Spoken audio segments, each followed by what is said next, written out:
Shiloh's the prize, it's the treasure.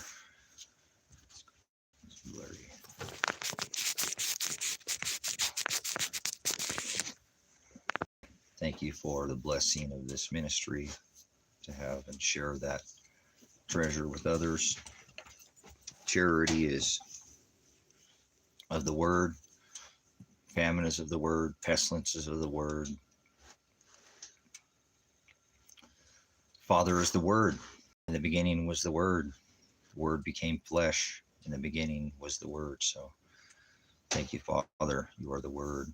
Hokodesh, Spirit. Always glorify and edify and lift up your word. And you chose and you already know. So no luck, no free will, no being saved. You got to die. You got to saved is something that's already bought, and we have to endure to the end to be saved. So thank you for the understanding. I thought I'd have the conversation about dependency, on how the beast is the dollar. The beast is the dollar. That's what it is. The beast is the dollar. How about that? The almighty King dollar. Christ is the king, right? The Hamashiach, the Messiah. They put a crown of thorns when they hung up from a tree, the contract that we are bound to, not by flesh, but by Father Hokodesh. So Spirit, he's the tie that binds. Thank you, Father, for that. And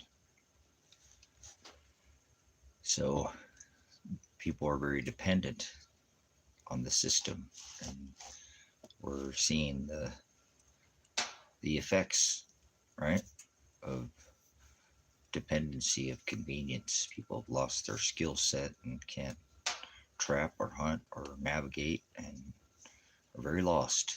And their skill set is not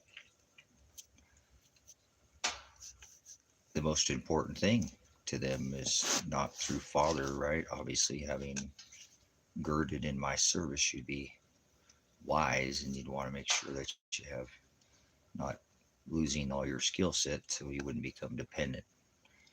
I mean, we put all our faith in the word, but still have to be girded, loins, lamps trimmed, and extra oil. So to have extra means you're going to have to be doing something about it. Not, he's just gonna, he's the word. The word provides that oil is within too, within the inner, not partaking of the world. Do not partake of unfruitful works of darkness. So one bad apple upsets the whole apple cart. So leaven is sin, and a little bit of sin, right? A little bit of leaven leavens the whole lump. So he tells us don't sup with vipers and don't cast our pearls, because he is our treasure, the king. Shiloh, we have to have a crown set at the foot of Shiloh, Christ, or you will not receive your inheritance, and then you go into hell, because you're probably already there. But people like that sweet, that's watered down. Well, religion is what it is. Religion makes people very vain, worthless, and watered down. This doesn't have that, He said, eat of the meat. So it's supposed to be charitable with the light, and that's that meat. Well, daily bread. Are you bearing fruit of darkness or light?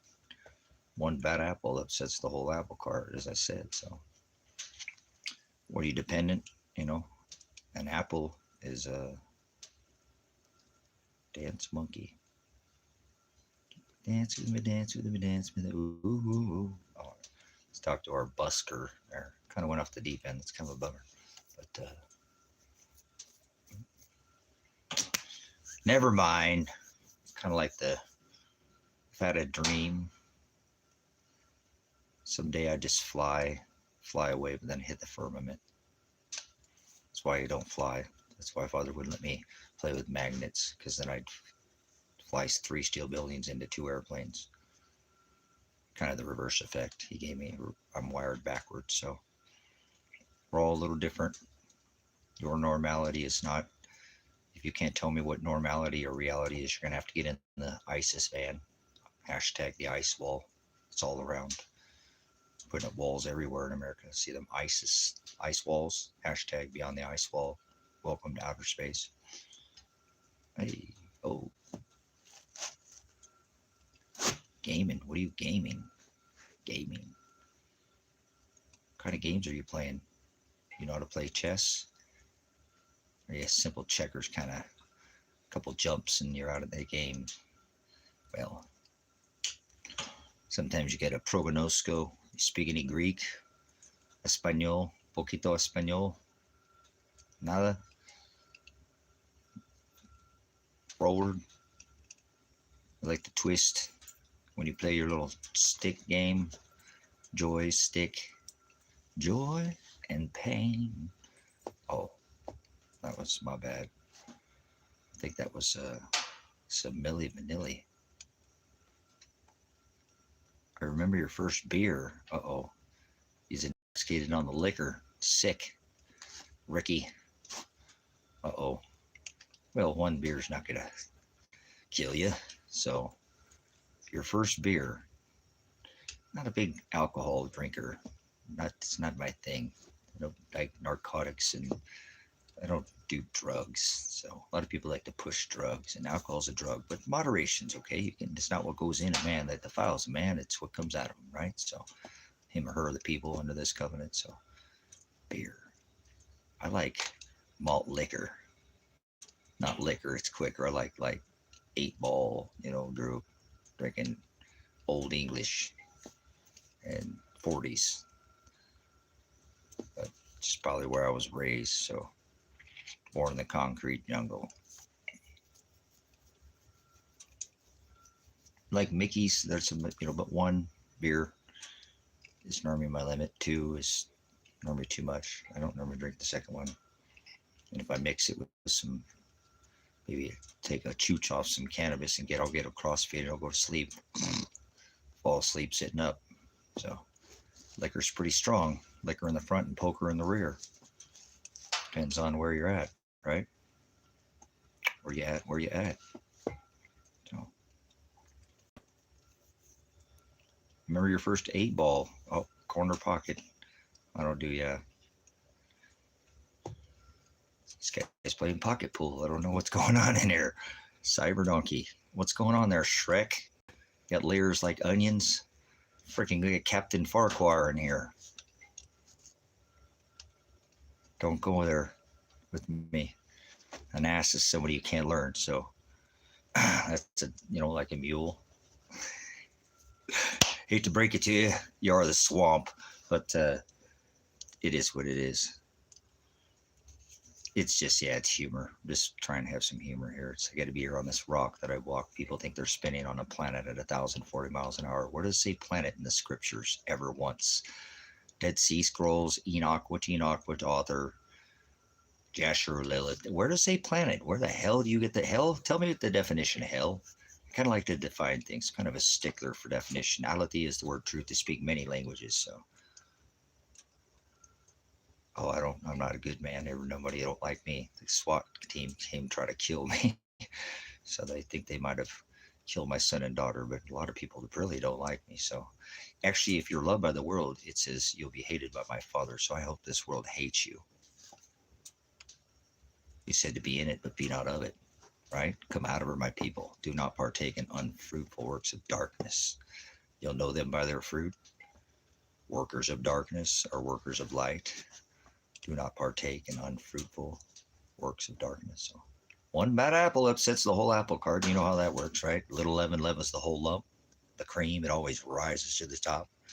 Hados is the way that leads to the straight gate, but kind of a stickler for the word. Word is Hokadesh. That's a Hebrew word, spirit. Ghost. There's no such thing as ghosts. Now people think there's ghost on a planet. Ghost planet. Or what is it? It's prison planet, right? That's Hokadesh. Remember, spirit, Father doesn't exist with flesh. Now they believe in ghosts. Belief is not a thought in your head. They believe in Bigfoot. I think they believe that Anakin Skywalker had a threesome with Chewbacca and they had Wookiee with an Ewok, and now we got Big Feet, Planet of the Big Feet, and that's what they call it. Planet of the Big Feet, something like that. I forget. There's some kind of evolutionary Bigfoot, I think is what it is. Oh, apes. Man evolved from apes. If man evolved from apes, why are there still apes? Evolution. People have never studied evolution. You know, evolution comes with extinction, and welcome to the 6th extinction event. Welcome to the book Revelation. It's book, that's paper, but I don't know what you're rolling. It was on scrolled tablets, rock. They pounded out. I don't know what you're smoking. Once again, these people are on some other Jesus. I think that's what they, Jesus, there's no J in Hebrew or Greek. So by religious standards, who the hell is Jesus? Because hell is not below your feet. So I find that the religious people are the most idiotic people in the world, meaning they don't know anything or never seen it or heard it. I think they're just polarized. I'm a Christian, or I'm a Catholic, or I'm a Mormon. I'm a Masons or Masons, temples. You know, the body's the temple. The kingdom of heaven is within. That's why Christ is a pagan term, never written once in the text. It means anointed in oil. And he said the eye is the lamp of the body. If it's filled with darkness, then the whole vessel, it's filled with dark. Remember the bad apple? Works of darkness. If the eye is filled with the light, that's the word. Actually, horizo, not light. It's horizo. He's separator. He said, I'm the separator. I'm the horizo, not the light. He didn't say the light or the light. He said, I'm the horizo. But they don't speak anything in its original text, not the accepted text, nor out of the Textus Receptus, canonized in the 12th century by Council of Nicaea. Constantine, remember Constantine, constellations. They think they're spinning on a ball, third rock from the sun, space. Well, light, space ball. They think they're space balls. I don't know. They think the sun is a freaking fireball. It's electric. You're an idiot. You don't know what you're talking about. But anyways, they think they're on this block rock geometry. I don't care what shape it is. It's irrelevant. Maybe it's a triangle. Oh, this Illuminati. You know, Masons, you know, they stepped on their own dick. What happened to Donkey in here? Donkey still in here? All right, make sure Donkey might have left here. My neighbor keeps posting pooping in Walmart. Oh man, Nicholas, that's not a good thing. Walmart bags with poop in them. Damn, they're probably mad at Walmart. Maybe they're not mad at you. Maybe they're just mad at Walmart. Wouldn't you be at the Waltons? They were the one that interned American citizens during World War II. Remember the light, the separator, their little symbol, you know, the Walmart. And it kind of looked a little bit like the sun. Never mind. So.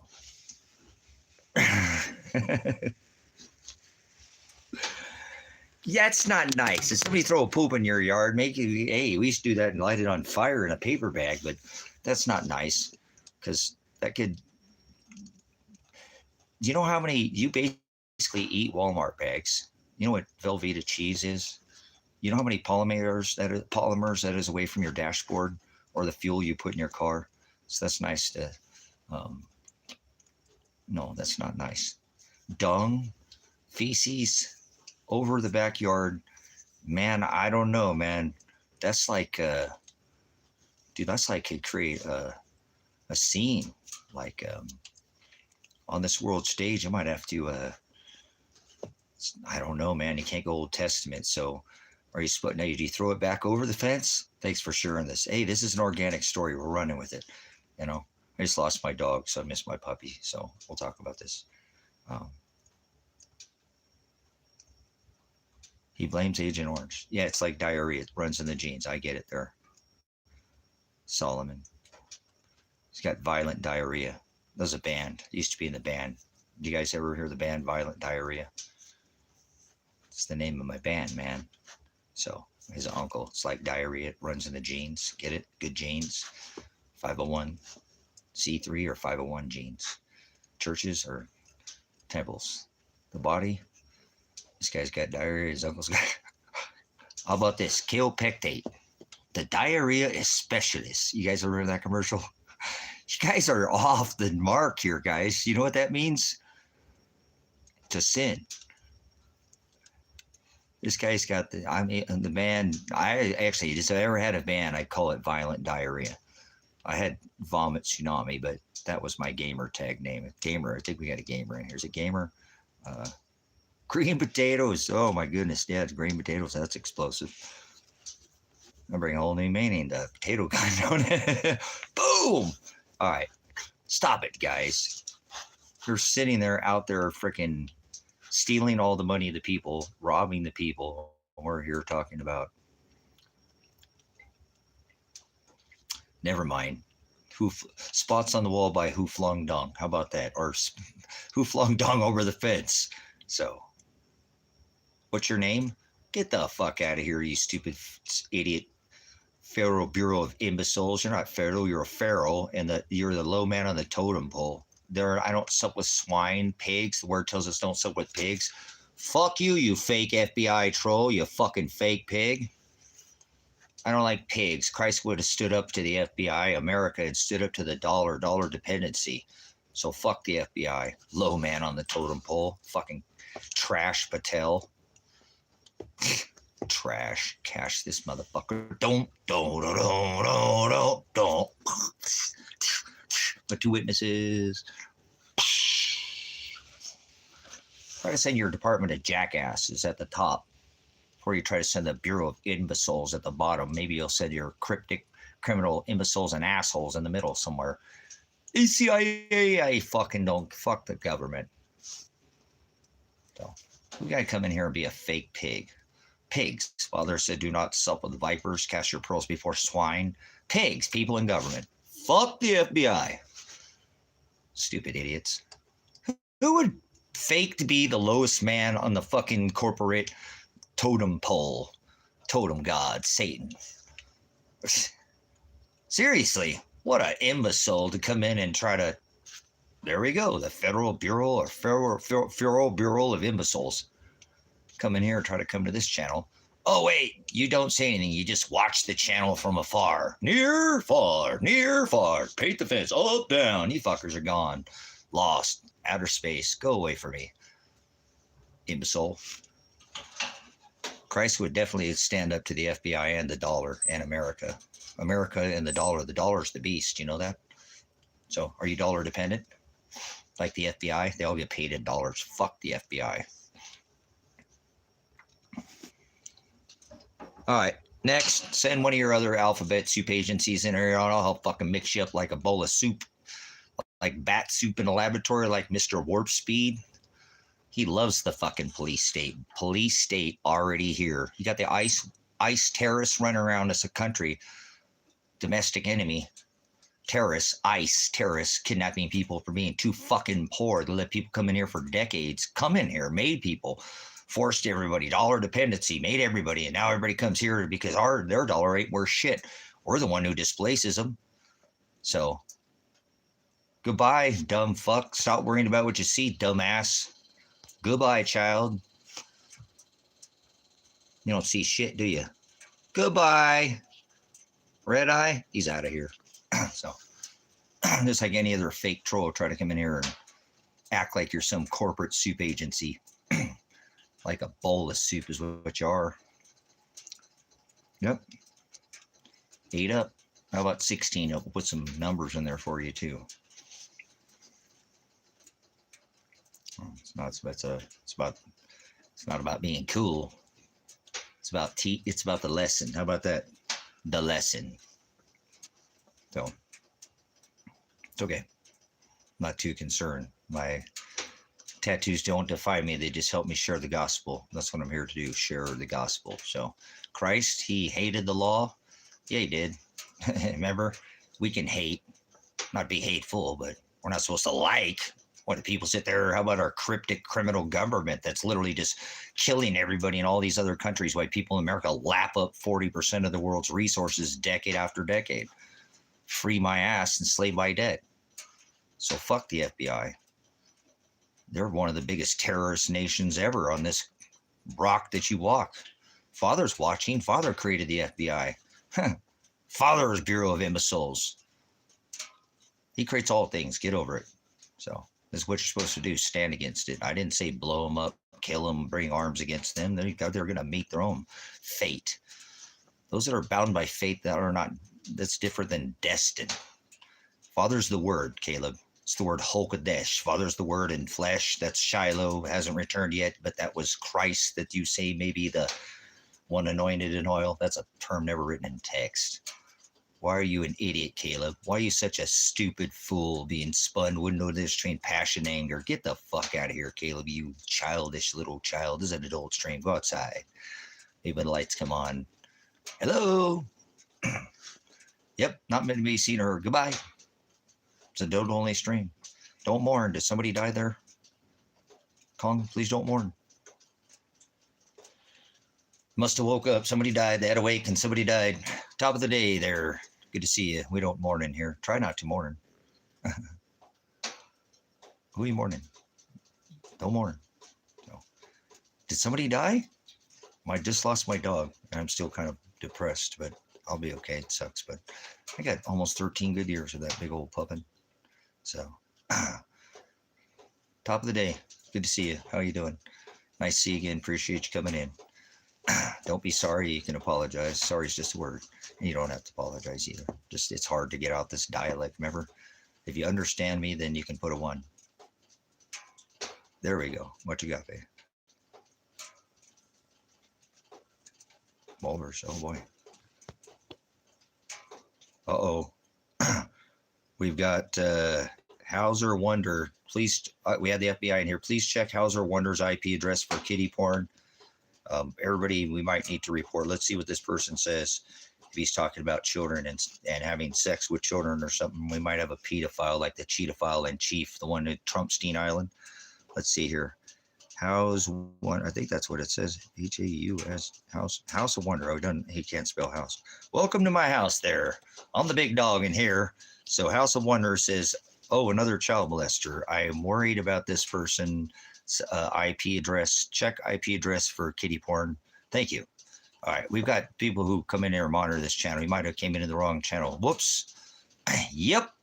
Might go talk about your kitty porn somewhere else there because I'm not in here. No, we don't allow nobody to touch kids. Fuck Muslims. Fuck Catholics. Fuck anybody who touches a kid or even has anything to do. You know, he said you better have a millstone tied around your neck and be cast into the sea than hurt one hair on my children said. So check Wonder's IP address for kitty porn, please.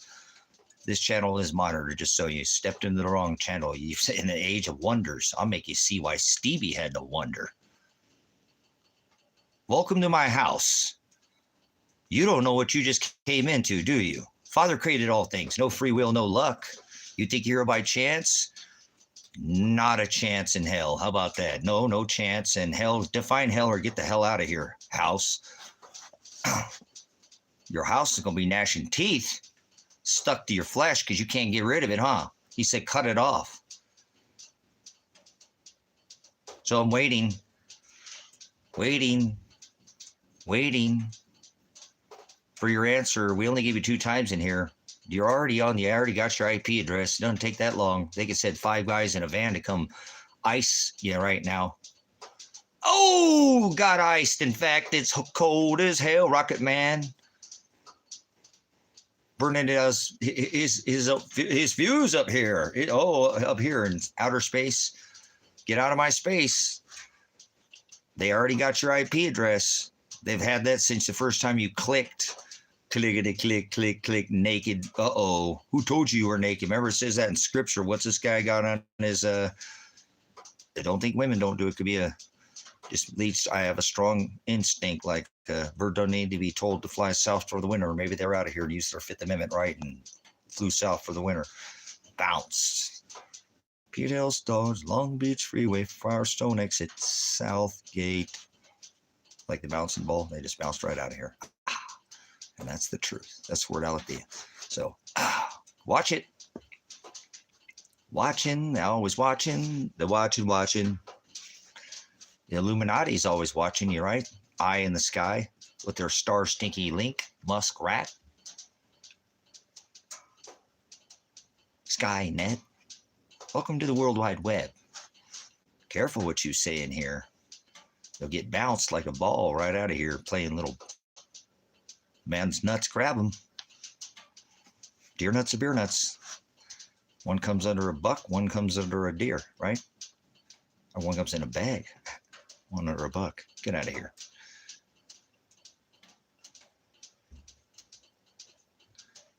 Yes, that is probably sciatica, bamboozle. So I'm not going to give any. That sounds kind of like I have that. That sounds like it might be some kind of sciatica. It's not one of the worst. Not good. Sounds like a pinched nerve. I'm not giving any medical advice, but I have broke my back 2 times. I have discs that are gone and vertebrae that have never let them chop and cut and whack and do surgery. So I feel your pain. Go look up sciatica stretches. There's a lot of different things. I don't like chiropractic. Uh, I use cannabis for mine, but I have signal pain. The sciatica is just part of my pain that I live with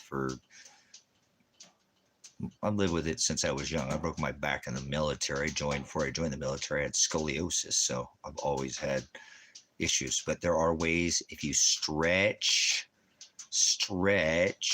okay? And I know this is going to sound crazy, but your diet is probably more important than the exercise.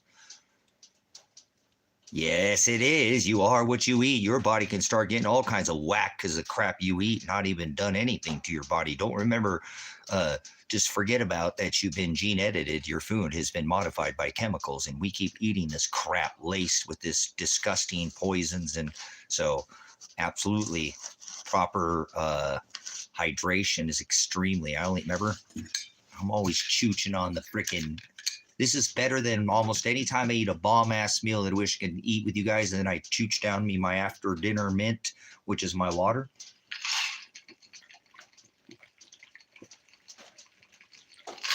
It's one of the only times I actually feel alive anymore. When I'm drinking Berkey water, I'm eating red meat. Otherwise, this place is disgusting. So, diet, very important. Hydration, very important. Stop eating sugar.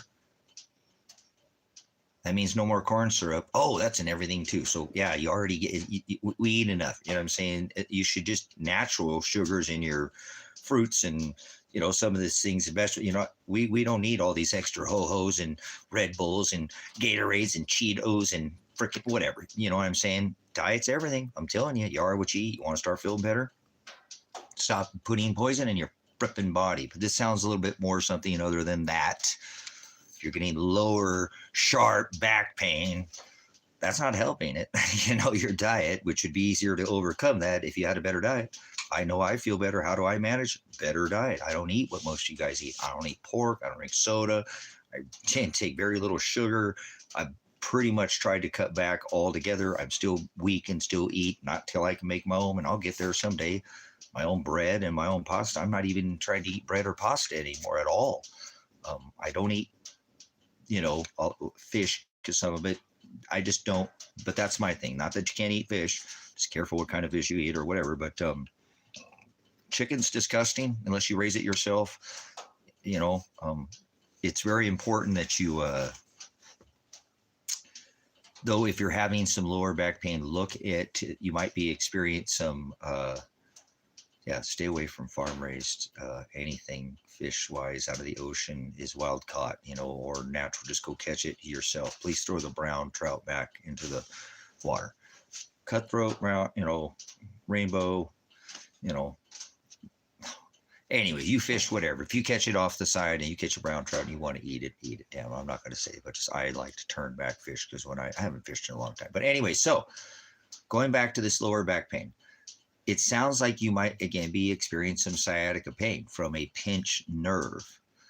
That could be very painful. I know what you're going through. Most people, it's a signal type pain too that's telling your body that something is, it's not that type of pain where you break. I broke my back, multiple arms, legs. I broke all kinds of bones. You know what I'm saying? That's nothing like pain that, if somebody's ever had an abscess tooth, I think one time I got it pulled out, I don't have problems with bad teeth. I had too many teeth or whatever, got them pulled out because extra teeth, whatever. But not still my teeth, but the molars, whatever. But that's really important too. Make sure you don't have bad teeth too. That's a good way to really rob your health, man. Don't ever let yourself have a bad tooth, ever. Get that damn thing taken care of or taken out. That's why people didn't live very long in history. Bad hygiene, bad, obviously, oral hygiene too, more than anything too. With the coming of, Lord, let's not go there. But going back to this, potential sciatica pain. So there are ways to stretch that through proper stretching. And go look. I do not do chiropractics. I would never let nobody twist and pop and put air between your flipping joints. That's not good for you. I don't care what anybody says. I know it's relief for some people. That doesn't sound like what you're experiencing. So I would stay away from somebody to try to come in and pop your back to make it all better. It sounds like you got some pressure, and you could probably relieve that with some proper stretching every day and get your body strength back up where it needs to be, standing in posture, and come right out of it if you didn't have damage. It just sounds like something's pressing. Do you realize, I mean, that's so close to pinching on that nerve. That's why they couldn't do surgery or give me shots, because they have to go in and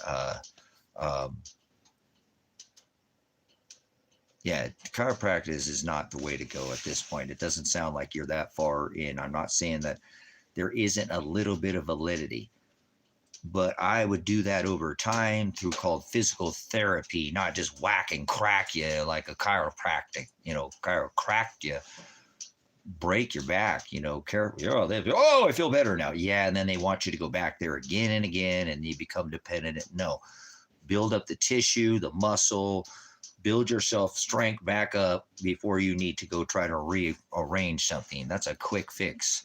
Nothing works like that. Father doesn't give us, you know what I'm saying?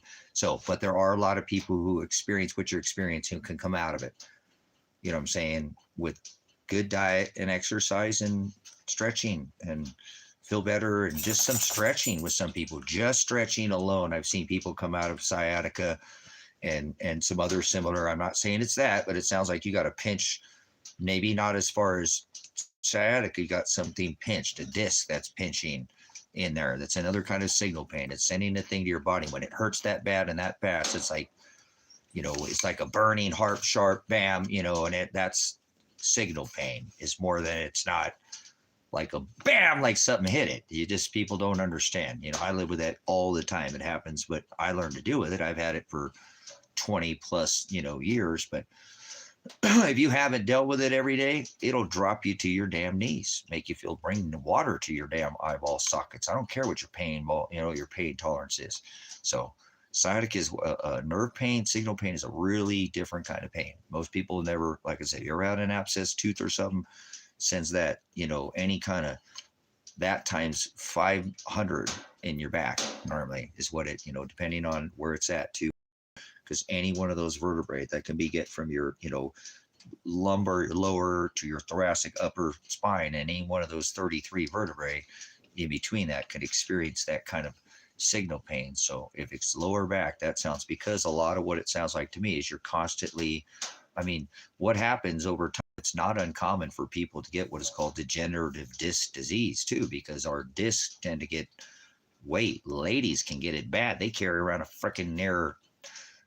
Ladies who have bigger bodies tend to have a lot of back problems, and it's because that same thing. They're wearing a freaking rucksack on the front of their body all the time, which is, I'd never want to have freaking big upper body if I was a lady. Hell no. You guys are freaking mean. All you guys think about is big tits. That's freaking, you don't know what those ladies go through to carry those things around. But year after year, or even guys, because we work hard and carry things and lift things bigger than we should and press on our constantly pinching that thing. Eventually, it can degenerate and start to, it's like a gel between your two, see, there you go. And that's what signals pain. Starts throwing, there you go. See what I'm saying? I don't want to go there because I won't start talking about it, Corey, because you know what I'm saying? It makes things go haywire. When you think about it more too, I don't mean to, that's kind of like the placebo effect process. When you think about, not that signal pain will do it on its own, but when you think about something, it does sometimes make it worse. Sometimes, well, how do you deal with it? Well, some exercise, get on a regimen, and try to kind of, once in motion, stays in motion. What you don't want to do too, honestly, a lot of the times is when you're injured, is what they want you to do is take drugs and sit there. No.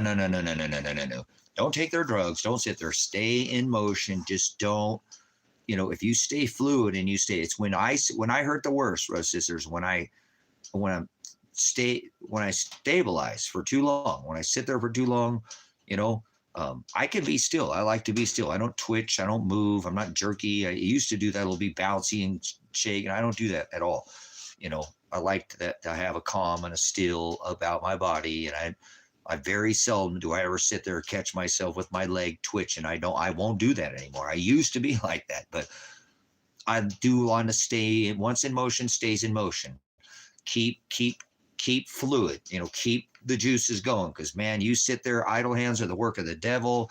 When you start thinking about pain and how it hurts, and you start getting in that just what gets you all, and it's worse. Get up, move when you can. Don't let that thing overcome you. Seriously, that's why you're supposed to take up your cross daily. Deny yourself daily. Take up your cross daily. Follow after me daily. You got to endure to the end if you want to be saved. The word watch, just for some scriptural, so you see how powerful the word is. To be saved, the word is Greek word is S-O-Z-O, salvation. Sozo, saved, salvation, saved. To be saved is to be carried, picked, lifted from beginning point through this pain, look, watch, and to an ending point, and then healed. He won't heal you until over here. Not to be saved, you have to die. You can't be saved. That's scripturally, biblically, by definition, it doesn't make any sense. A child can understand. You spend your money, it's not going to be there later. You spent your savings. To be saved, you got to die, and at the last trump, he comes and redeems and picks up what he saved. That's redemption. You come back the next day to pick it up. You already bought it. Redemption. The next year, 2 years, 2000 plus two. It's still the word redemption. So why he said, look up your redemption, draw it nigh. What's this have to do with? Well, he's going to heal you later. So he does give you ability, though, through every day, through salvation, to pick you up and lift you to the end of the day sometimes and heal you, where you can't just take it, but somehow you make it through. And that's the beautiful thing about salvation. Is nobody's being saved. You're going to have to go through the pain. So you have to stay in motion, man. You can't just sit there like a bump on a log. That's not Christ. That's not Christ-like. He's not sit down, Jesus. He's get up, bear, take up crucifixion, be suffered, go through heat, pinch nerves, pain, and just push through it, and I'll heal you at the end. So don't go seeking vengeance because you're mad at the world and be a dickhead to somebody or be at whatever it is, because you're in pain, and I've been there. It's hard to push through it, but keep pushing and you'll get it. And normally you do a lot of the times when I have excruciating, I just work through it. You know what I'm saying? I just push through the pain, and not by doing drugs. I don't do narcotics. It says specifically in my medical records, no narcotics. I'll sue you if you try to put it in my IV. I don't use that type. I don't need to. I stay in motion. I've been aligned for back surgery, double back, didn't do it. Ran out of the state, said, nope, not going to do that to me. And scared my son. He thought I'd never walk again. So here I am, 12, 13 years later or something. It's, he was pretty young, teenager when that was, they had me all lined up. And here I am still moving today. And I think a lot of it has to do with cannabis too, because I use it to help slow my signal pain. And so I can push through the day. If I'm not leaving or going anywhere, chooch on some cannabis and work through the day. And I'm a farmer. I work hard. I get calluses on my hands. I don't sit around and I do a lot of live streaming, but there's a whole things that's being built out here, around me that takes doing it by yourself. Sometimes takes even harder than most people would push 100 plus 25, 50 pound board over your head and hold it, nail it by yourself for one guy. Right now, I'm just barely over. I think probably about 158, 159. I haven't weighed this little in a long time, but I'm thin, I'm fit, and I'm just ready to push no matter how hard he makes it. And that's what he does. He just makes it hard. So we got to endure to the end if we want to be saved. That's how that works. So it doesn't, there's no other way. So when I deal with pain, I go to the word and I quit thinking about the world. And sometimes that helps just ease the pain too, not take it away, but helps make it tolerable. Like, man, all this is it's not vain. He's putting me through this pain for a reason. Even if it's physical pain right now, it's not something that I can't endure. I have a bigger thing I need to keep pushing here. There's a bigger picture here at the end. I'll be healed at the end. I won't have to worry about any of this, and any pain that I had, he would right. He will right anybody who wronged you. Anybody caused you pain, he will heal, even yourself. You know, and so that's the beautiful thing about Father. He pours this justly out on all of us. The measure we pour out on others, he pours back out on. Um, uh, what's a good way?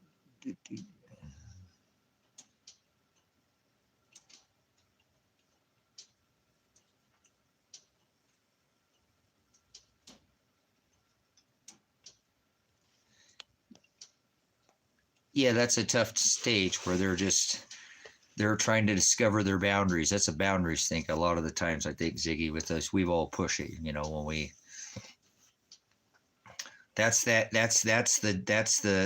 devil running around in your daughter's head, and I think you understand what I'm saying. Because it sounds like, you know, I mean, if she's, it's a phase they go through, and I mean, you can't just let her get away because you have to teach, but I don't want to go straight to this method, but sometimes just leaving it alone sometimes is the better method with children, because it's a phase, like you say. And sometimes I found, or not making a big deal of it. It sounds like you said you tried to add both sides of the, so you're trying to figure out that happy medium now. I don't know the age. Maybe it's time to bring them back to the word and tell them that the devil is a liar. Remember, they can hear devil. I mean, that's a word they would relate to. And remember, that's just imagery, but he's a deceiver. And that is Satan, the adversary, and he lies. He's a liar. And you wouldn't want to, you know, and I'm just giving it to you straight, how, you know, maybe it's time to bring him to some of this kind of, even some of this, careful with some of this fake imagery. That, you know, the devil is a deceiver. The devil is the one who's the liar. And so that we don't want to act like, because Christ is the truth. Christ doesn't lie. Christ is the only one who actually doesn't. So we're trying to be more like, and so, you know, more pure. And he says to purify ourselves as he purified, because we do live in, maybe it's time to tell them they live in Satan's playground.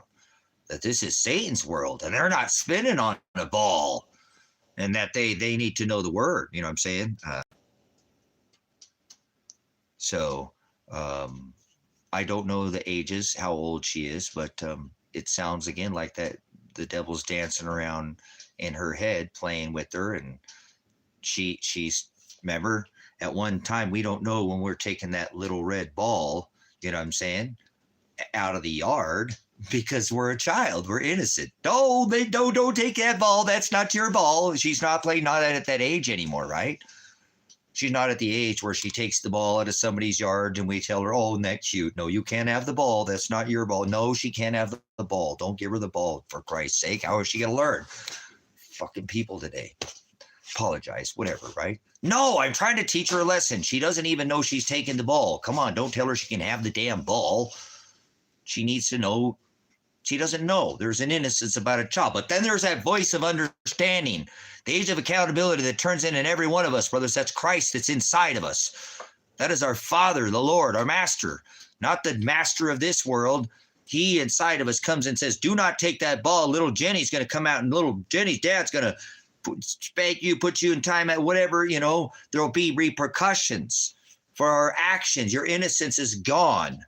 So I'm pretty sure she's past that point where she has actually, you call it the devil. No, it's Father up there in her head telling her the difference between right and wrong. And that's her young innocence about her that's trying to test Dad and test. She just, what a beautiful innocence about that, huh? How they don't even realize half what they're doing is wrong. So maybe there still is a little bit of innocence that she doesn't understand that her lying is deceitful. And that even to lie sometimes isn't even lying. It's not being half truthful, maybe not even talking about something. Maybe this will open up another door for you for a little bit more maturity. Maybe you need to come to Dad or Mom and tell me, because not telling me is just about as much as telling a lie. You're being deceitful. You're hiding behind a mask.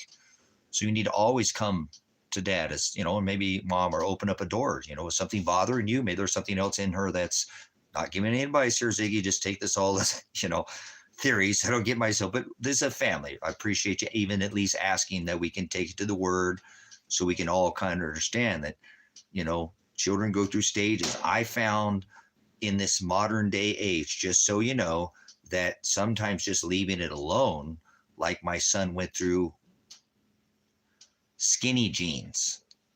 And everybody told me, what the hell are you letting your son wear skinny jeans for? Well, first of all, you can't tell me how to raise my kid, and I'm not going to tell you how to raise your kid. There's a little bit of justification if you'd stop being such a foolish, you know, the person, you know, he rides bikes.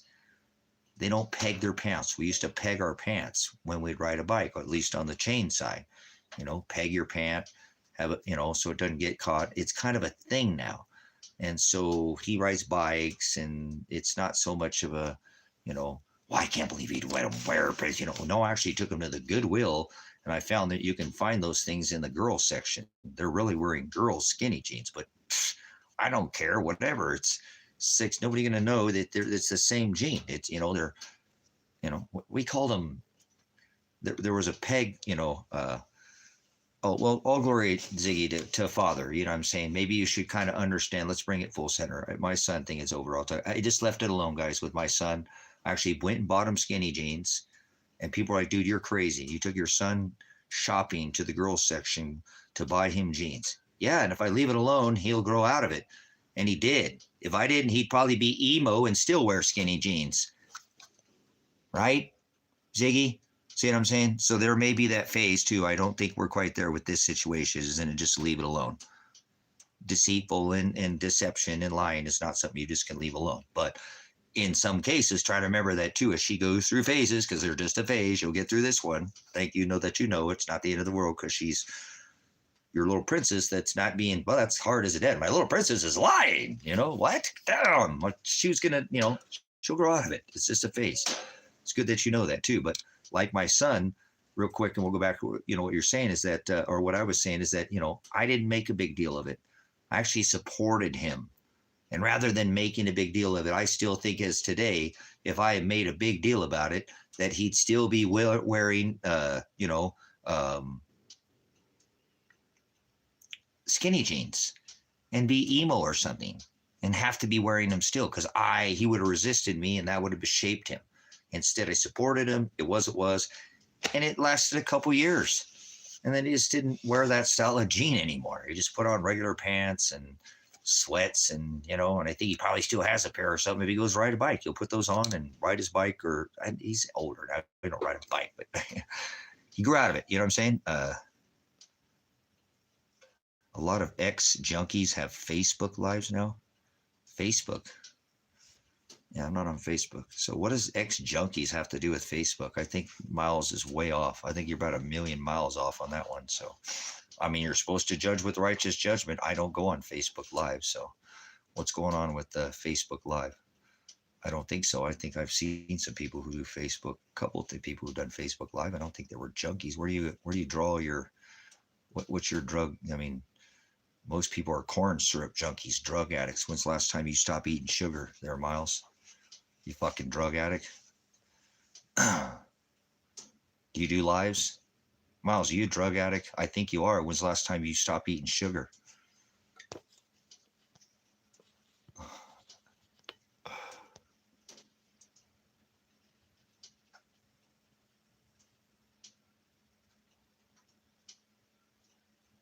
Okay, there we go. So thank you, Rapids. So, you know, I seen through. Apologize. I got to comment to the trolls that come in here. Some people are just way off. You know, that's fine. You know, and I just asked their opinion. No, but Ziggy, I hope that helps. I would bring it to this front and center. Like I said, I didn't make a big deal. I supported my son with it. He grew out of it. He's a good young man, regardless of the situation. You know, but it sounds like she's young. You need to disclose her age in here, but if she's going through a phase, this sounds like a beautiful opportunity to bring her to the word. Make her understand that Satan is the deceiver. Satan is the one that changes. We're not supposed to change anything. The truth is undefiled, and that's Father. That's the most beautiful thing. And you can make her maybe, Father, it won't be you, because the Father does it. He's the one who rebukes our heart through. You just talking to her, and it'll go away. I'm sure it will. I'm sure it's just a quick phase that she's going through, and I feel confident that if you do bring it through her that way, if she's mature enough in age 5, 6, 7, 8, 9, anywhere in that age, that she's probably somewhere in that age, they're going to go through that. It's a little bit more of an independence thing too, I find, with children, trying to stake and find out where they're at in their, look, I'm not giving some total advice, I've raised a child, so I have, I've raised my son's my son's sister for 8 years, and she wasn't my daughter, but, and I I didn't raise her exactly like I raised my son. I feel like I raised them both equally, but they were, a boy and a girl need raised different. So, different when your little girl's lying than when your little boy's lying, because your little girl's your princess. So you would never think a little girl could lie. She's just her little princess. So maybe that's not the best analogy, but you see what I'm saying. There's an innocence, and it'd be harder when your little girl is going through a little stage where you want her to, especially if it's something sounds like she's toying with it a little bit more in her head, because it's coming up, more than, yep. Okay, there we go. I didn't mean to nail it, but it sounds right about that stage. About 5, some little girls they mature quicker than boys, 7, 8, 9. I knew it was some right in that phase that, bam, I remember when I met my son's, mom, she had a child, and we didn't have a kid together. And then when I raised her, she was 8, and she went through that same little phase. And that's what I did, Ziggy. So I just gave you what I did. And she was she's a good young little girl. She turned out to be, it doesn't matter how you raise your kids. They might turn out to be the complete opposite too. You can get it all right. They be the complete nonsense, or do, this, all you can do is just go in the moment. So, but that's what I did when she kind of ran into that stage. About a year, she about 9 years old. And she kind of went through that. And then I had the discussion with her that, the devil is Satan, and Satan, he changes things. We're not supposed to change, and he doesn't want us to be, and it's so beautiful. I don't mean to go that, because with a little girl, they're, a little girl is pure. Not that a little boy's not pure, but a boy's a boy. A boy plays in the mud. A little girl wears dresses. Not that a little girl can't play in the mud, but it's a little easier for them to understand, I think, in my eyes, that little girls are pure, and we're not supposed to be, that's being red and mad, and the devil's mad, right? The devil's mad. She's still young, and devil changes things because he's mad because Father's pure. That's why he's so red and mad.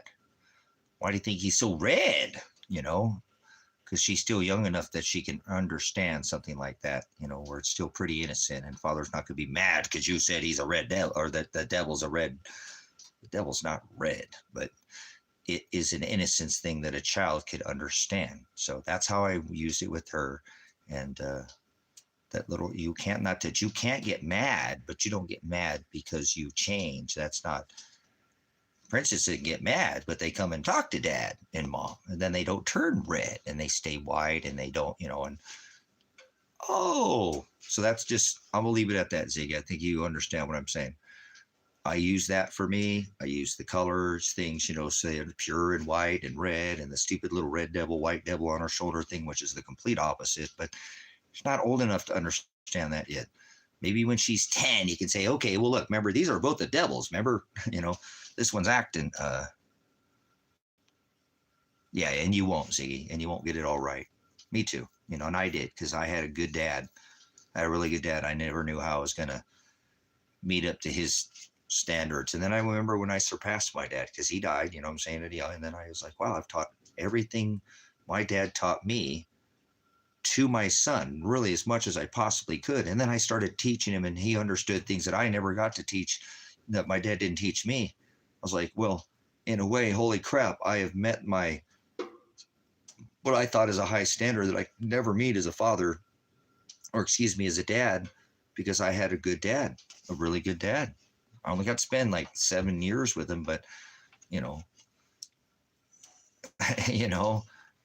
was a good dad, and I didn't never felt like he could reach that, like you said, that perfectness. And so you'll never reach that, that. But as far as for me, I and then I remembered that, so you're already doing it. Remember, you're not going to be perfect. So the best thing that I have found, though, honestly, to me, Ziggy, that if I've ever felt like if I was successful as being a parent, a dad, not as father, because he knows that that's one thing too, that I don't know if your daughter understands that. She should understand that at 8 years old, that you're just her dad and that she has a father. And that her mother too, which is her mom still in the picture, needs to be able to know this and step down and say, well, no, I'm just your mom. Your mother is the instruction. Your mother is the word. And that, that is your family, that someday we'll have to be together after we're here, but it's not because we're nieces and uncles and nephews and moms and dads. Our family is our father, and I'm your dad. She sounds like she's almost close enough to understand that. You know what I'm saying? That you're her dad. Even my son knew that at 8 years old. I made her. Now he was pretty smart, whippersnapper, but she needs to know that, hey, I'm your dad. You have a father, and I'm not going to always be there. And you can help her to develop her relationship with father, so she knows that you're just her dad. And then she can still confide in you as her dad, but then always have that father figure in her life. That way, if you ever left out her life, she'd have that father figure to lean off of, right? Then her family, she would go to her brothers and sisters, you know what I'm saying? In the narrow way for advice, not family members, because they'll give you bad advice. They love you like blood, and blood is thicker than water, right? No, blood doesn't have anything to do with family. You ever been part of a brotherhood? I think this ministry, hopefully we kind of have that here. We have each other's back spiritually. So, I appreciate you guys coming in and the regulars that come back. And that's that our family is who we are after we die. And those are that are do the will of Father. So we can't do Dad's will. I mean, we have to do what Dad's will, but we need to do Father's will, because Father said that lying is not right. And you take some of this responsibility off of you, because your only responsibility, as I told you, Ziggy, is I personally ever felt to be successful as a father. The struggles I still am suffering to try to be a dad to my son who's 26 in just a couple of days, who I don't even know if he's alive. And I'm still trying to be his dad, right? I haven't stopped being a dad. But how I feel is if I was ever, to me personally, successful as a parent to him, is if I had a relationship with him, with Shiloh and Father. And that I have. Nobody can take that. Remember, Elijah, if you move, they're going to shoot you. You need to remember, like the thief on the cross, son. I mean, these people ain't joking. You know what I'm saying? They ain't joking. They will kill you dead. Remember, he chooses at the end. We could both end up in prison over this, son. Please remember, the thief on the cross. Remember, and then the SWAT team comes in here in 3 o'clock in the morning, and my last words are to my son, Dad, he says to me, Dad, I don't want to go to prison. Dad, I don't want to go to prison. I said, son, remember, we talked about the thief on the cross. Okay, Dad, I love you. I'm coming out. Remember, I got my hands, and they shot him anyways, but he listened to me, and I know he used that word. And so I know he knows the word. My relationship, obviously, father separated. That's the last time I ever seen my son with his hands in the air and he was being shot, right? For the exact opposite of what I told him that wouldn't happen. I said, if you didn't resist and and you didn't fight him, they wouldn't, and they still shot him anyways. But my point is that, he knows Father. I'm just his dad. He knew that we may be separated someday and I'd have to be with him after this flesh. So if I ever was successful as a parent, Ziggy, is that I was able to have a relationship with my son, with Father, just as his dad, and that we together had a relationship. And that's the thing that I'm terribly upset about myself, my shortcomings as a dad, that I didn't listen to him. Imagine being this dad, Ziggy. I didn't listen to Elijah, take the gold and silver, and that gold and silver is potentially what got him killed. So I killed my son and my daughter. I have to live with that now as a dad. That is on the plate. Don't forget that, Ziggy. If you've been watching this channel for a minute, don't forget that's not on the plate. That's something I have to live with right now. Either that or he's missing being extorted or something and never wants to talk to me again. Either of those aren't pretty good. That's just for trying to help him. So I don't know why my son would be so mad at me for trying to help him that he never wants to talk to me again, because that wasn't he was supposed to be moving on the property 3 miles up the road. So we're not going to get it right, Ziggy. I have to live with the rest of my life too. And my daughter, remember, I talked to Marshall. You said you had the gold and silver. Now you're saying she has it. I'm going to talk to her one day, which is now weeks away. And that was like a year ago, that this, and that date's finally coming. And I think that's why he lured her down, my daughter, down and killed her too. Because of me, once again. See, I'm not only responsible for his death, I'm responsible for her death. So you know that. That's the life I have to live with for the rest of my life, just so you know, Ziggy. So you're not going to get it perfect, man. And my son is a grown-ass man, and I'm still trying to help him as a parent. Because you don't just stop being a parent when they're 18. Fuck all that, kick him out of the fucking thing, and make him fly. And he was out of the house on his own, but, I'm saying it just didn't work out that way, So how do I ever make that up as his dad? I'm not. I might not ever get that ability, but I can't throw my life away because I made a bad mistake by not listening to my own son and taking his advice, which he's a very smart man. So, but that is my reality. So enjoy the time that you have with your children, because as I told my son, I only got to be with Grandpa, who you never met, for 7 years. Probably a little less, because I was with Nana for a little while, your grandma, and I didn't, because I was being resistant towards Grandpa. So your uncles got to be with him for about 8. Dad only got with him for about 6.5, maybe almost 7 years. I got to be with you for 25 years, son. No matter what happens, let's never, ever forget the time that we got to spend together, son. I have been very blessed to know you as a young man. You are a good young man, and I would never be standing up for you right now if this was not happening, if I know you didn't do what you're supposed to do and they weren't attacking you because of me. And if you did the crime, I would tell you to go do the time. And I know you did this, and you're a good young man, and I know you love the word more than this world. So that's why I'm doing this. I put my neck out for you again, Elijah. Don't forget, whatever happens in this case, I do it again. So I'm not going to ever come off of whatever happening here. So it's hard for me to think he's alive, or my daughter. And it's because of my stupidity to not listen to his strong instincts to go on the road. So that's why I'm leaving. If I can, if Father lets me leave.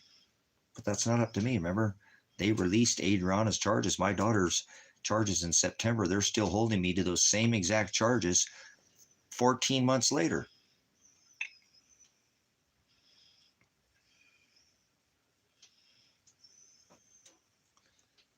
Well, whatever. Where would they go? Where would they go? So they don't have the resources, Elsa. I've thought about that, though. And there's no way they would not have some kind of contact if they knew and were incognito would send me some fucking message in a bottle. After 18 months, I couldn't get a message in a bottle from Adriana's parents. How come Elijah's mom hasn't gone to talk to Adriana's mom and dad? Remember, she gave all her stuff, Elijah's stuff, to his stepdad, who did some not so nice things to him. Why does she not want to talk to her son anymore?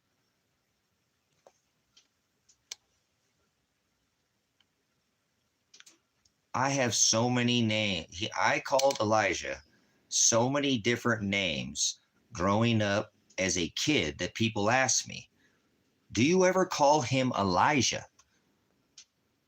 I'm not going to go through all this just for his own anonymity right now. We'll call them like his kid names, or we have these for our own, spouse or whatever, pet names or whatever that we honey bunny, my little honey bunny, or whatever, you're right. We have our little pet names for each other. I called Elijah a million names. I have tattoos on my body of the nicknames that I called him. around his name. I didn't get all of them, but I could get, I was going to go back and get more, but all his nicknames. I have a tattoo of his name, and it's got all his different names that I called him. So you see what I'm saying? Hey, this is you, Dad. You, Tracy. You know what I'm saying? This is, or just that message in a bottle kind of thing, like Morse code. You got it. See what I'm saying, Elsie? You got it. I hate you, Dad. Why did you go get the attorney? Why did you pay off the land? See, the funny thing is, Elsa, is he could still be watching in here right now. So could Adriana. I'm producing a live stream. They're not streamers, but they can come on me with that. They come to this platform and come here and not make any comments and not break their third party no contact, which was a bunch of bullshit anyways, right? They separated us, set us to 3 separate counties in Oregon. We were all supposed to be living in the same. Well, they didn't want that for me in this county, did they? Elijah, to move here. I was this close to having my son and daughter. This close. Remember, they were moving here, moving out of their apartment, putting in their notice. They're not apartment, their townhouse, whatever. Getting material to build here, picking out the property they wanted. They wanted the Bowens property that I'm still holding on to, to just never contacting me ever again. I just don't buy it. So, okay, Ziggy, I hope that helps you. I didn't mean to break off in this thing with Elijah. We just don't stop. We're not going to get it right, Ziggy, and you're not going to get it right either. We'll just keep pushing, man. Just keep pushing. I think if you bring your daughter to the understanding, it's going to be it's going to open up another door. Maybe one door will close, this little phase, and another one will open up. All glory to Shiloh. It's not me. I have nothing to do with this. Father created me to be beat so I can give to others. And that's what we all need to do. Use our experiences, just like everything I keep telling you. Peter and Matthew and Luke and Paul's, right? All these disciples, all these apostles, look what they went through. We need to be suffering for his Shem, the same similar form to his. Conform, same, follow, hados, same narrow way. Okay, so give the glory to Shiloh, please. He's the one who's beaten me, made me say that to you. Remember, it wasn't about, I'm just giving you my life experience, but I give glory to Shiloh because that's what I think we should fall back on him for, for the word. You know what I'm saying? So I do appreciate you relying on me, which gives this ministry purpose, Iggy. That I'm not just in here some two grifting people, that I got this fake ministry on YouTube and I've got this 20-acre parcel out in the desert I'm trying to get people to come to. This is a real ministry. This is a real thing Father has going here. He has created this fellowship. So thank you for relying just on the advice. And maybe that you didn't have false hope, because hope, but that you'd hoping that I would use the word. And I wouldn't just give you my own personal, because I'm like a family member who loves you, is going to give you wise advice because I love you like your blood, right? Your best advice is to go to somebody who doesn't love you, who doesn't care and has no bias about your feelings. They're going to give it to you straight, right? So hopefully that's what I did here without, but we put it to the word. I put everything through my spiritual testament. You know what I'm saying? So everything runs through my spiritual calculator. Everything runs through the word. I'll run everything through the word first. That's how I live my life. I constantly am in that strainer, if you will, sieve, press, being pressed through the same. Everything gets put through that same press. I call it a calculator, like I told you. I don't know if anybody has ever called it that before, but I'm a more mathematical, but it's a spiritual calculator. So it would have to add up to me that I could tell about the age, and I went through it with my experience of my own, like what I used. And I know that that's probably the best results with all things. Like right now with everything that I've been asking everybody to do in this country, look at what they're doing in America. You have a child that's going to grow up in this freaking world. That's why I fight so fucking hard, Ziggy, is for your 8-year-old daughter. Your son's done grown and he don't You think my responsibility to children stops when I die? Or, or when I die, when my child turns 18? What about the children that are in the world that when I grew up, my dad wanted a better world. His dad wanted, even though he wasn't right, wanted a better world for them, his grandpa. Where did we go wrong? Where did this cycle get broken? Where we stopped caring about the world for our children. Now it's spent away. The fortunes are by these banksters at the top called politicians and congressmen and senators and prime ministers and, 4 or 5 star to some of these people who have some of these Dr. Fauci, the number one paid government official. This is ridiculous. What happened to the children's futures? We don't ever think about the children and their future. So just so you know, Zig, I don't do it for me. Father made me that way, but the world that I care about is for your daughter. And that's why I would put everything through the spiritual filter. So because Father would want to, and remember, it's going to get worse according to what the scripture says. And that doesn't mean, because I'd like to go back, if I could, into the conversation a little bit about this, please, because this is important for everybody who's a parent who has a child right now. Do you have food? How food dependent are you, on the system? And how dollar dependent are you on the system? If you were shut off the dollar tomorrow, they said you couldn't spend a dollar, how are you going to make it? How are you going to help that child's future? See, I think about the children's future. Children need food, right? They need shelter and they need a warm place over their, a warm place out of the elements, My jars are doing their things again with that. It's pretty silly. But anyways, thank you again, much agape and phileo Zig. Appreciate that you, would even ask me. And that I hope that the Father's answer to you, not my own, is workable, and be malleable with it. Let it, I said, run it through your spiritual filter. If there's something doesn't sound right to you, that's your daughter. Don't you ever let anybody tell you how to raise your daughter. I appreciate you asking. Okay. I really do care about the innocence of this world, of the children that I got to be here. Remember, it says, woe to those with suck. Those in the day, that's children who are still on teat, somebody who's still attached to the parent, where they have to look after that. I don't care. That could be up to, remember, that doesn't necessarily mean, see, there's another idiom that scripture's not talking about just somebody who's innocent, still has the dependency of the teat, still stuck to the teat because they need that nourishment, and there's an innocence about them. So it's not easy right now to raise a child in this thalipsis sorrows world that we live in. No, there's a lot more coming ahead of us. Good. Ziggy, do not be proud. If you were on the Supplemental Nutrition Assistance Program, that means we're in a qualification in your income.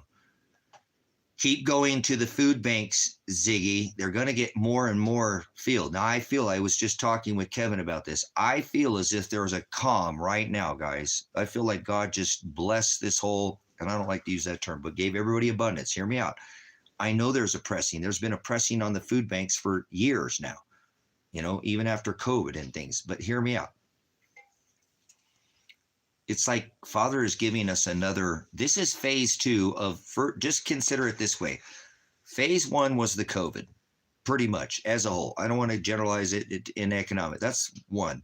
This Supplemental Nutrition Assistance Program, this started back in February too, whether you understand how this all works. See, the government was asked, the feds, even though I don't like to talk about this, but this is the truth, asked there's blue and red states for the information from the Supplemental Assistance, Nutrition Assistance Program across the U.S. Now, the red states gave up all the information, but the blue states would not.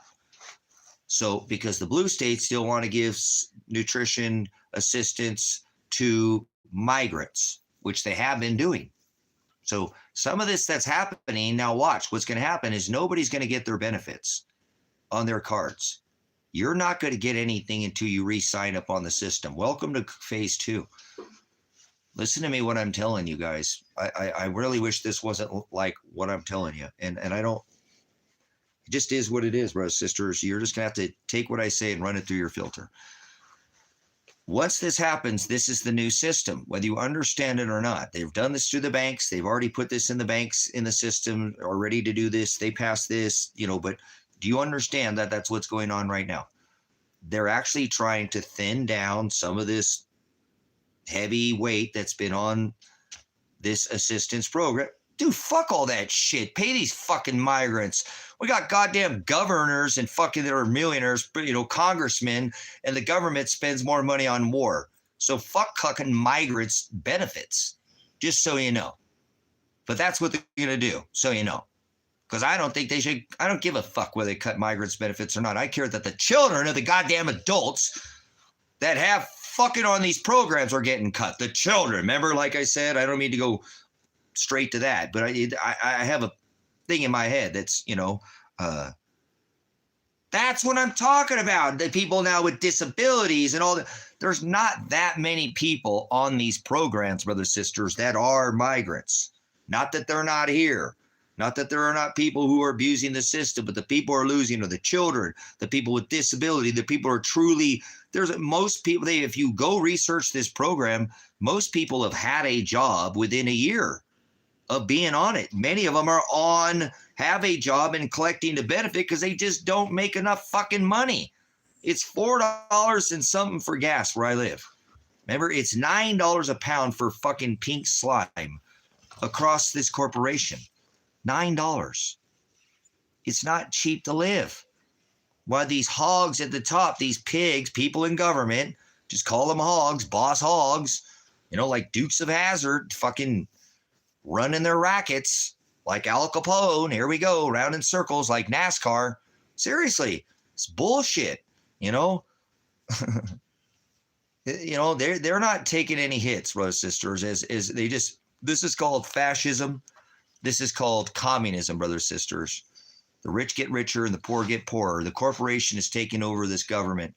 This is happening whether you like it or not. So this will all lead to Walmart not taking a certain card. I see through this shit, brothers, sisters. I wish I didn't know this, but this is why Father keeps me here. Not because I want to be here. It has nothing to do with me wanting to be here. I don't want to be here. Like I said, I don't. I'm tired of this fucking place. It disgusts me, but I have to serve this flesh that still has a brain skull, didn't get rocked enough that I can still remember that in February they were asking to cut some of these migrants off, and that's how this is headed, whether you like it or not. So what this is going to bring in is phase fucking 2, okay? So once phase 2 hits, it's going to get a lot worse. I'm going to tell you right now, whether you have any understanding of what I'm telling you, this is the calm. Phase 2 has started. Phase 2 is not starting with a bang. Phase 2 is going to start with, just like anything else, it's like they break you in slowly and they predictively program you. They literally program you and make it easier for you to digest because you don't take it all at one time. You take it deep, but you just don't realize they just keep putting it on you. So listen to me right now. This is phase 2. I'm 100% certain that we are out of, like I know we're in the new age. We have entered phase 2. What Father has done is blessed you, because it does talk about that, because it's going to mimic fucking labor. For Christ's sake. You ever had a baby? You ever been a woman? Remember, there is some relief for a minute. Oh, but goddamn good and well, it's going to come back harder and stronger. You're in the phase right now that's the calm. In labor. I'm telling you, I feel it. I'm like, wow, we should have went bananas with this whole SNAP program. It's coming back, brothers and sisters. You better fucking get your head on straight. This next wave is going to make this first wave of COVID look very simple. They are going to bring, we've got many waves to go through. You think wave 2? We're just in the second rider of Revelation in the red horse. We have not seen the black scales. We got to get through all this death. What do you think the rider on the red horse represents in Revelation? That's why Father said past Revelation, so we can decode these scriptures and we know celestially where we're at in time, so we can prepare ye the way.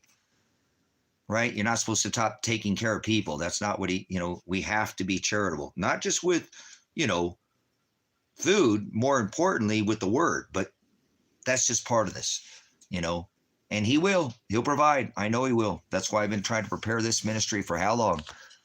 100% food oriented. 100% food oriented. You know what I'm saying?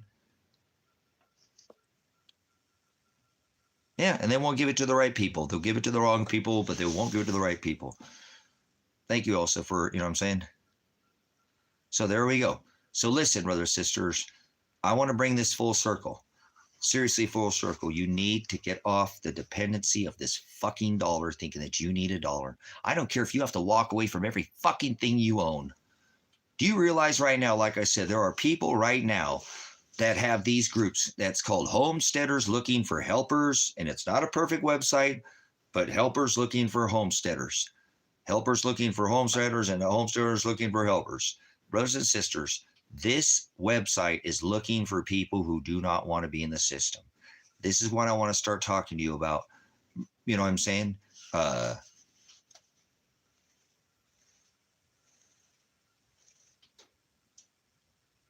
Red horse represents war. We ain't when close yet. No, we're in the right order of the red horse. We've already seen mass MAGA death in Ukraine and Gaza and Yemen, and we're about to see it in North and South America. We haven't seen it in Americas, but we're going to see it in Americas very soon. They're going to wipe out North and South America. A lot of this, we're going to be genocided. That's but hear me out. We are in a calm right now. We are in a calm right now, and you could still go to the damn store. I was looking online before I came in here because I do a lot of research. These Walmart stores are fucking a ghost town, brothers, sisters. Yeah. Father's giving you some abundance right now. He's giving you a fucking way out. But you aren't accepting it once again. You're going to act like ain't nothing fucking happening again. So, I want you to get off the dollar. Fuck your dependency on EBT or benefits. Fuck you, people who think because you're dollar secure, you are lost. You need to get, if you are dependent on a dollar, you are just as weak as the people on EBT. Sucks to be you. Yep, because they could pull that dollar at any fucking moment. Absolutely, they could. They already pulled the fucking penny. Said there was a change shortage. There's 2,000 or 200 grocery stores in America right now that are asking people and giving them 2 cents on the dollar to bring back their fucking pennies. It's happening, brothers, sisters. If you're dependent on the dollar, you are a fucking idiot. And don't fucking hear me out. I don't care who the fuck I offend, because the whole world's dependent on the dollar. Yes, they are. America made everybody dependent on the dollar. Yes, they did. And if they pull this and put you on some blockchain fucking system, guess what? Your dollar ain't going to mean shit. You better become undependent of the dollar. If you don't own a water filter, drip filter, if you don't own a solar panel, if you don't own a wind turbine, if you don't own one of these generators, solar generators, I want to get one of those so bad now, guys, for the road. I don't wish I never would have looked at one of those. I mean, I know what they are. Goddamn, my feet's just blowing up with every kind of one. But I'm going to get one, guys, for the road. I think that's it. If you don't own a solar generator, if you don't own, some seeds and some long-term food storage, I don't even know why. I just don't even want to associate with you. I like having you here, but I don't need your subscription. If you're dollar dependent and you are really not trying to get out of the system, I just don't have no love for anybody like that anymore, brothers, sisters. I mean, I do love my neighbor, like my enemy, like myself. But my point is that Father really spoke to me before I came in here today, because, he threw us through the word and through scripture. He told me to center myself back to what I've always done. Just go back to my core value. I was going to create a community out here, remember? Not for me. I didn't buy this property for me. It became a ministry. It is what it is. To get people to not to be dependent on the dollar. You don't need any fucking dollars. If you think you need dollars, I need you to leave. Get away from me. You just don't get it. See, I only really want to be around people who understand this fake fucking alien invasion is coming. and they're going to whack a bunch of you people, whether you like it or not, especially people who are Christians, Catholics, Protestants, Presbyterians, people who believe in Jesus. So good fortunes, good luck, goodwill, good. There's none of that. You're just going to get eaten up by this, whatever it is. I think it's going to be robots, literally fucking robots going to come put you in camps or literally just dispose of your dumbasses. Or you get raptured in the sky because they got that rapture placebo. And I'll be the crazy guy until it happens. I get a lot of these things correct. And time to time, I don't get it right over the nail, right over the head. But it's like with what's going on right now. I did channels about this 12 years ago, right? Exactly where we're at right now. It was called America Ever After. This is the time, the stage where they're about ready to complete this whole system and make it an ever after system. Because I knew the dragon was going to take over the system by digital blockchain, tokenized, credit scored communism. They already have it set up. The Airbnb, all that shit where they starting to do this, the DoorDash and all this. Now you're not going to go in the store. There's not too much longer where you're going to go into the store. And I don't care what you think anymore. That's what I'm saying. I got to go back to the old me where I stopped fucking addressing stupid asses on the internet. It's like you're not there. I should only stop addressing any more trolls and only address just the ones that I choose. Fuck trolls. You're fucked if you're dependent on the dollar. Do you understand? You need to have a wind turbine. You could put that shit in a goddamn truck and go live out in the middle of the woods. Fuck you. If you don't have mobility, you're a duck in a pond. If you sit there thinking you're going to protect your shit at your house, you're going to get run over. Get away from me. I don't want to be around you. If you're dependent on the dollar, get away from me. Why are you here? Go get undependent on the dollar. I can help teach you how to do that, like chicken eggs. Remember? You eat chicken eggs and chickens, you have roosters and they make more eggs. And now you got more fucking eggs and more chicken than you know how to eat or get rid of that you can trade with. Oh, vegetables do the same thing. Vegetables, they grow fucking seeds. Oh, no, I got to have dollars. You can buy solar fucking panels and stop being a goddamn fucking dependent on the system and paying taxes to the system. How much taxes do you pay on your goddamn power bill? Fuck you. You fucking dependent on your dollar, ignorant pukes. I was going to invent a lifestyle, which is not, unknown, where I was non-dependent on the dollar. Because when the new system comes, the dollar is the beast. So if you're dependent on, I figured it out. That's what it is. That's where Father says, all right, here, just tell them this. He did. He said, tell them this, Tracy. If they don't listen to you, then they can eat a dick or eat some snatch. I don't care what you say, whatever you prefer to eat, whatever your preference is. But if the dollar is the beast is the dollar. The beast is the dollar. And it's the whole system it funds. It's the whole system it's had with the oil dependency and forcing everybody to pay for the fucking US dollar with oil for 50 fucking years. The beast is the dollar. If you pay for fucking dollars with anything, fuck you. You're a piece of shit. Stop paying with dollars. And I don't care if you pay with the credit card, it's still a dollar denomination. There's other ways to pay. So, paying goats, paying sheep, paying fucking water filters, but stop paying in fucking dollars or get off this ministry.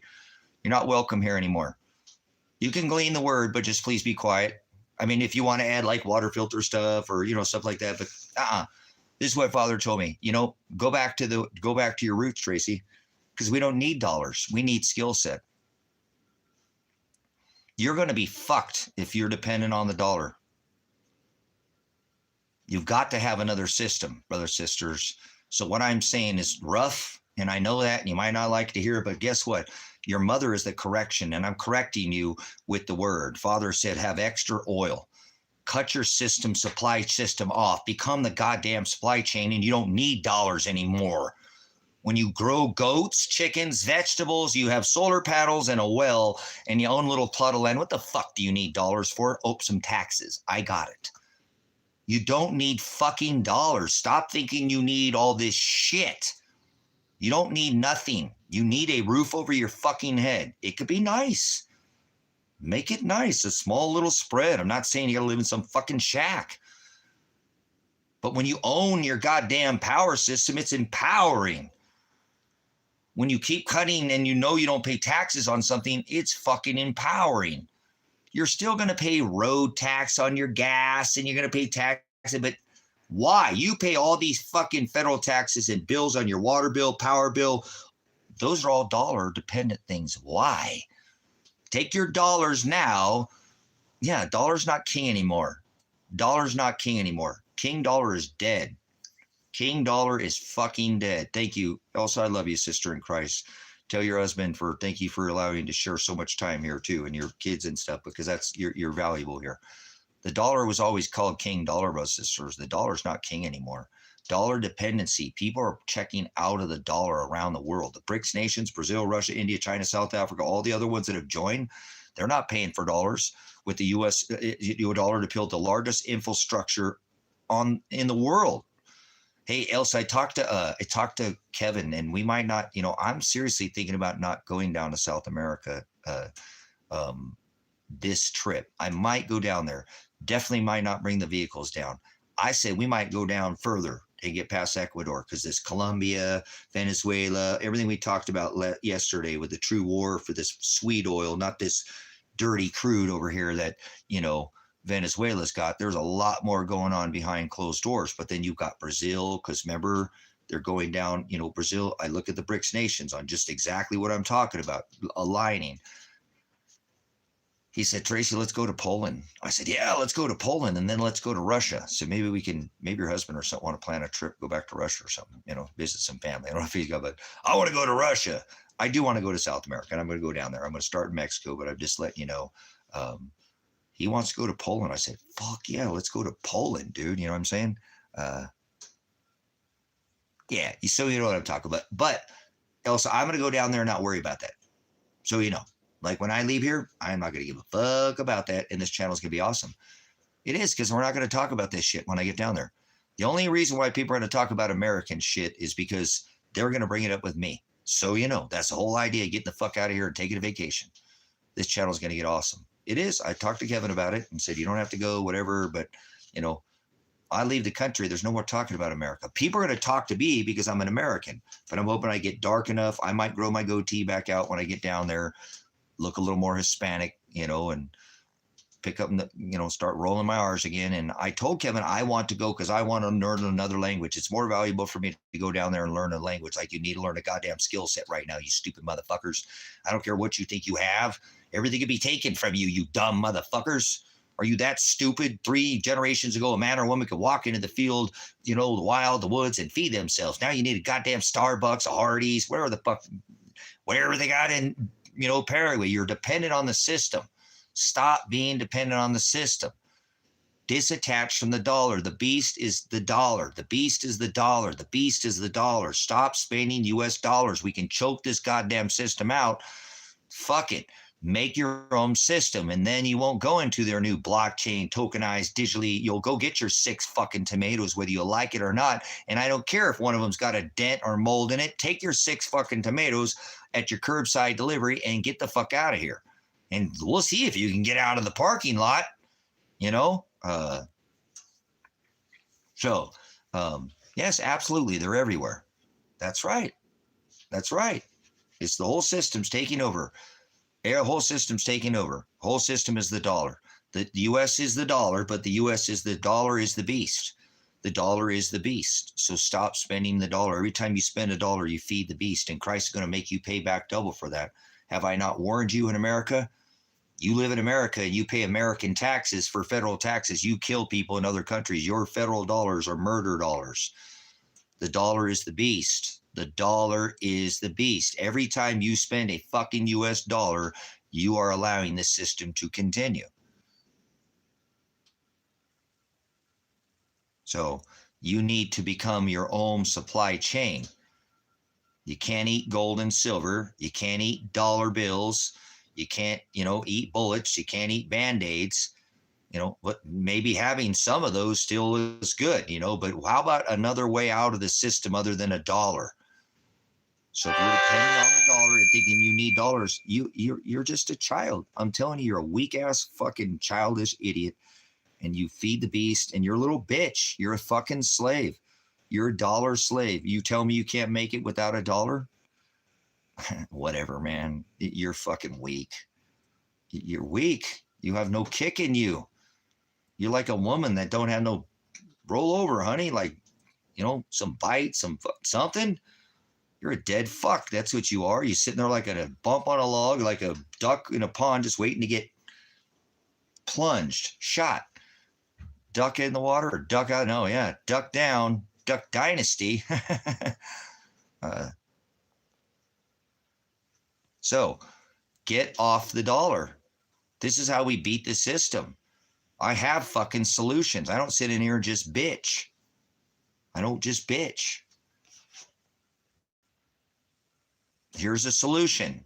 Become your own supply system. Get a solar panel. Get a wind turbine. There's more than one way. There's many ways to create power. There's many ways to create light. There's many ways to create heat that doesn't involve being hooked up to a grid.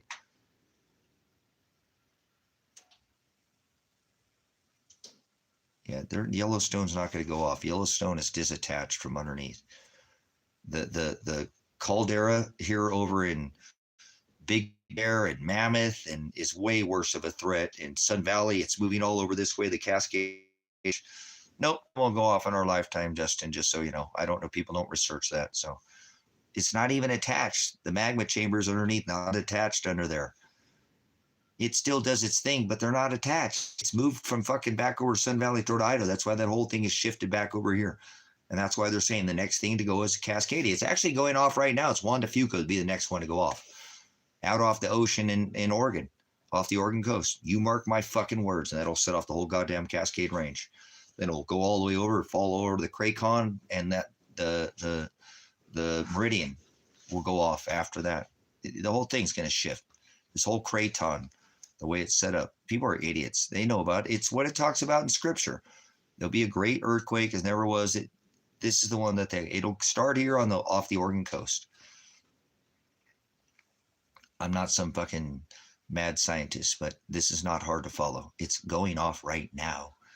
They're just not telling anybody. It has been, but it's going to fucking blow. Remember, we had 6,500 years it's been since that one was activated in Iran. You guys are sleeping, once again. This is what they're getting ready for too, by the way. This whole magnetosphere, the grid going down, you know what I'm saying? So it's time to become dependent on your own system. There are ways to make fucking power without their combustion, and don't not still use combustion. You know what I'm saying? You use these systems until they don't work, is what I'm saying.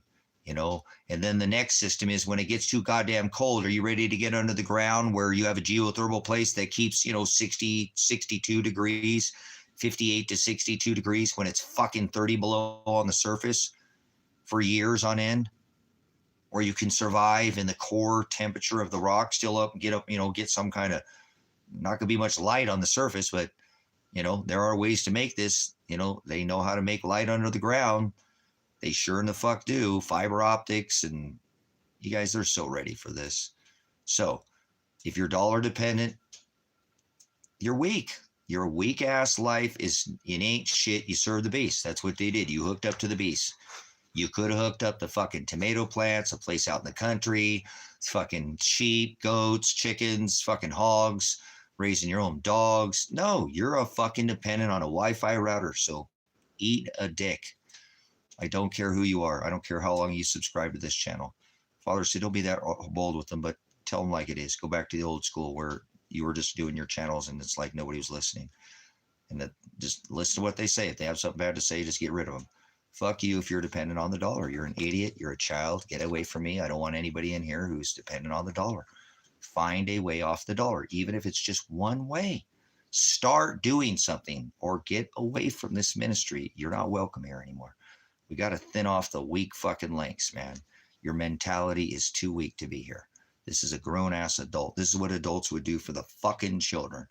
Because this way we'd have a way to feed the children without the system. See? Fuck you, you weak-ass people. You don't even care about your own fucking kids. And I'm setting up something for your future generation. So just keep being a weak-ass little bitch is what you are. And that's all you are. If you don't stop fucking spending your goddamn murder dollars to kill people in other countries, why the fuck would I want you here? If you pay federal taxes, you are a piece of shit. You're a murderer. You're going to pay at the end. You do murder people. You may not have killed them with your own hands, but your dollars did. So take that, stick that in your fucking pipe and smoke on that, okay? The nation's just stoned out of their fucking mind. A bunch of Mexican Americans.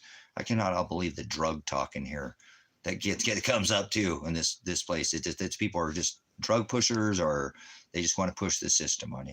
You know what I'm saying?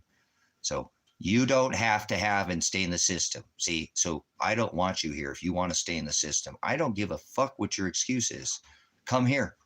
Come here. If you live in America, come here. I have a place. Boop, see, you're fucking out. Just unsubscribe now. Go fuck yourself. Seriously. Come here. The ministry has been bought and paid. You don't need to pay anything to come here. Bring your fucking kids. Bring your family. Bring your pets.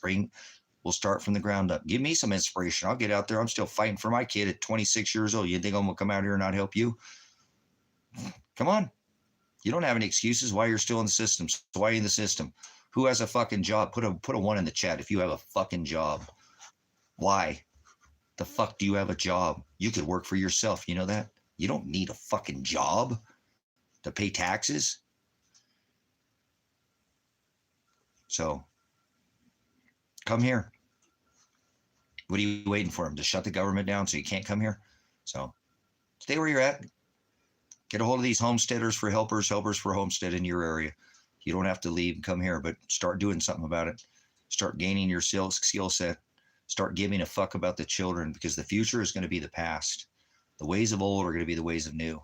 That's fucking damn right. You better learn how to create shit without a refrigerator. Keep long-term food storage without having refrigeration. Drying things, canning things. Fucking, there's ways to do this, brothers, sisters, but you just keep depending on your goddamn grocery store, and that the Piggly Wiggly's can always be open, or the Kroger, or the Safeway, or the, the Alpha Beta, or the Winco, wherever you do all your dependency shopping, and you spend your fucking dollars like an idiot when you could be buying solar panels,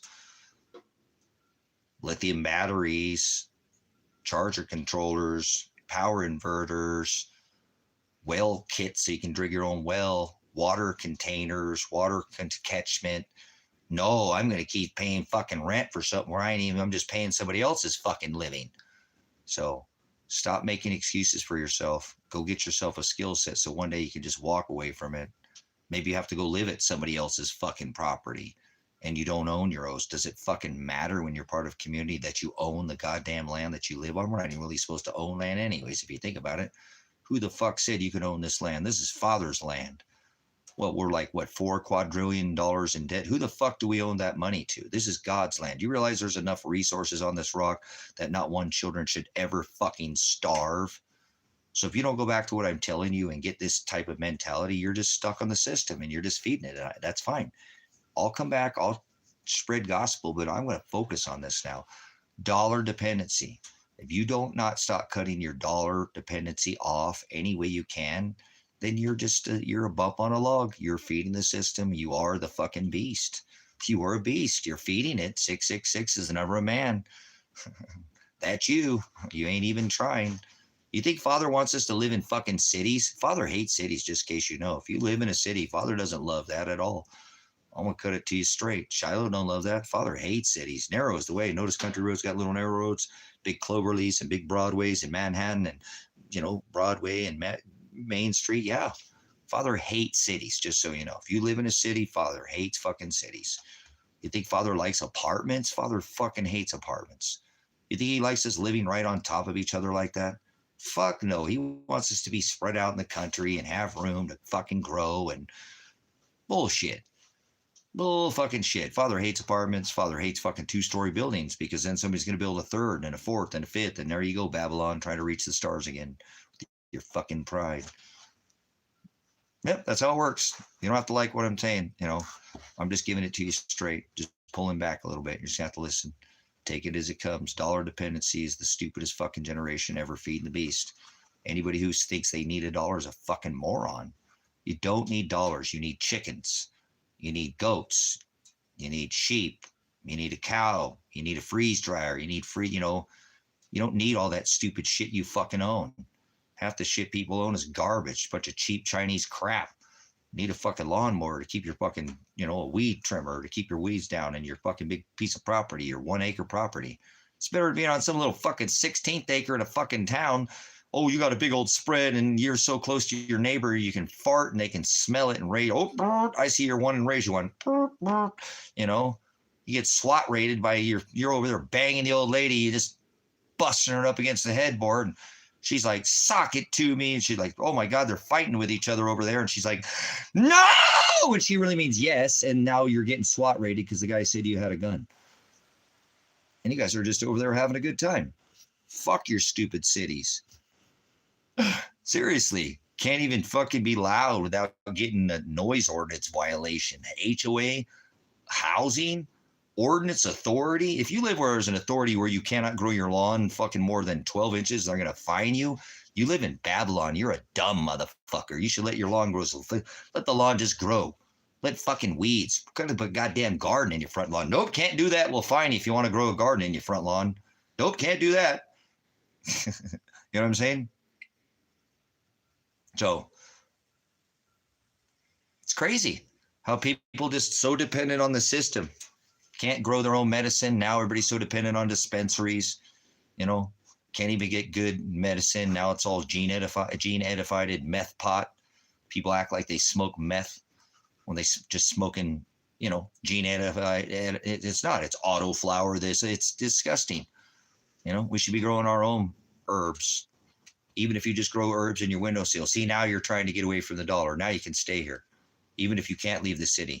But you're trying to fucking grow some herbs in your garden. You're cutting off the fuck it, honey. He's right. Let's just grow a tomato plant. If it don't live, at least we fucking try it in a bucket or something, honey. He's right. We should do something. No, don't just keep staying dependent on the fucking system. Keep allowing this fucking strangulation nation to go out and for 50 years just force everybody to pay for oil with US dollar. What the fuck do you think Trump's going down into Venezuela for? It's that nation over there to the east.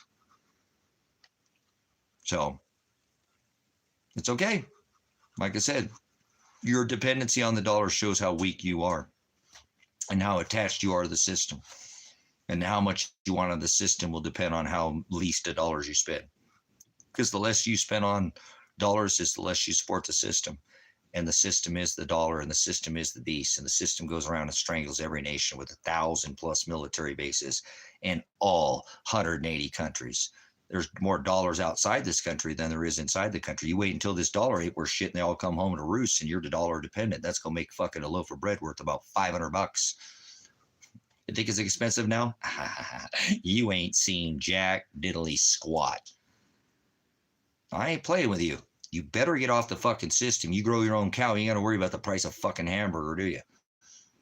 You're eating steaks and chuck eye and rib eye. The whole damn cow. Remember, you grow 10 rabbits. You got three does and $7. That's as much as a whole cow's worth of meat. See, you're an idiot. You are. You don't have any idea what you're talking about. You're some bumbling Babylonian dollarite. You've been dollarized and dollar dependent. So if you think you need dollars, oh, I don't, because I only use my Venmo. That's a fucking dollar bill, you idiot. Stop spending dollars. Stop feeding the system. There's a way. There's a solution. It's called check out of the solution. Evolution, not revolution. You guys are like a hamster going around on a wheel, paying your fucking dues, hitting the clock 9 to 5, like a hamster. You never make any more fucking money. Things just that's called stagflation. Your HSU's going nowhere. Revolution, putting like 6 shooters, you fight with each other for going to work and in traffic and for, you know, this job position. And when you could just go around the system, it's called evolution, you dumb fuck. Not like growing a third thumb or a kickstand to lean on so you can just sit there on your ass all day. Well, just stand there all day. Get your hands out of your pocket, goddammit. Go to work. Idle hands are the work of the devil. I think so, Justin. I don't think it would be more than gold, but in a sense, listen to what Just's saying. You ain't getting gold and you ain't getting no access to silver. It'll be unattainable. Silver and gold will become so unobtainable that Justin's right. Copper will be like gold. Actually, water and food is the new silver and gold, but copper will be the new gold. He's right. Listen, it won't be worth more, but in a sense it will, because it will be transactions. transactions. It won't have anything to do with what it's the penny. It'll be that it's worth more than its weight in copper or gold. Justin's onto something. I've been talking to everybody about this, trying to get everybody, because you kind of missed the boat. Silver is $50. I talked to Kevin this morning again about this. Silver is $50. Oh, it's pulled back to 48. No, it's not. It's $50 fucking dollars. You ain't buying no silver anywhere on this rock for any less than $50 an ounce. If you want to hold the fucking thing in your hand, it's going to be more than $50. So you kind of missed a little bit with silver, unless you have an excess amount. Not that you can't. I think silver at $50 is a steal. I think anything under $50 right now is still fire sale prices. But when people can't get a hold of silver anymore, because silver will become unaffordium, which will make it unobtainium for most people. First will come two stages. First will be unaffordium. It's getting there almost at $50 right now for most people out of their hands. Right now, you can go get copper pennies. Now, I have 3 jars of these that are not copper to my 1 jar, and that was about the ratio. So you know. So you can still get these. Thank you, Justin, for bringing this up. Because this is something right now that you don't need your fucking goddamn dollar dependency on. Go trade your goddamn dollars for fucking pennies. Right now, there's a fucking grocery store that is offering through 200 stores throughout the U.S. to bring back your fucking pennies, and they don't care if they're copper or not. Obviously, they're fucking going to try to get the copper ones, brothers, sisters. It's worth it.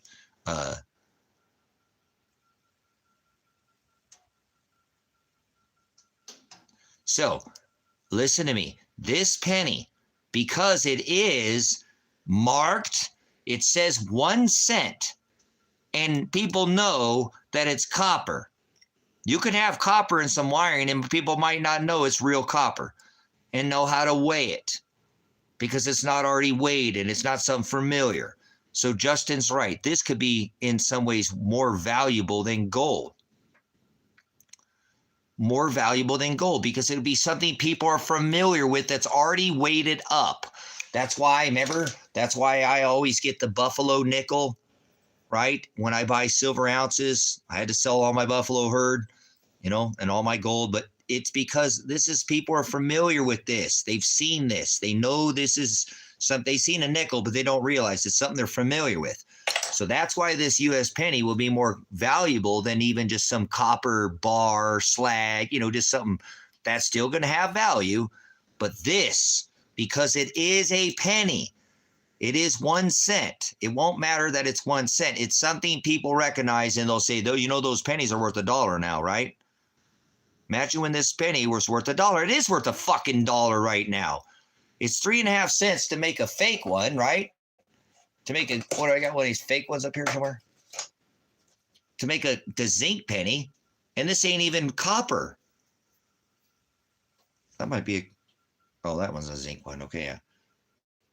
But it's just not even a copper penny. So it's lost 99% of its purchasing power.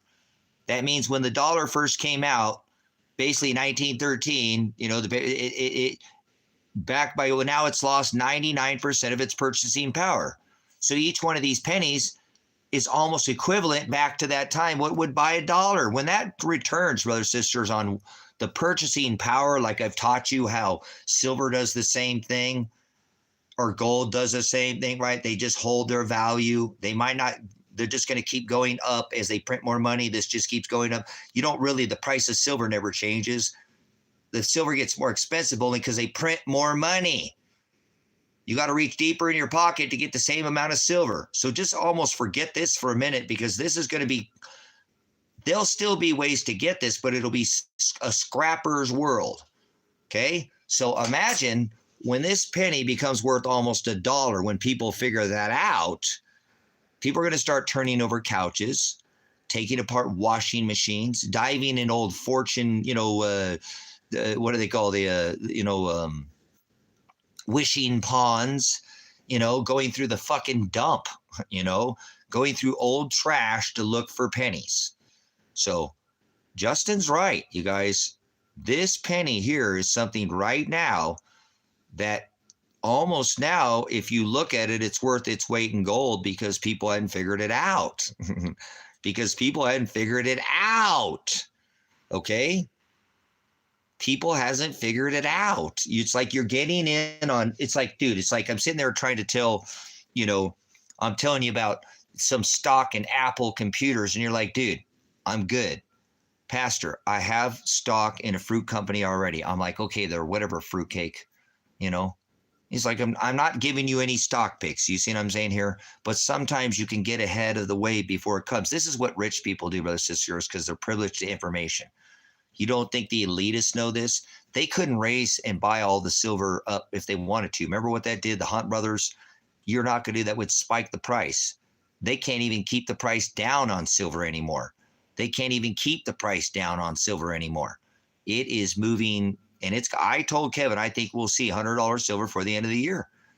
And that's 2 months away now. I mean, it could happen, or at least 75. You know what I'm saying? Yeah. Yeah. I stand by our STEM people, and materials for batteries and solar panels will be through the roof. Invaluable. Yep.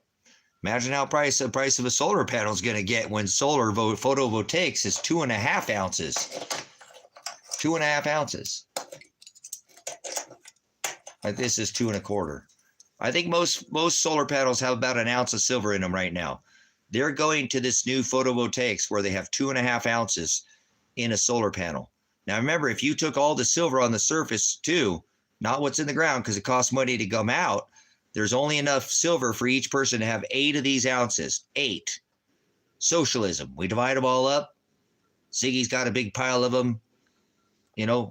Justin doesn't have any, so we're going to give one to Justin, or one to Elsa, and take them out of your stack. Divide them. Socialism. Bernie Sanders, Donald Trump. Socialism. So 8 ounces, brothers and sisters.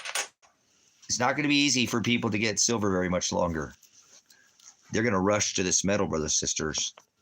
This is like the little town that blows up, next town down the road that blows up because there's just too many people living in the big town and the small town. You don't tell me small towns don't grow the fuck up, right? That's kind of what we got here, brothers and sisters. You're just moving into the smaller town until it blows up. And you could be glad that you had all those houses. They came out here, this valley that I lived at, brothers and sisters, and they paid something like $5 an acre. And they bought this whole fucking valley and took out every tree out here.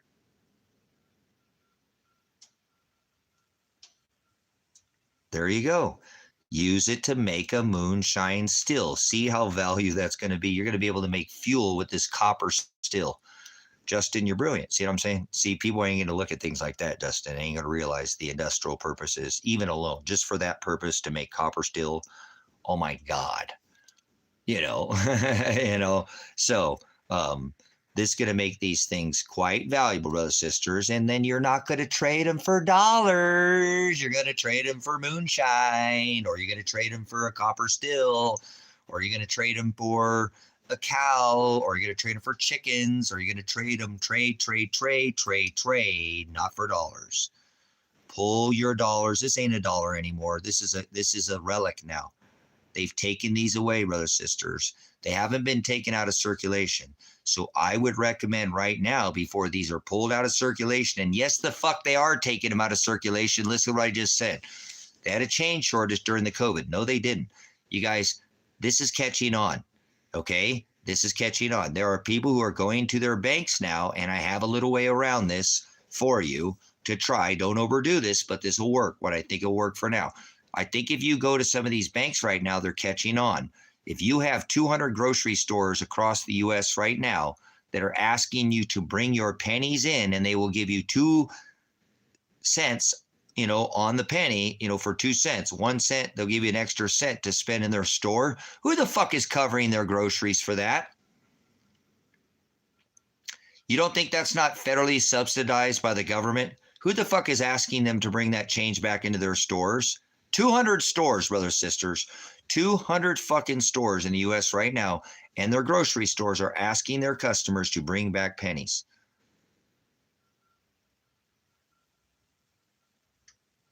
Yeah, ounces, acres,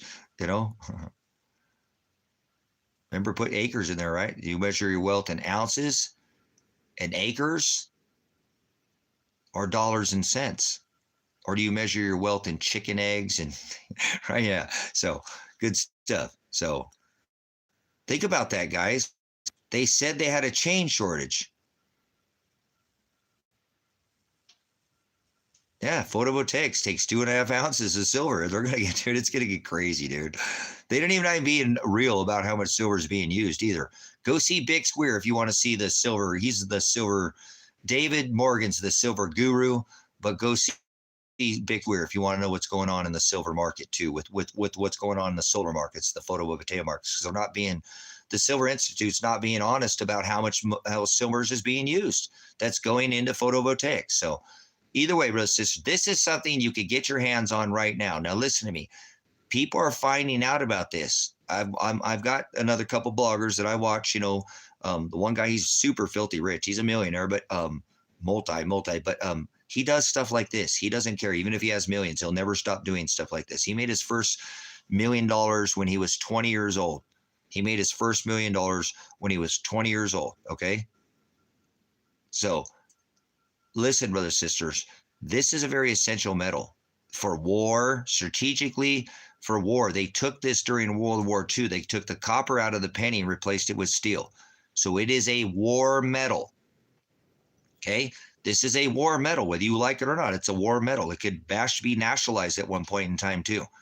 This metal could become nationalized. So you got to be a little bit quicker to draw with what I'm about to tell you. Because watch, there are banks right now that are catching on to this. People have been coin rolling through the coin shortage. They're able to get access to rolled like $100 worth of rolled coins. Now, a bank would normally give that to you. I went to my bank; they couldn't give me more than $1 worth of rolled coins, pennies, $1, not $100. They said they just don't have it. They're not using them that much anymore. They're really trying to phase them out. They're going to actually take them out of circulation. Elsa said in 1966 in Paraguay, they took them out of circulation. In 2012, I think it was, in Canada, they took them completely out of circulation. You can't use them anymore. You can't use them anymore. Okay? So that could happen. So you better get these damn things before they take them out of circulation completely. They're still in circulation. Again, I took 3 jars. I have 3 jars over here, which I do need to find a home for them. And, but I have another way if you run into a problem, because some of these banks now are not giving out, I think if you went in there and said, hey, I'm trying to get these to get the copper out of them, they might not say anything. They might not, even if you just ask. But I kind of got a little way around. There's more than one way to skin a cat. Tell them. So tell them that you're doing a backsplash or you're doing a copper floor. And they might just look past that. That's right. They took the copper away because it's antimicrobial, antibacterial as well. Copper pipes, copper doorknobs, antimicrobial, antibacterial. Boy, you'd be healthy if you drank out of copper pipes, wouldn't you? Took that away from us too, didn't they? Good call, Elsa. So, brothers and sisters, they are getting this metal now. I see it. I was on this. I said something before it happened, and now it's happening really quick.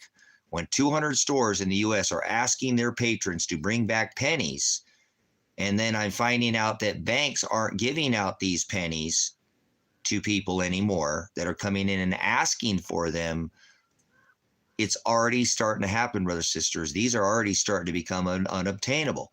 These things used to be thrown on the ground. Nobody cared about the penny. There's a big tray of them so you can make change if you forget to make change or whatever. Always pennies everywhere. My wife's name is Penny. I've had a crude reminder my whole life about this thing. Now I wish I would have saved every penny. A penny saved is a penny earned. Remember that? That's what I was taught, old school. A penny saved is a penny earned. So go get these right now. Go get these. Go to your bank and tell them we're doing a floor, a copper floor.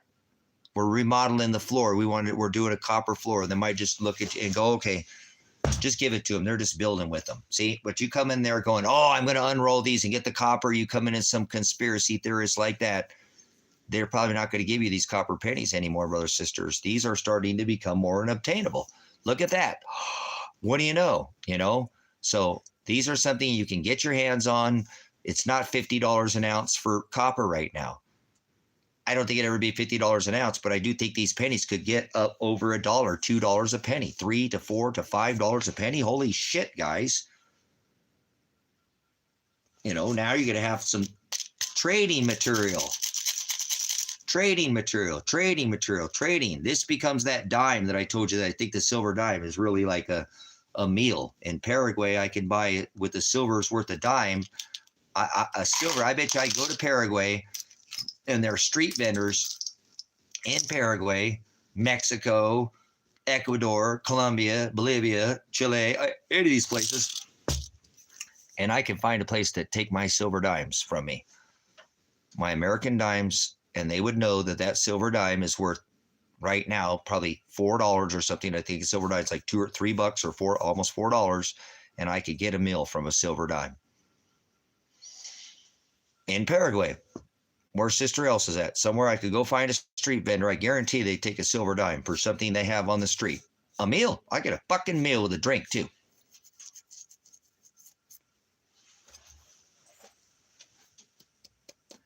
This might start buying burritos, brothers, sisters. I sure wouldn't mind buying some burritos. That's a lot of fucking tacos, baby. That's a lot of burritos, baby. Save your penny. A penny saved is a burrito earned. No, not really, but maybe that'd be badass, wouldn't it? A burrito is $16.50 here, brothers, sisters, where we go to get burritos. When Kevin first got here, burritos were $10.50. They're $16.50 for the same burrito. He ain't even been there that long. He's been here a little more longer than I thought, but $16.50 for a burrito in Bend, Oregon. For a good, it's a big burrito. It's not some pussy burrito, you know, like, you know, it's a burrito. It's a taqueria style burrito, but a penny saved is a burrito earned, dude. Oh my gosh. I'm gonna go get some more fucking pennies. Seriously, I couldn't get any last time in town. Nobody had any pennies. Nobody had any pennies. I went in town. Nobody had. The store didn't have them. The bank didn't have them. I went 3 places and nobody had any pennies they could give up.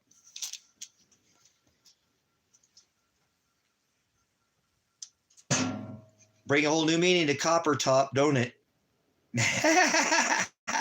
Am I a copper top battery?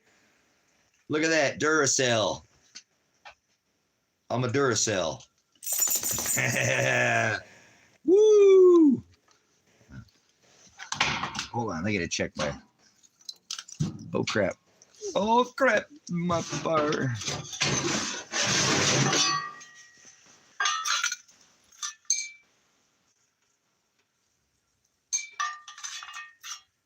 All right, let me ooh, another piece of wood here. I have one more piece of firewood. One more piece of firewood.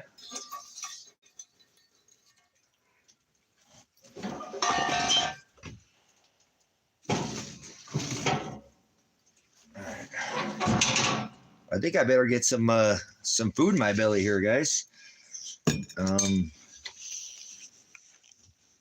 Dad needs to get some food in the belly. I think I'm gonna make.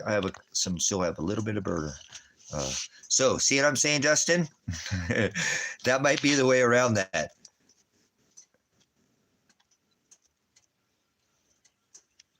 No. Yeah, what are you talking about here? What's that? Buy a box from your Target, largest bank. Yeah, see what I'm saying? 2,500 pennies. There you go, Elsa. See what I'm saying? It's something you can afford. Then you buy the little scale, guys, because I use the scale, and it's either 2 or 3. 2 or 3. It's changed, but it's 2 or 3. It's easy to flip them out. I did it when I went and had the Toyota fixed. I was doing it in the damn showroom out there, you know what I'm saying? Flipping around pennies. Okay, cool. Thank you, Elsa. So right now, again, guys, if you think about it, you know, you can get your hands on these pennies in America. You Americans, you missed the boat. Canadians can't do it.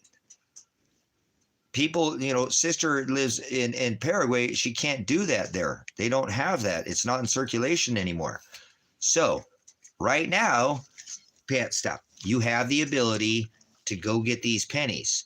I told you I went in town and they wouldn't give them to me. They just didn't have them. I don't think it's going to be too much longer, brothers, sisters. Again, when you see grocery stores in America asking for the pennies and they'll give you 2 cents on the dollar, that shows you there's some value behind these pennies because they're not getting all copper pennies. I told you I have 3 mason jars full of regular pennies. So if you're going to go try to do this, what I would ask them, just go in there and ask them for $25 worth of pennies. If they ask you why, tell them, I'm doing my floors and a backsplash in copper. I saw it on the internet. It's so cute. Have you seen that? Oh, yeah. Oh, we're not giving out copper pennies because of the shortage. I think if you tell them I'm doing flooring and backsplash and you get them to look in another direction, but if you go in there and get they're doing a copper. Did you guys, there's a copper shortage. I'm trying to get, I went to the store the other day, brothers, sisters, and I asked for $5 in pennies at the local store from a lady who I thought she was kind of awake, a little bit awake, not woke, but a little bit awake.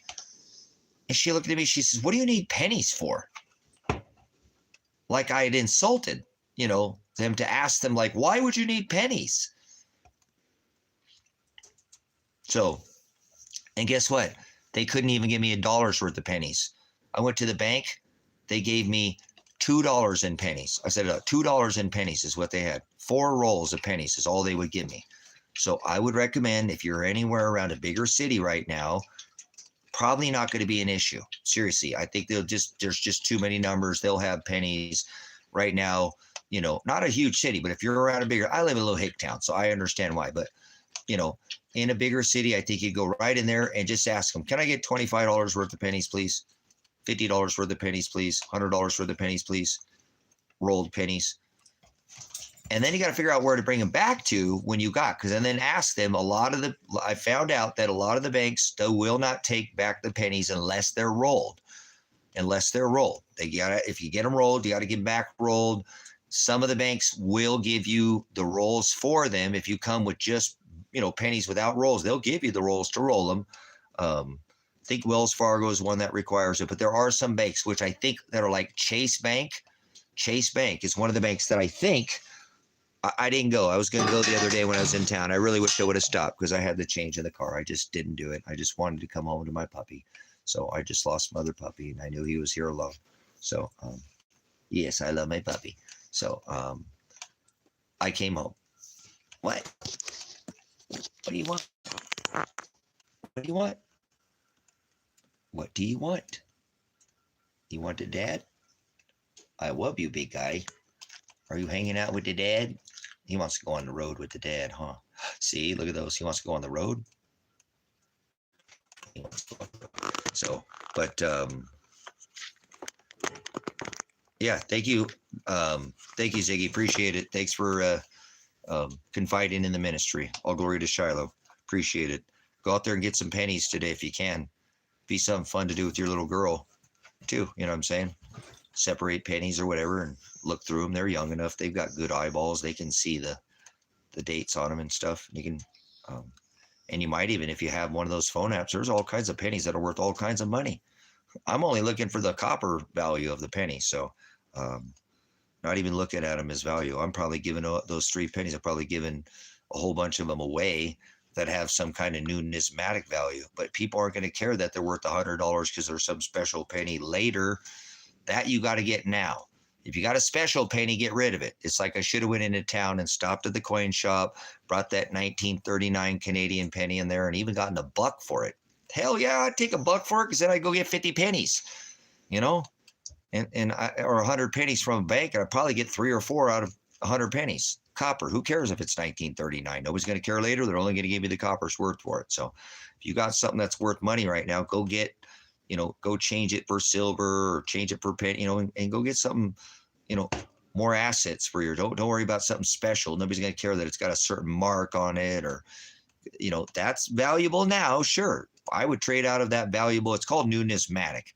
Anytime if something's worth more than its weight, is called numismatic value. So get rid of that stuff. Why are you holding on to it? When you could obtain more silver for your dollar, I'd go with more silver or more pennies, or, what I'm saying? So I'm going to try to, next time I go into town, I'm going to take my 1939 penny. And I actually had a couple other coins that are, I don't know what they are. I'm just going to take them into the coin shop. It's a coin shop. Say, are any of these worth money? Yep. Okay. There's the one. I'd trade them into silver dimes. Is what I plan on trying to do. Trade them into silver dimes. So I had to get rid of my silver and gold. So I'm going to have to try to figure out some way to start making a little bit of a stack back, so to speak. So, all right, guys, let me get up. I'm going to make some burgers here. It'll take me about 5-10 minutes, short order here. I'll try to get it done quick, and we'll come back and consider our conversation. I guess I'm hoping my attorney will call me today, but I don't think my attorney's going to call me.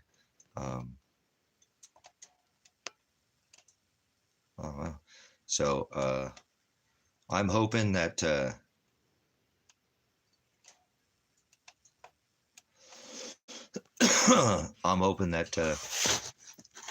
he'll call sometime this week, because I don't know what I'm going to do when he doesn't call this week. That's only going to leave me literally, this is like 2 weeks and 6 days right now.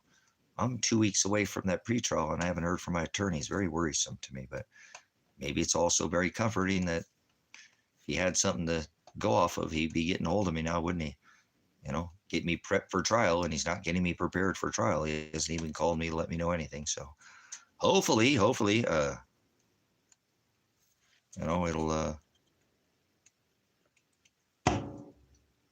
yeah, awesome.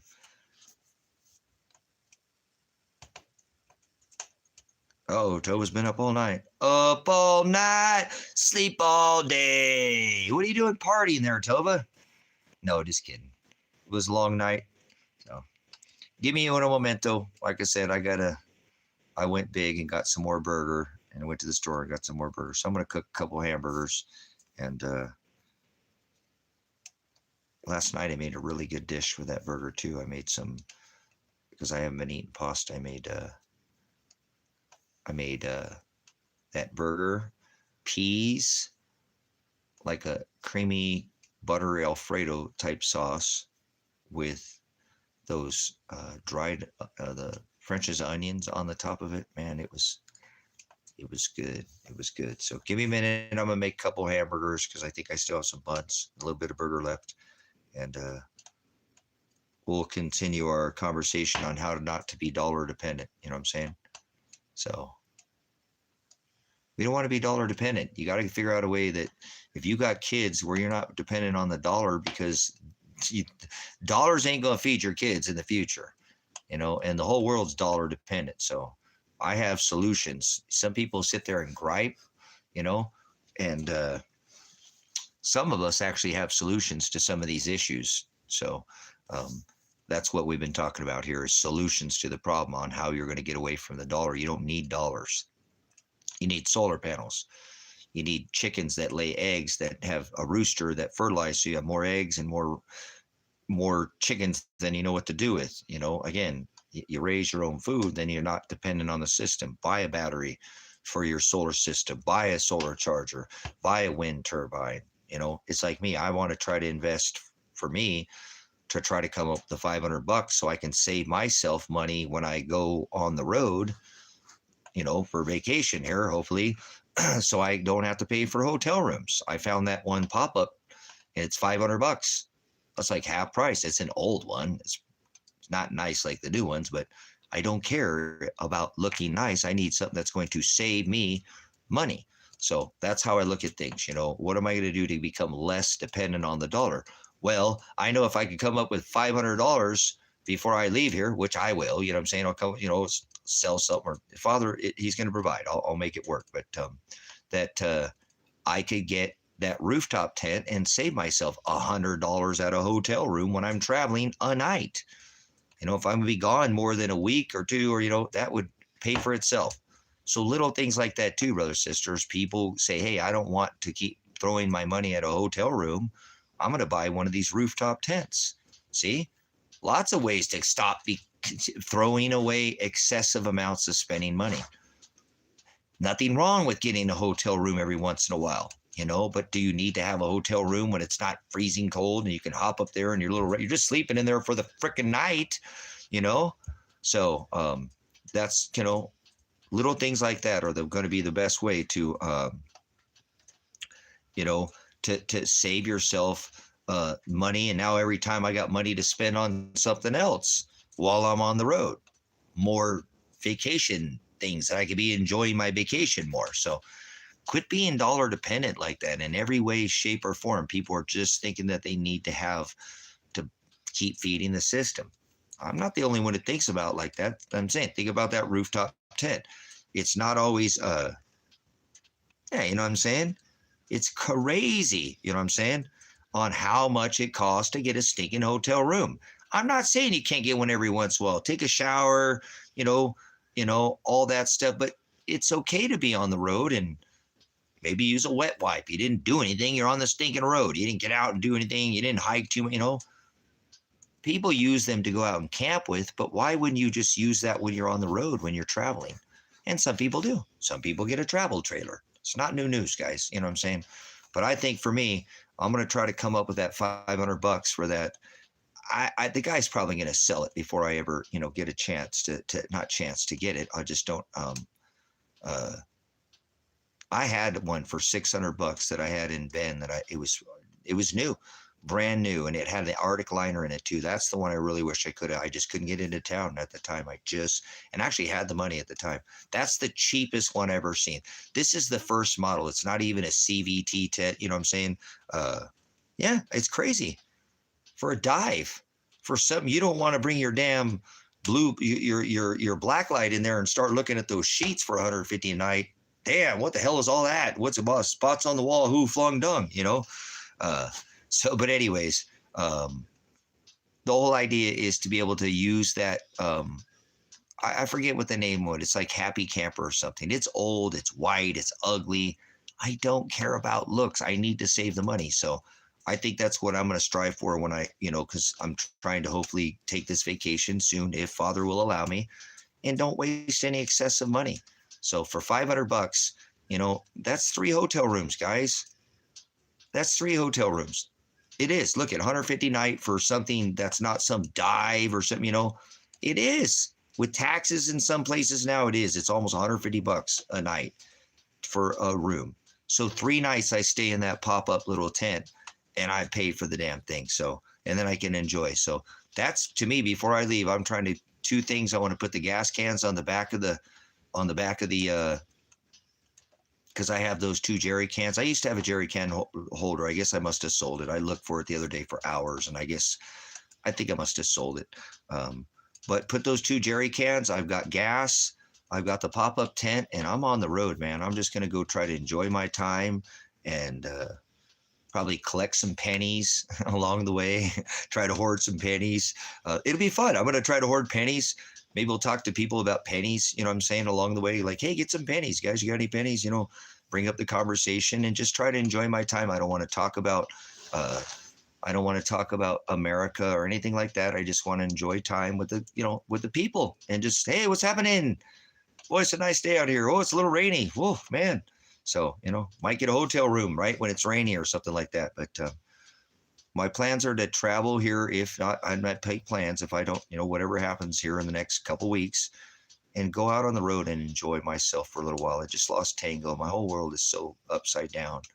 I didn't plan on losing that dog for another 4 or 5 years, and that's what I get for making plans. So it's devastated me. My heart is just broken, and I just know that a vacation is going to help.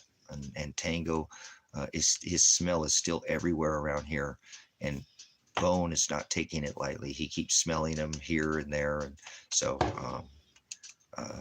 hopefully I can get him away from here and get him out of the routine where he's going out and doing the same thing too. And I think he needs a vacation because he's kind of struggling too. He's just so used to having him next to him, and his whole routine is they're very interactive dogs. They have a really good friendship, relationship. So every time he's trying to do something, his brother's not there. So I'm hoping Father will let me go on the road, and I think it'll be good for the dog.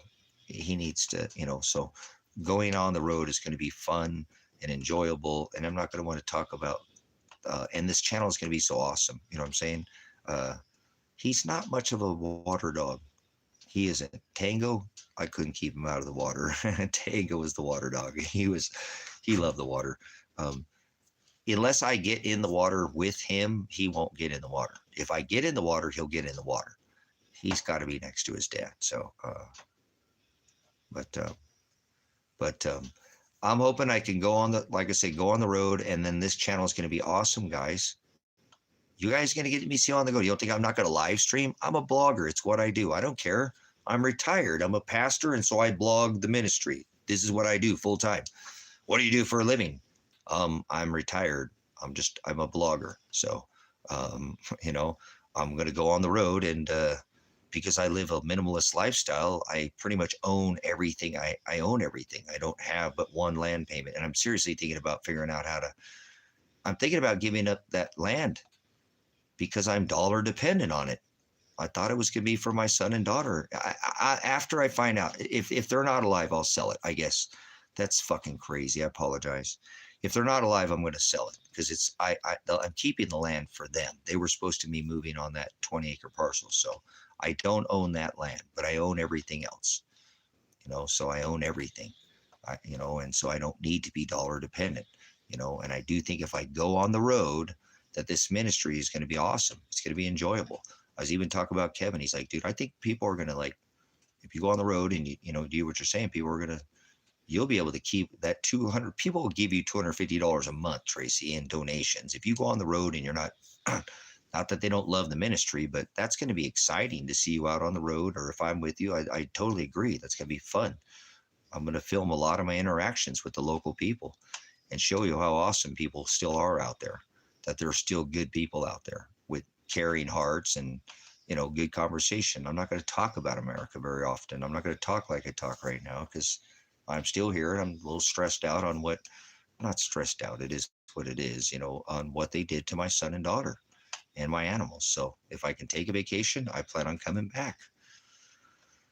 I don't even know where to go anymore because the world's so freaking on fire. And remember, there's nowhere where you're going to run and escape judgment. So I'm not trying to escape judgments. I'm just trying to go on the road, and take a vacation. So my son, I think he'd want me to do that. So anyways, I'm hoping here in the next, couple weeks, as I only have a couple weeks, I'll sell one thing, have enough money to go on the road and buy that, that topper.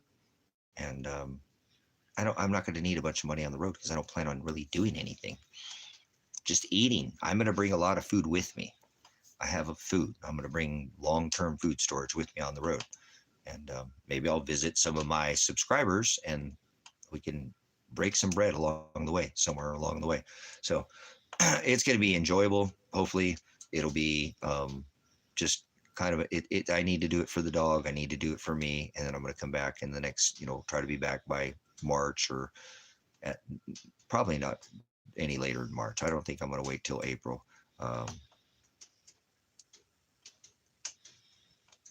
So he needs to go on the road. He needs some break from being here. He still smells his brother everywhere he goes. And so he struggled, but he'll be okay. He's a strong dog, but he's missing his brother. He's missing his routine.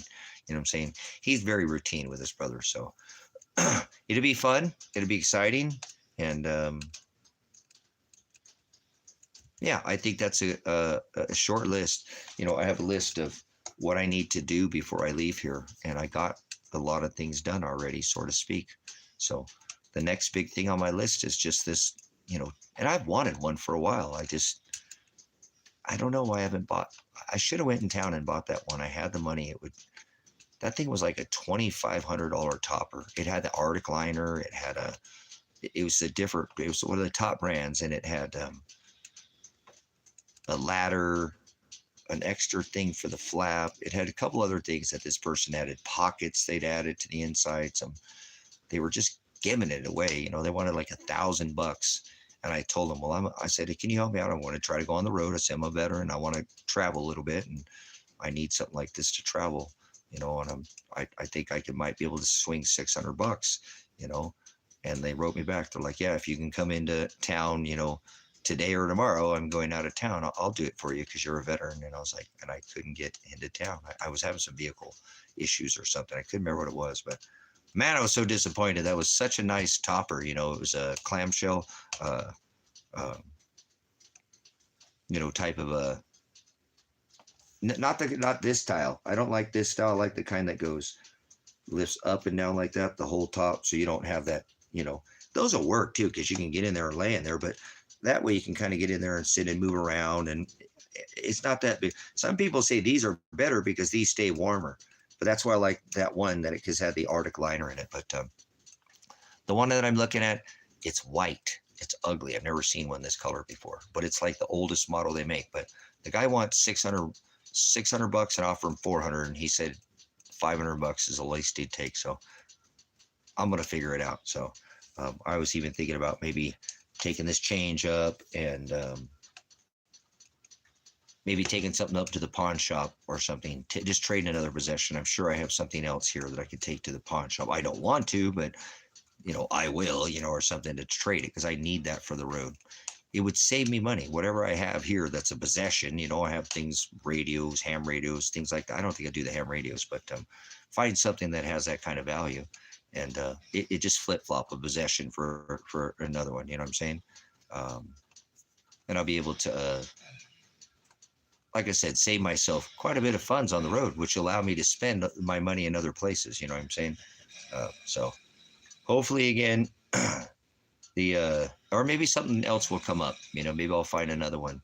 The guy said he had somebody to come and looking at it, but sometimes people say that just to get you to kind of try to buy something. Said, oh, well, no, $500 is the least I take, but I got somebody coming to look at it, you know, but I noticed it's still on the internet. So he may not have taken it down. So, but anyways, it's kind of ugly looking when because it's white, you know, but I don't care what it looks like. I only want it to serve the purpose to be a hotel room for the night. So not trying to get a hotel room or get a hooker or anything like that. Remember, I don't do hookers. Well, I'm just kidding. I'm just saying it's just a place to crash at night, throw the dog up there with me, and stay up there for the night. It'll be just an overnight thing. There will be sometimes that I will probably want to sleep down on the ground or out in a tent somewhere out and I won't want to sleep, you know, on the top of the truck. I'll want to be on the ground and enjoy sleeping under the stars or something like that. So we'll see what happens, you know, like I said, but it's nice. I like them. They fold up. They're not heavy. And what a great way to slam, you know, $500 into something. That's three nights at a hotel room. When you buy a meal at something or they're at one of their little breakfasts or something, don't last long. So I plan on being on the road for maybe 3 months. That's going to be a lot of hotel rooms that I'll save money on. So give me a minute. I'm going to make me some burgers. So goodbye. Hopefully I can make that happen before I go. And if not, I'll be fine. I have a tent. I'm bringing a tent. I have a tent, you know, I'll sleep in a tent. I can put a piece of cardboard up there too, or you know, a board or something along the way, and put my tent on top of the. I just like to have the hard shell. Cuts the wind down.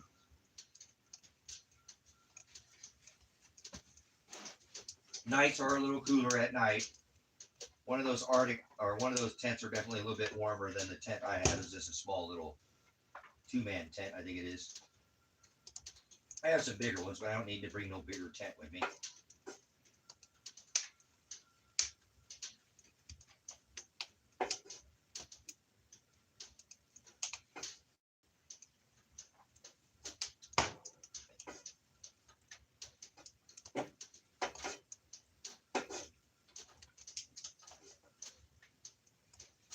But those are going to be some awesome live streams. I can already tell you, if I get out on the road, I'm going to really enjoy my time. Try to really make the best of being on the road. Sounds better just sitting here with nobody coming out here and hanging out with me. sitting here live streaming all day. I mean, I do other things out here, but since nobody wants to come be with me, nobody wants to be with Pastor, so I'm going to be here by myself with my one puppy now. Just my one puppy. Why not go on the road? Take the show on the road.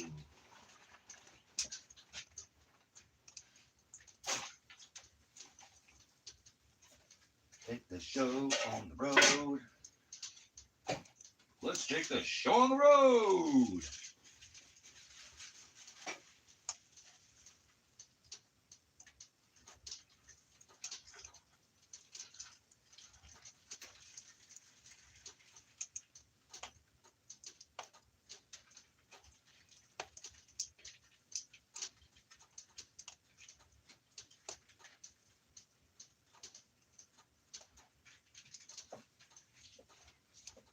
Because when I get back, I'll be looking for an investor when I get back too that'll want to go in with these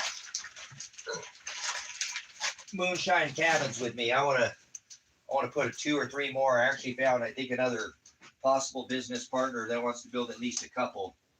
So I want to have at least 6 of them out here, eventually 10 of them. 10 of these moonshine cabins so they can be rented out. And to draw whatever, I'm going to use them for my retirement. Since I can't get up any retirement anytime soon, I figure out another way to retire. So I'll still have to work, but all I have to do is build the buildings. So I have enough buildings to build at least 6 of them out here right now. So, but I want to offer a variety of different theme buildings.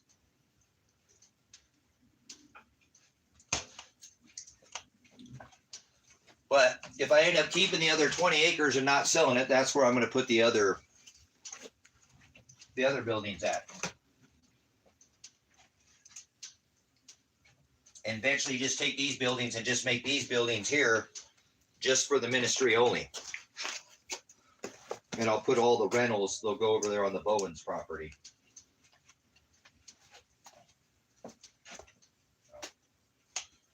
We got options. Not stuck in one place. Dollar dependent. Because I could trade night rentals for other things as well, correct? I could trade cabin night rentals for other things other than dollars. I was actually going to make people pay for silver or pay with silver.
Could you make it right now without any dollars?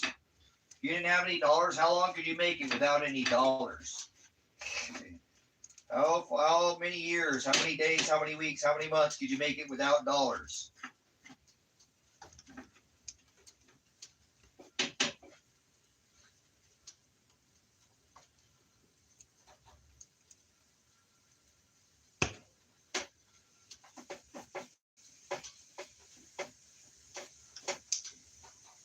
See, now you know what you're worth.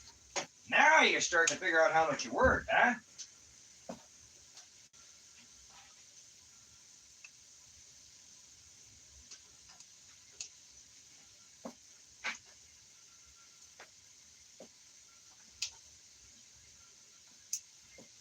Alright, let's get some hamburger buns, yeah.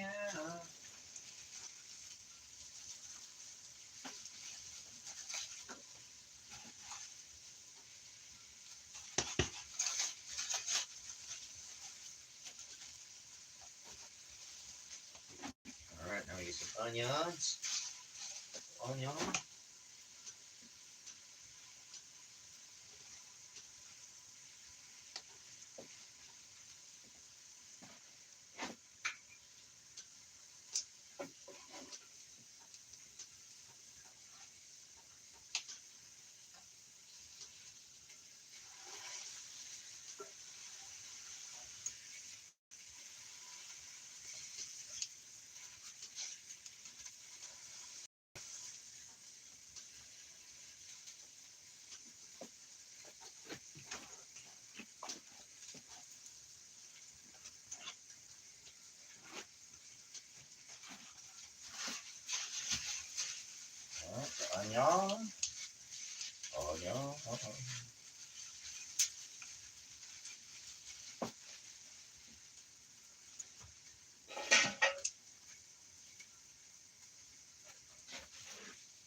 and the mustard.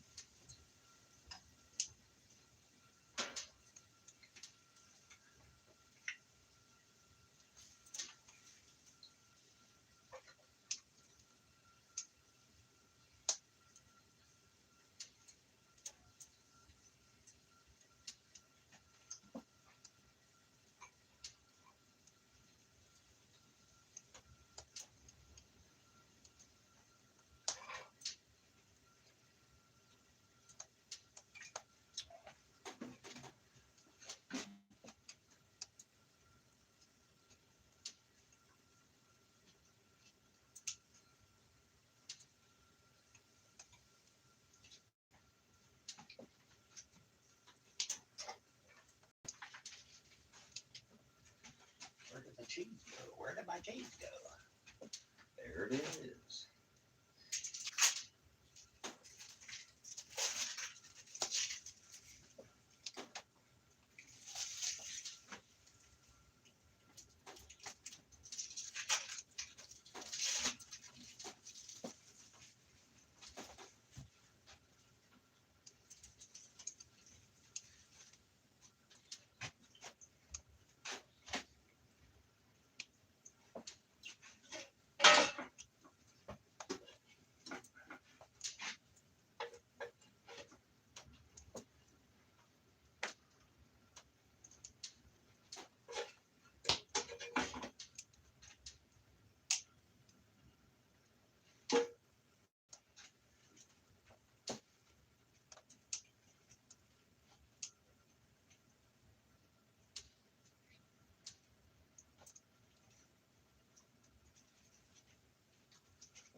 Oh, yeah. All right. There we go. Some hamburgers. Thank you, thank you. Burgers. So yummy. Something about red meat, man. Just something about red meat.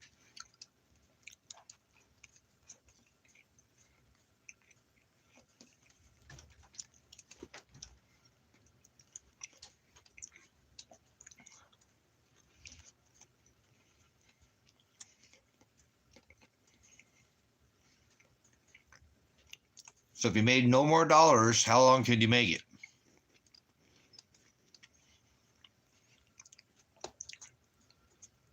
You'll get no more dollars. How long can you live?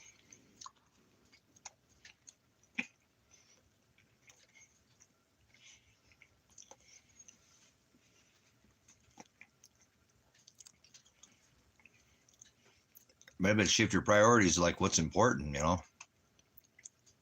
You got food? You can stay alive if you got food, right?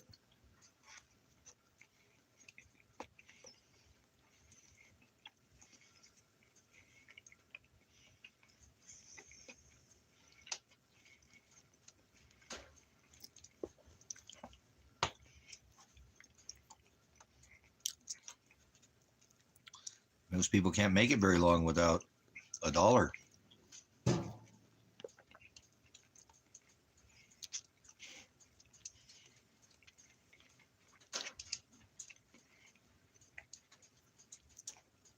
It's kind of a sad state of affairs, don't you think?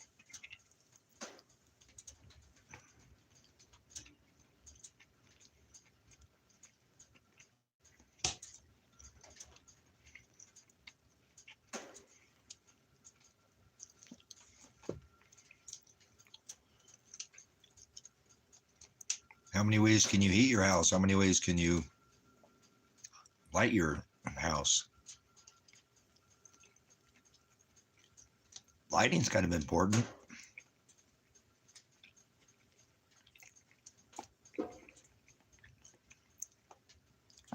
So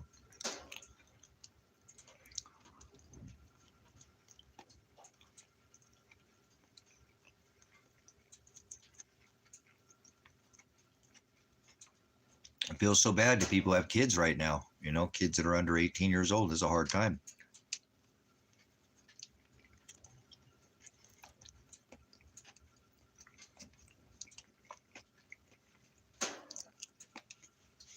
I was a single dad for 8 years. I took care of my son.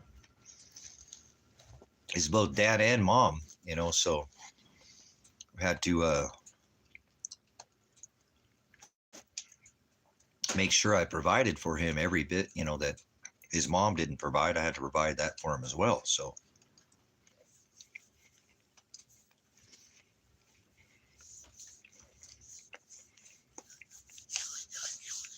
the word always came first, but he was really like in the physical, my top priority. I mean, look at my life right now. I'd be going to jail because of my son. No, because of me. I chose to stand up for him, but so I don't know how people in their life don't make their children their top priority. Like, not like they're not, but they just don't ever think about their future. They get so caught up in their own, like, what the hell am I going to do? I need to think about this child if there's going to be no system. You know what I'm saying?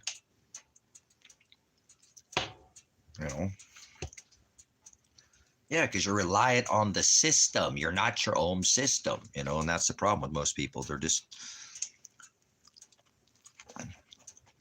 not self-sufficient.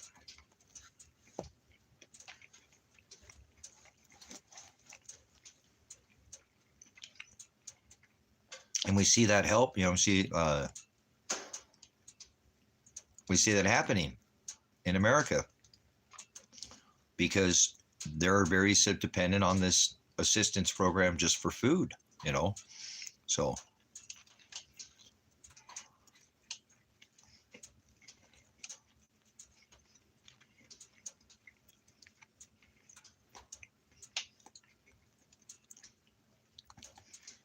But there are people who are figuring it out there, who are leaving the cities and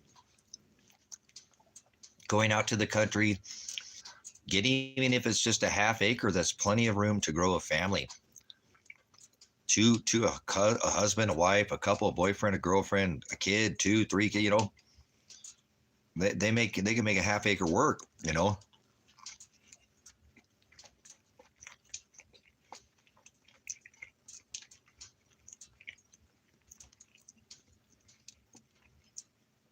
and they cut their system off, right? And they start growing vegetables and growing chickens and rabbits and duck eggs and maybe a sheep, a goat they can slaughter. You get red meat. They got red meat. They got their chicken. They got put in a little koi pond or something, and put some tilapia in there or something, something. They've got multiple sources and they're off the system. And they start from the ground up,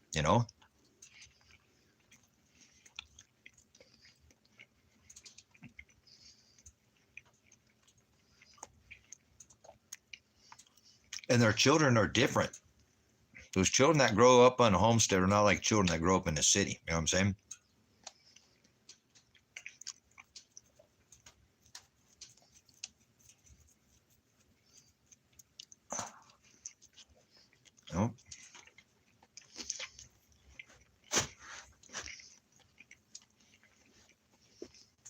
It's time to get out of the country, Toba, and get out of the city and go to the country. Get out of the apartments, go out to the country.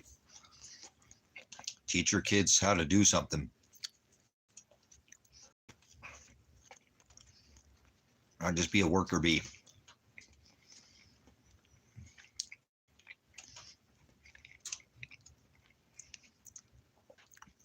Teach them how to water glass chicken eggs. Teach them how to hatch chickens. Teach them how to grow rabbits. Teach them how to clean,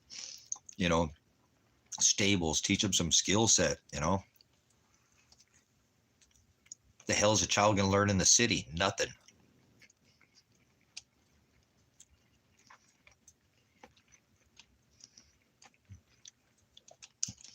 I can't remember anything I learned in school that helped me in life. Whatever I learned, I know I could barely read or write in the 4th grade. I mean, I graduated high school and went to college, but I didn't learn shit in school.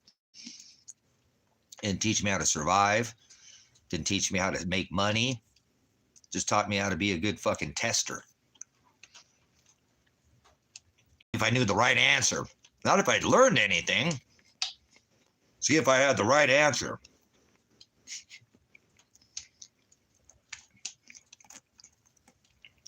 That's not learning anything, brothers, sisters. That's not learning anything. Teach your children how to crochet. Do you know how to crochet? Can you cross stitch? Do you know how to sew? I mean, I know they have economics and shit, but they don't really learn in much of those classes, you know? Home economics.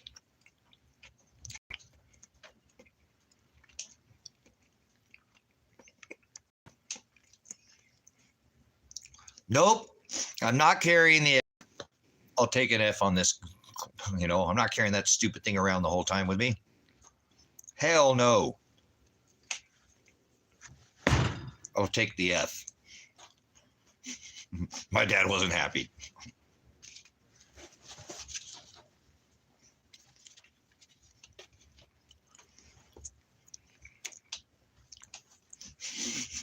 I didn't do the egg thing.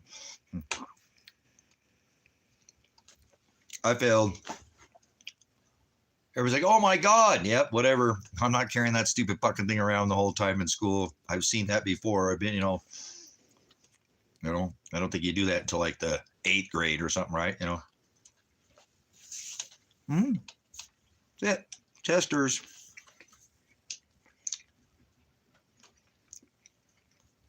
Little iPad kids.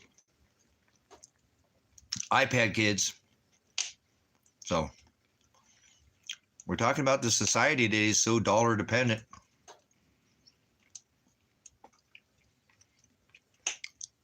You don't need dollars. What the hell do you need a dollar for? I mean, yeah, you need dollars to buy shit to get off the system. I got it. You need dollars, but you're dollar dependent. There's things you can do to get yourself off to the dependency of the dollar.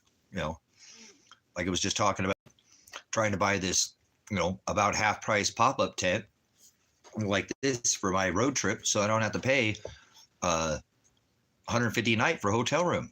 I'm not going to get dirty on the road like that. Dirty. I'll take a shower and find a stream. I'll go wash my butt in a stream or something. Go find myself in some of the tuck of myself. I have a 4Runner. I get out of the way and go wash my butt in a stream or something, you know. I'll bring wipes. I'll have wipes, you know what I'm saying? But on how to become less dollar dependent. So when I go on the road, I'm going to try to keep dollars in my pocket for the ones that I have, so I don't have to spend more by buying this pop-up roof tent. So there's lots of ways to try to not spend excessive dollars. I know some people can't get out of the system totally. I got it. I understand that. But you got to stop being dollar dependent. Check any way you're dependent on the dollar, you're feeding the system. And it don't matter which country you are. The dollar is what you spend, the paper money, the kind that jingles, you know, whatever. So it can be plastic too. Remember, it doesn't matter if it's a Venmo or it's CashApp. It's still a dollar in one way, shape, or form. It might not be the US dollar, but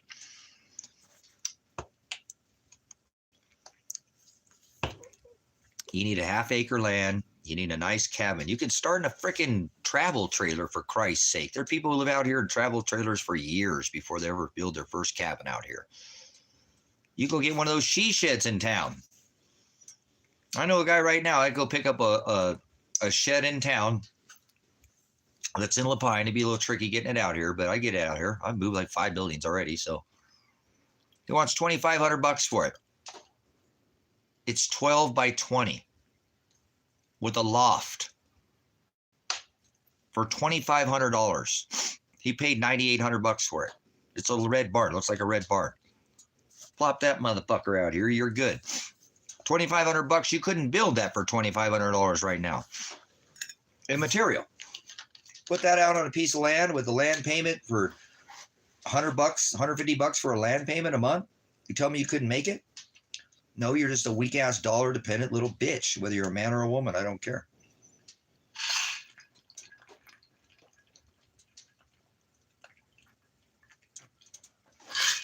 I don't care if you got a degree. You're a stupid motherfucker. You're sitting there feeding the system, not even trying to get out of the system. You keep feeding the system. You know what I'm saying? Yes, you need money. I understand that, Joe. I didn't say you don't have to, but you got to have money so you can get out of the system. I totally understand that. I still spend dollars. They don't take fucking, you know, copper pennies for the copper price of you know, what I'm thinking, but it'll come, you know. And you got to have some money. Money is not the root of all evil, remember? So,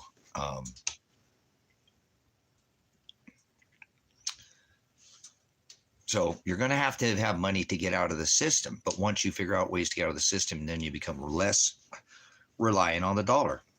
Like, do I have a power bill? Do I pay taxes on my power bill? No, I am the power company. I don't have a very complex system. I probably need a new update. I got my monies out of my system. Even if the whole system crashed overnight, I didn't get my money's worth. Shit, I didn't have a power bill for 5 years, 6 years. I don't have that much in that system. My system's crude, but it works. My phone's charging right now. My battery's completely full. As a matter of fact, I could charge more battery. This lights are on. I can run the ice machine if I need more ice. You know what I'm saying? I could take all this on the road and make this in my vehicle. I could produce all the same power in my own vehicle on the road. Take my solar panels on the road. Take my system, and I will. I'm probably going to travel with it. Hell yeah. I'm going to have a way to travel with my system. I'm bringing my waterless composting toilet. I thought about bringing a travel trailer or something, but I'm not. I don't want to. I'm just, whatever. I'm going to bring whatever I can put in it. Back of the Forerunner. Come over here, my boy. Come over here, my best guy. Over here, Poppy. Over here, Pappy. Over here, Pappy. Over here, Pappy. I love you. I love you.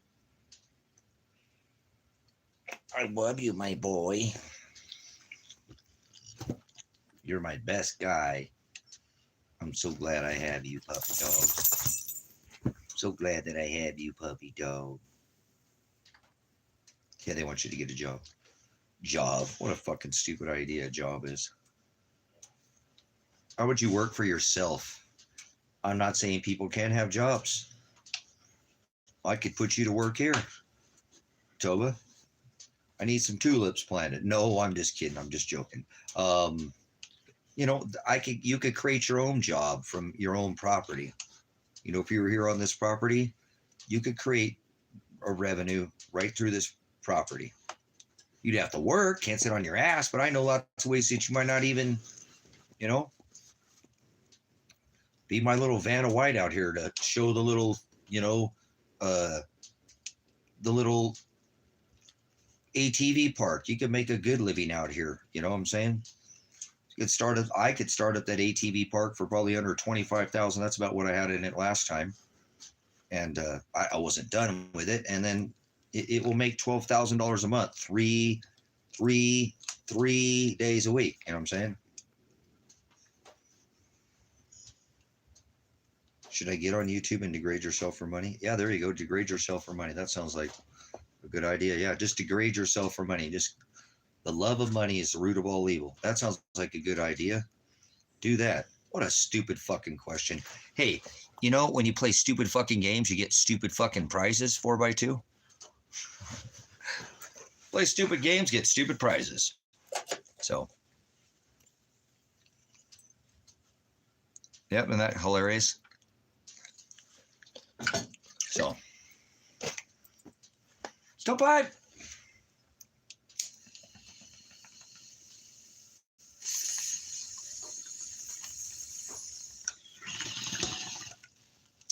Oh, yeah. That was some of that other herbs that we had there. Some of the first ones.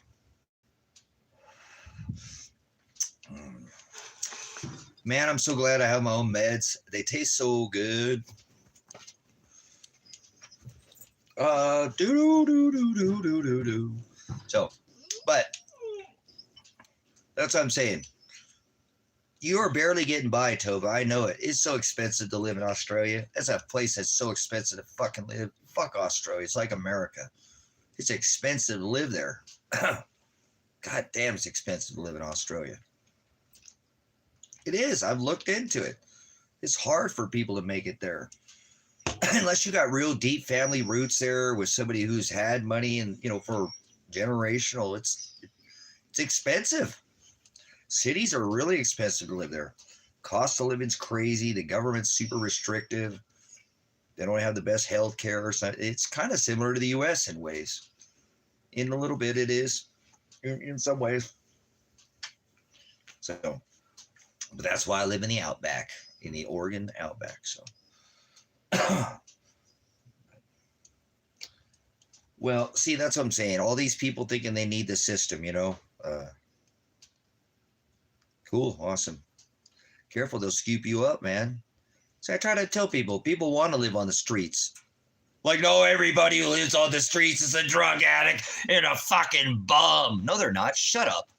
Some people want to live on the streets. Some people don't want a house. They don't want all that stupid fucking responsibility and feed the system.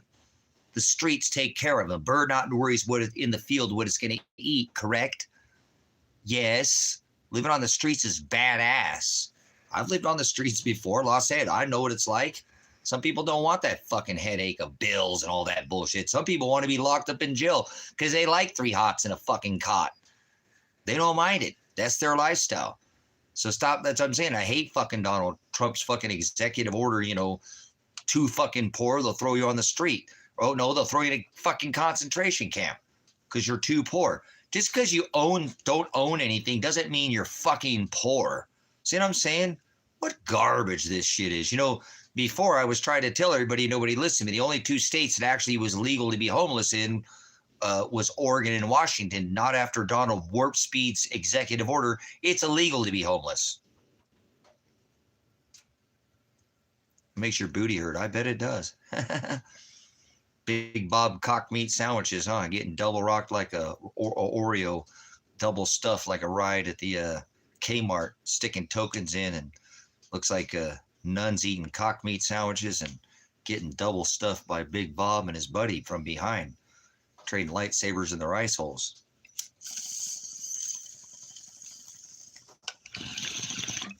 But there are people who live on the street, brothers and sisters, that don't want to have a home. Living on the streets is awesome.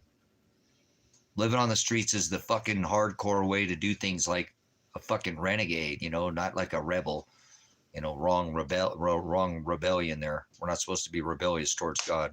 So Christ was a man of very few possessions. He just went and shared the gospel, and they hated him and killed him for that. So there's a lot of people on the streets like that, actually. They're beautiful people. Some of the most beautiful people I ever met didn't own a fucking thing, except for what they had right there in front of them. They had me the best fucking stories. They made my life seem like it was nothing. Like, goddamn, I thought I had it fucking bad. Shit. I'm glad I ate this guy. Fuck, man, his stories are great. Listen to this. It make you feel like your life's ain't shit. Fuck, I'm gonna go home and feel like I fuck out of running water. You know, it's fuck, dude. We got it so made, brothers, sisters. But that's what some people want. They don't want that too. They're just fine with it. I'm a minimalist. I live almost like a homeless person. Kinda. I do. I shower out of a fucking bucket. I have 5 showers at this fucking property. 5 showers. On-demand hot water heater. I use a bucket. I heat up water on the stove, and I pour one fucking thing at me a time and I wash. So I don't waste fucking water. I don't like to be wasteful like that. I clean my ass with fucking baby wipes every day, you know, until I, you know, every 2-3 days, whatever I need to take a bucket. But, you know, I don't live like most people live. I more live like a homeless person, like a minimalist. That's the way I choose to live. I don't expect people to live like I live. Remember, I live out of a cooler. I don't fucking know. I have a refrigerator right there. I don't use it. Never used it. Never plugged it in once. It's a propane refrigerator. I don't use it. Why the fuck do I need to use that for? I used to use a fucking cooler. I live out of a cooler. I told you I live like I'm homeless. I like to live that way. I don't want all these fancy things. I use fucking paper plates 3 or 4 times, so I don't waste fucking water. It's not wasteful to use a paper plate 2 to 3 times and then use it to start a fire or use it as a funnel. You know, I'm a minimalist. I live my whole life that way. I'll wear the same fucking clothes for a week and wash them at the end of the week. If I'm not building out and getting fucking dirty, yeah. Okay, if I'm getting dirty, I'll change my clothes every couple of days. Wash my ass every day. If I'm getting fucking grubby, I don't want to get into bed and be dirty in my bed, you know. So, but I'm not one of these people that live like most people. I don't care. I don't care if I had dirt under my fingernails, so fucking what? I just was probably working, you know. My fingernails grow so goddamn fast, I can't even keep the goddamn dirt out of my fingernails. I don't know what's going on with me. I'm glad I'm not growing my facial hair right now. I mean, I am. I have to fucking shave every 2, 3 days now. I mean, it's getting ridiculous. So, but, well, there's 5 showers out here. As I'm saying, anybody I've ever had a woman on this property, they take all the showers they want. You haven't got a wet spot. I don't mean to go there, but you need to keep yourself clean.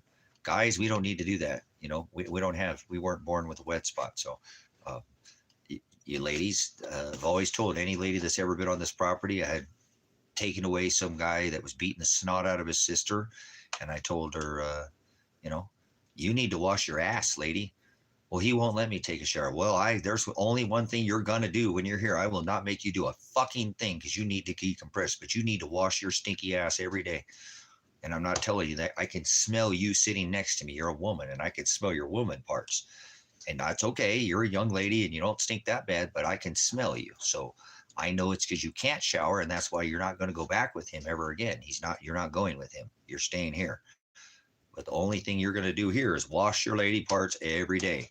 Okay? If you don't need to, that's fine. But you have the option to wash all your body. There's nobody's going to say you're using. Now, use water for other stupid shit, be excessive. That I'll get on your ass like white on rice. But to wash your body as a woman, I'm not going to tell you you've used too much water. Okay? I mean, I understand you're a lady. You've got hair. Your fucking hair is dreaded. Okay, you got fucking dreads in your hair. You need to wash. So that's the only thing, you know what I'm saying? So that's gonna always be part of. That's why I have to do that. That's why I'm trying to step up the ministry here a little bit, Toby. You know what I'm saying? So because there will be ladies here someday and children here that I want them to have access to. There's on-demand hot water heaters here. I just don't hook it at all. It hasn't hooked up. I have one hooked up in here, but I have 3 other. I have other showers, but I don't have, that's an outdoor shower, another shower over here. And there's behind me. There's multiple ways, and I actually gave one to Heather, one of the ladies in town. Her hot water heater went out and I gave her one of the on-demand hot water heaters that I had obtained out here at the ministry. So I felt like she needed it and it saved her money. So I gave it to her, but, there's going to be people here and they don't live like a minimalist. You know what I'm saying?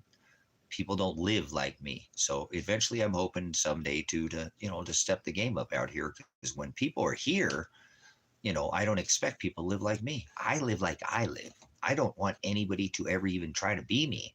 Please don't anybody try to copy me. People do. Remember, they come in, Tracy, Werner, and they try to be me and whatever, but I don't. That ain't like, what?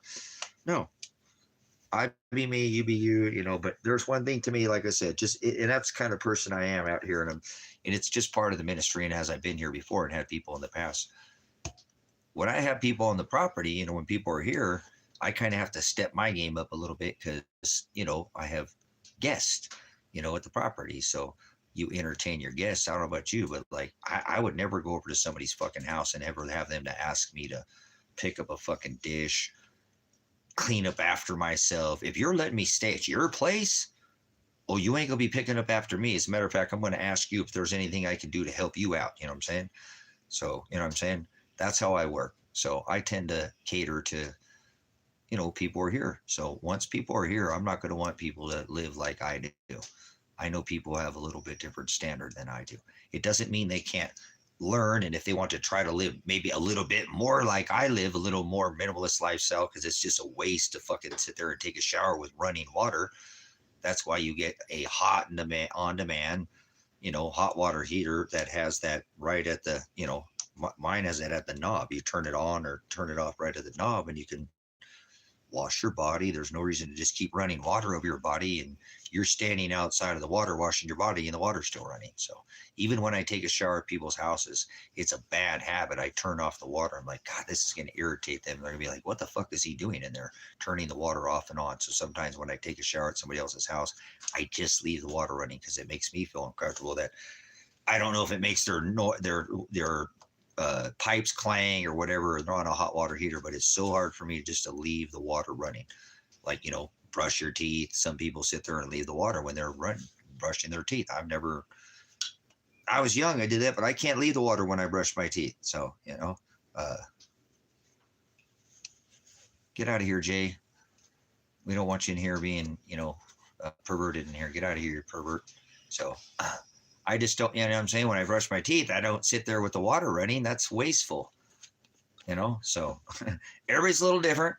That's just the way I am because I'm a mentalist. That's how I live, So I've noticed, like I said, last week I was like, leave the damn water running because I know people are like, what the hell is going on? You just turn on the water off and then they're, oh, dude, just leave the water on for a minute, dude. You'll be fine.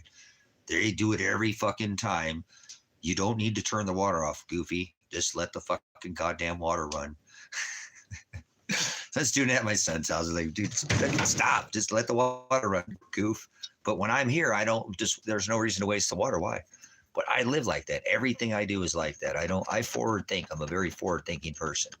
Always forward thinking. I can't help it. That's the way Father made me. I'm a reconstructionist. Prognosco means have foreknowledge of. So I can normally see it coming a million miles away. So I always have a mindset like that. Works good in a lot of ways. I'm telling you, it makes me have some, not like super abilities, just an ability to see things. And then sometimes it burdens me. It's a blessing and a burden at the same time. So, see? Life's like that. There's always a double-edged sword to, right? You're damned if you do and you're damned if you don't. You better not be walking the line. There'll be one way or the other. I'll vomit you from my mouth. He said hot or cold. So hot showers, cold showers here, right? Oh, just jump in the water. Go jump in the river. That sounds like a better time to me. Oh.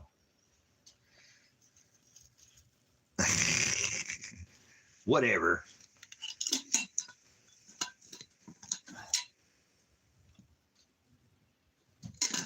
Yummy. That's some of the peanut butter cookie. Peanut butter cookie.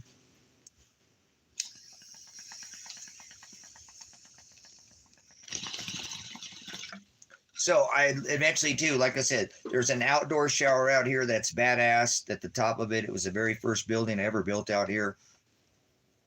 And it's a building. It's not an outhouse. Some people, is that an outhouse? I said, no, it's not an outhouse. It's a shower room. It has a big deep floor in it that you can take like 5 showers. And I used to paint.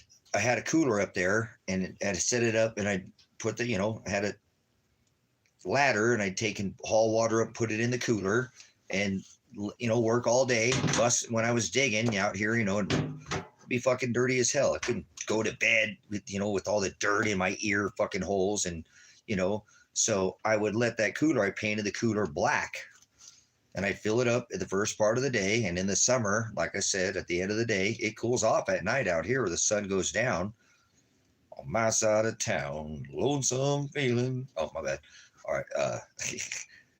What a goof. But anyways, I would let the, where the cooler would come in, it has the little spray nozzle, this one had a twist, I'd take it and open that up and then it would come inside of the shower room, inside that room, which was a big, I made it out of old material out of it. Somebody was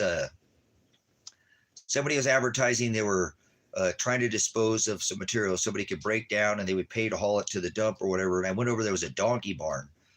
I was like, hey, I want all the material, I'll do this and you don't need to pay me to go to the dump, you could just pay me whatever you were going to do for the dump run and, whatever your labor, and I'll just take all of it with me. I don't take it to the dump. You don't have to pay the dump fees if you don't want to.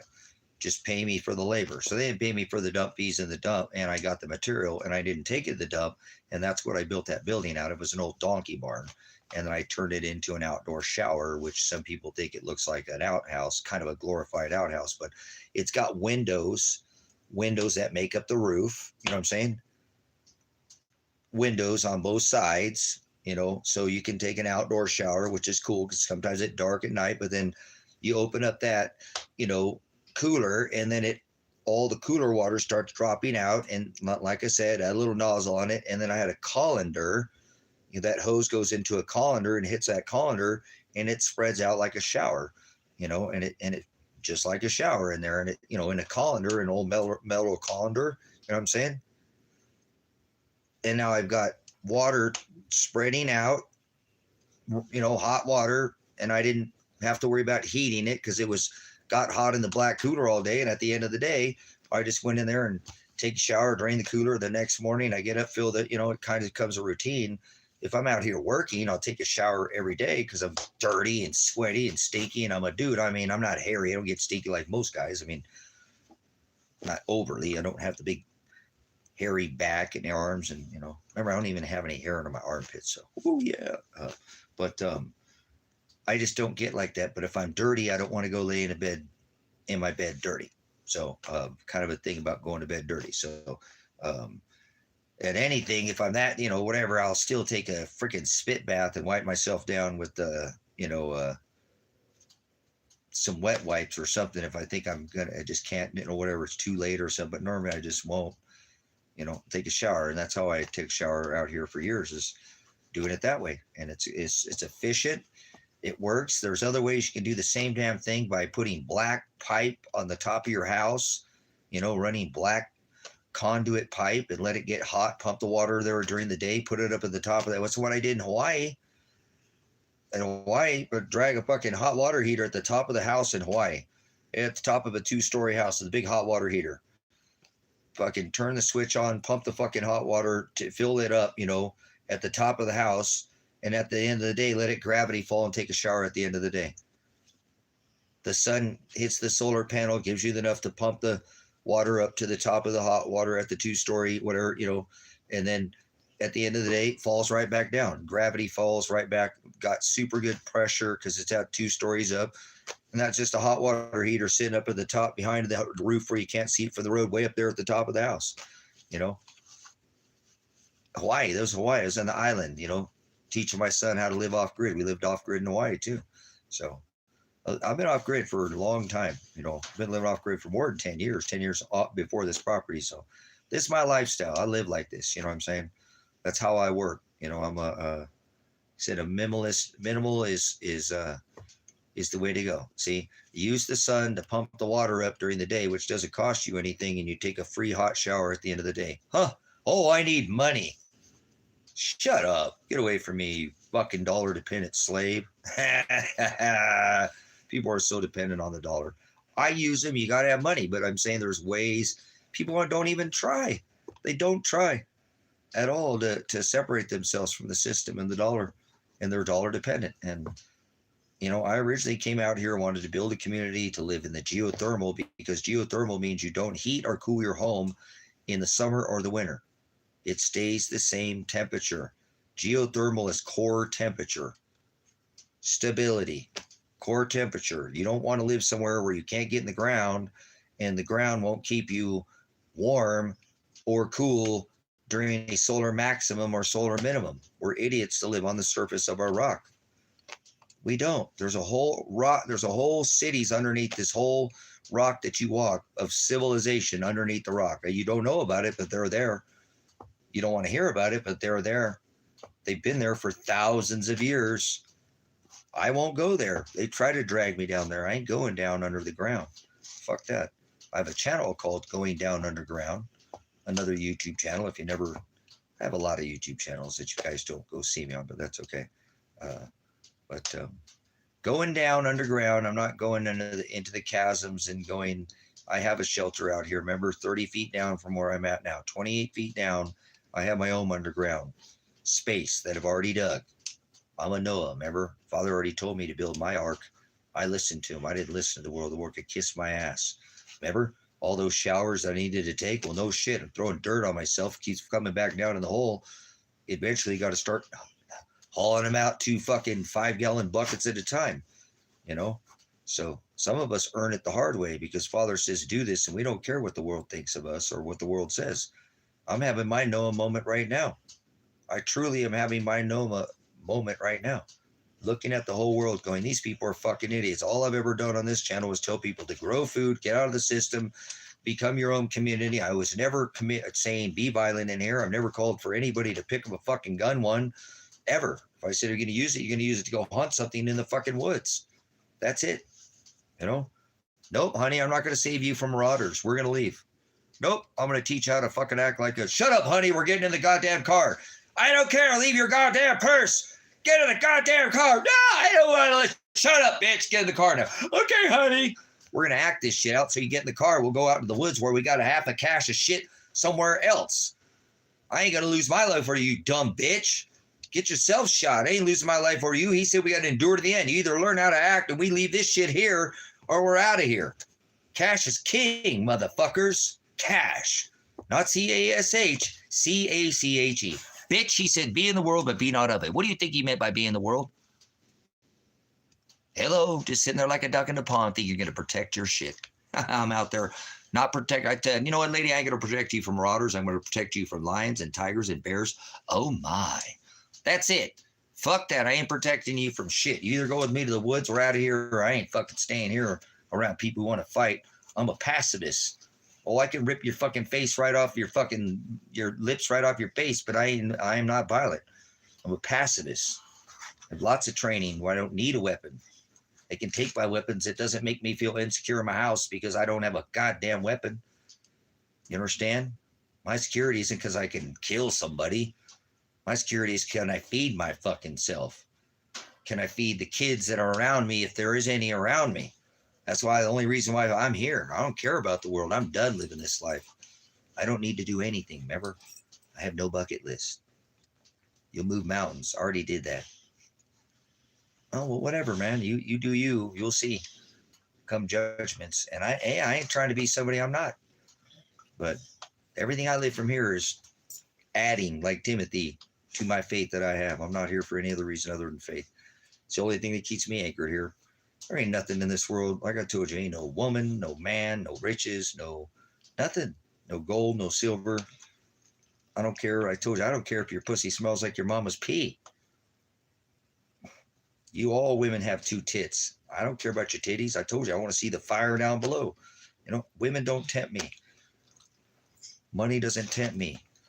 I'm here to serve Father's word. That's why it's just a little bit different than normally most people get it conveyed.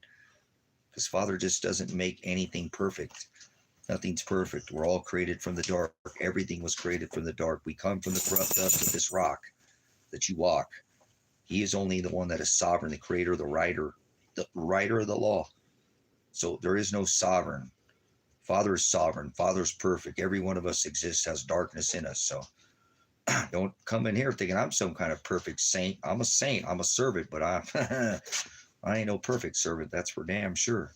So, like I said, I ain't saving my lady from no man. She gonna go with me to the woods and be my Jane, Tarzan and Jane, or some kind of silly shit like that. Would be hanging and swinging from trees like grapes on the vine. The shit is ready. These grapes are ready for the harvest. So, be wise. Remember the fig tree parable I gave you. Remember the parable of, Nineveh and Jonah and all these parables I've given you to all these celestial. You got a hell plan? No. Yeah, wise as a serpent and gentle as a dove. Remember, it's a wedding. Wise virgins and foolish virgins. Imagine that. Imagine dragons. Whoa.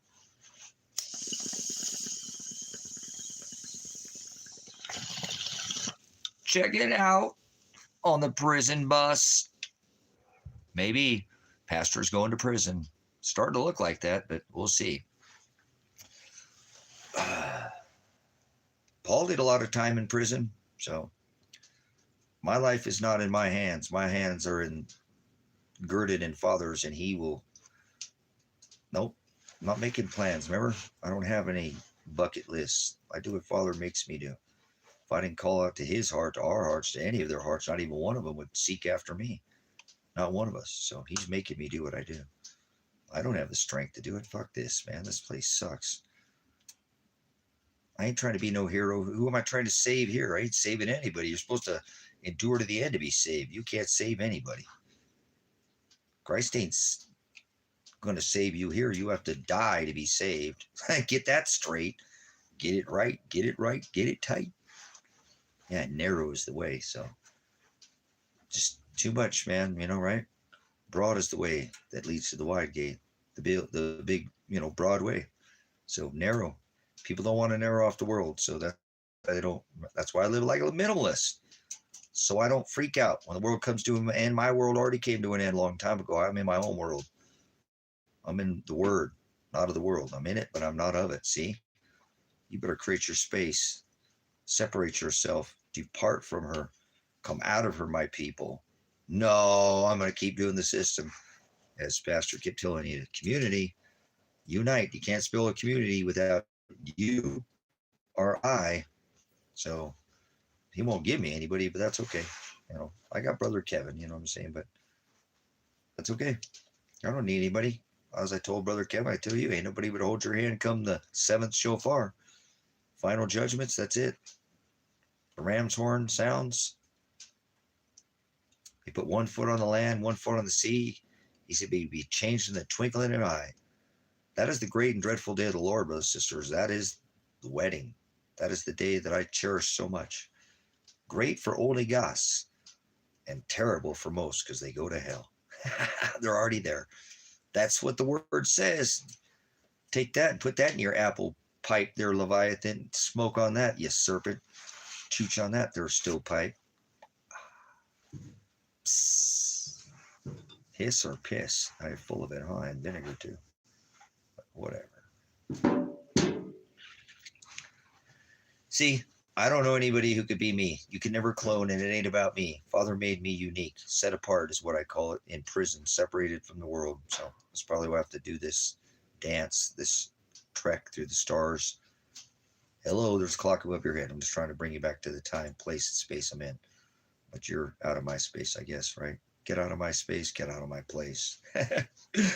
Get out of my room and leave me alone. Oh, that's a Cheech and Chong song. Hey, at least I can still have a little humor in this body. I'm surprised I haven't lost my mind, you know.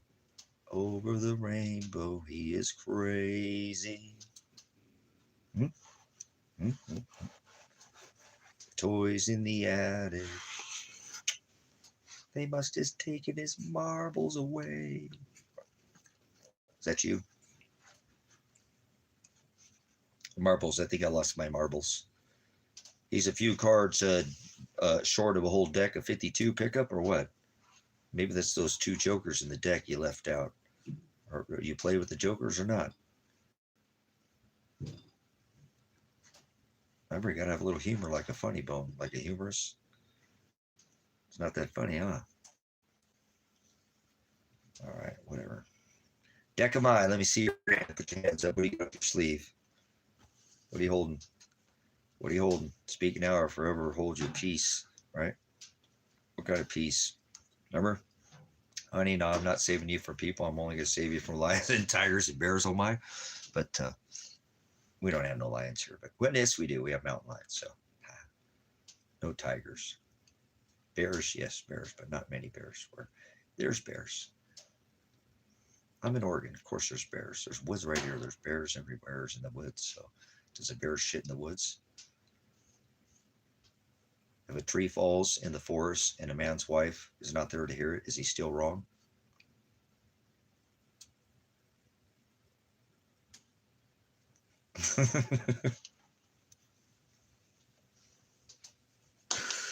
Oh my gosh, that's wonderful. They're not hearing me, but that's okay. Father hears me, so not you, but just know the ether, if you will, the Ethernet, you know, the Ethernet, the World Wide Web.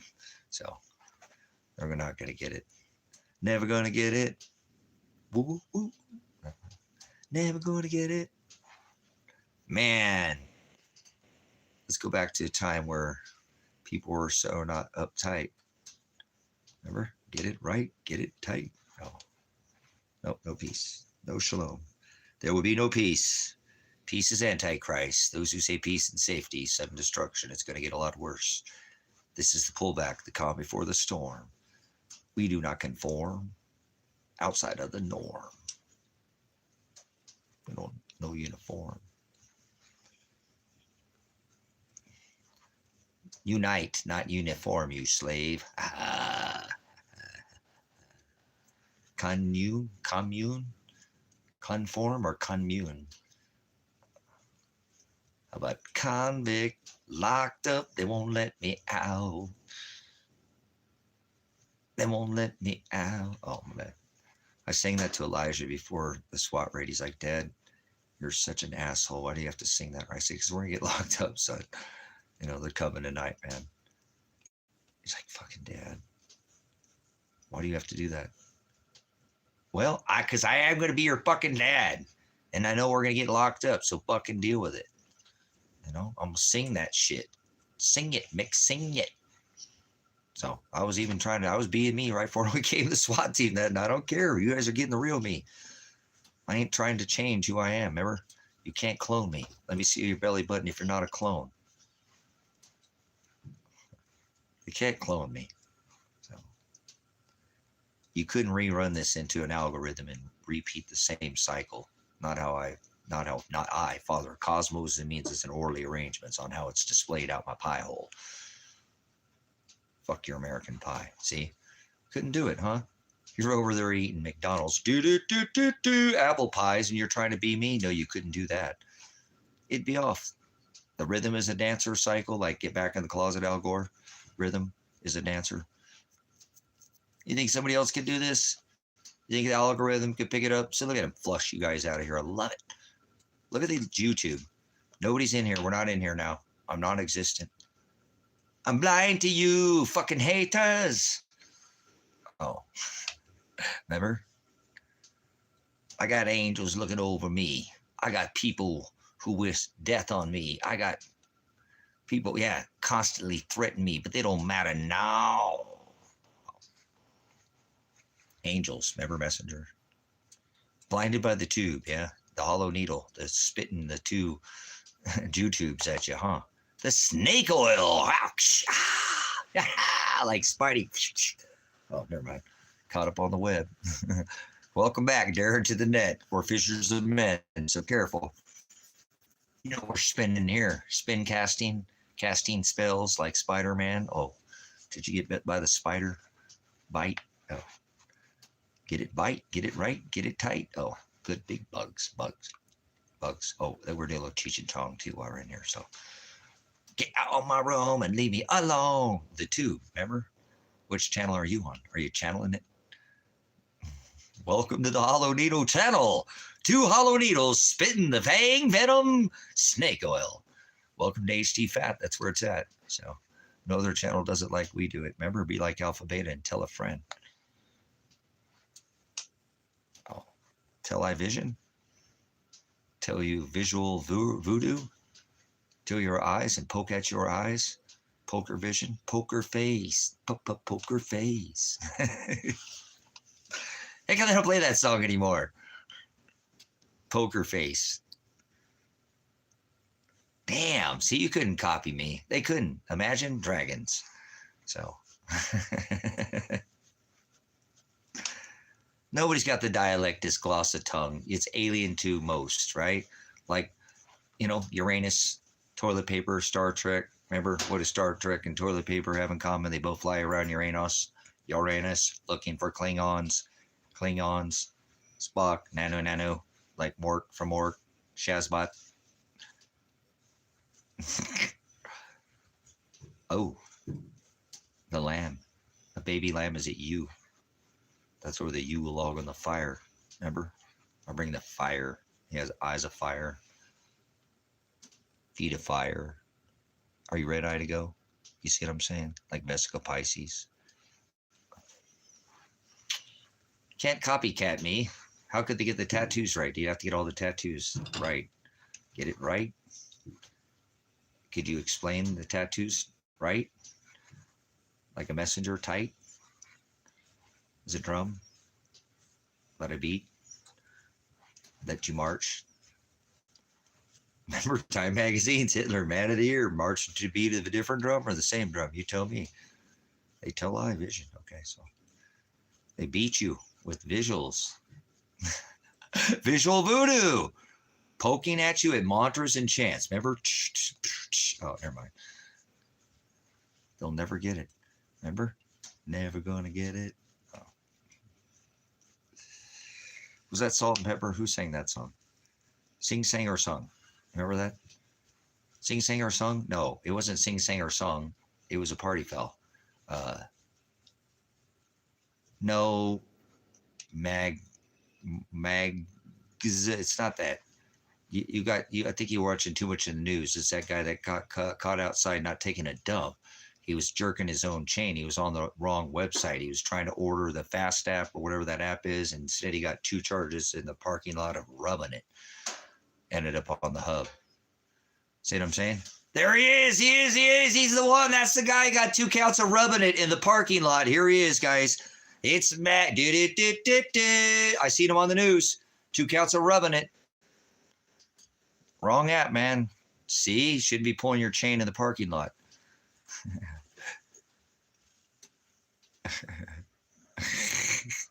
Damn. Mag got busted on the trying to get his Cash App on the hub, trying to order his McGriddle instead of getting the shiny bracelets, huh? 2 counts of the parking lot of rubbing it.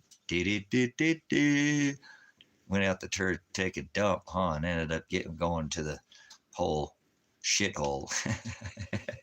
Getting eating cock meat sandwiches or horse cock sandwiches at down there at the old jail I Vision. Remember, locked up. They won't let me out. Did you see that? Guy come in here saying he's taking a dump. I swear I seen it on the news. 2 counts of rubbing it in the parking lot at McDonald's. I thought I was loving it. I'm rubbing it. Oh, whoa. I think that was his statement to the police officer or whatever, the pig swine that come out and took a statement, huh? So that was his charges. 2 counts. I guess he's a 2-pump chump. Oh, there's only 2 of you in here too. Eh? 2 más, 1 más. 3. 3. 1 más. 4. 1 más. Worthless. Uh-oh. Yeah. Worthless. Like be less. Are you be less? If you be less, then you understand me. Don't you? Do you understand me? Do you understand? Well, you must understand me. You mustn't, or you must? Mustn't. That sounds kind of a Lord of the Ringish. Ringeth. You musteth, cometh witheth, mayeth. That'd make a good movie, huh? You guys do the whole movie like that. Dude, what are you on, man? I'm on the Lord of the Rings, man. Oh, man. Oh, wow. Round like horsecock, any cock will do. Ring, ring, get up, get out of bed, wake up. Oh, man. See, you couldn't copy me. I'm not a copycat, right? Well, I do kind of use a little I'm a one-liner, aren't I? A lot of memes. Dude, all you ever do is meme, huh? Do you meme all day? Not really. Sometimes we share the word, but hey, who knows? A lot of idioms, a lot of parables, a lot of idiots too, but that's okay. Can't turn a goat, greatest of all times. MAGA or magma? How about MACRA? Make America a constitutional republic again. MACRA. MACMAA. MACRA. Make sure you pronounce it properly. MACRA. Not macro, not like fillet of mackerel at the do. See, there we go again. She's had 2 counts in the park. So she's now got 2 counts in the parking lot of rubbing it. Oh, no, it's the fillet of fish, not mackerel. All right, listen here. The fillet of nasty and the McNasty. You guys eating your McNasty and your big, let's not even go there. The Mac, huh? It's Mac tonight. Come on, make it Mac tonight. You guys have forgotten. Bring your ringeth. Yep. Does this ringeth? Does this ringeth the belleth? Your pagan ringeth. Let's go to the hotelleth and get married, and we'll put on the pagan ringeth. It could be Satanist paganeth. Yep. What's the word of the day? Leggeth. The legacy, right? I'm going to spread my legacy. That's the word of the day. Legates. She's got a nice legacy. I want to spread the legacy.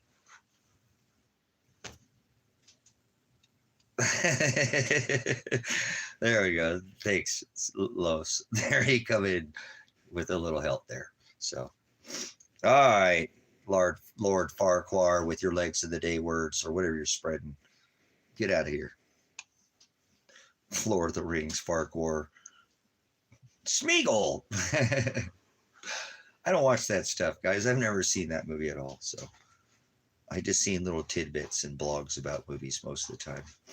That's how I learn about things. I watch other people who watch the movie, and then they tell me about the movie, and then all the other people tell me their opinion about what these other people say about that. But I learn so much more that way.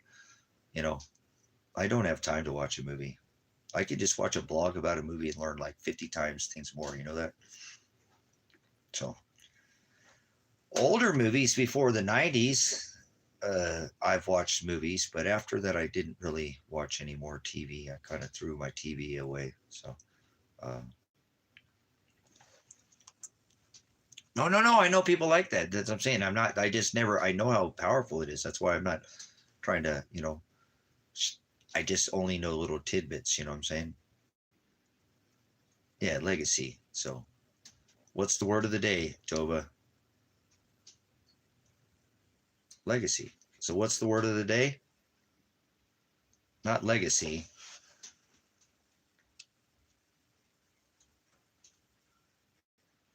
What's the word of the day? Did anybody get the word of the day? I taught it in the lesson already. We mentioned legacy. We were talking about Lord of the Ringeth, right? Ring a belleth. Jezebeleth. Uh-oh.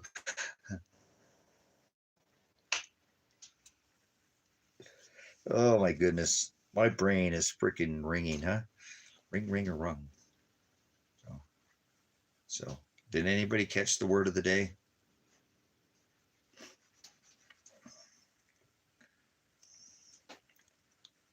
Remember, she has a nice legacy. Legacy.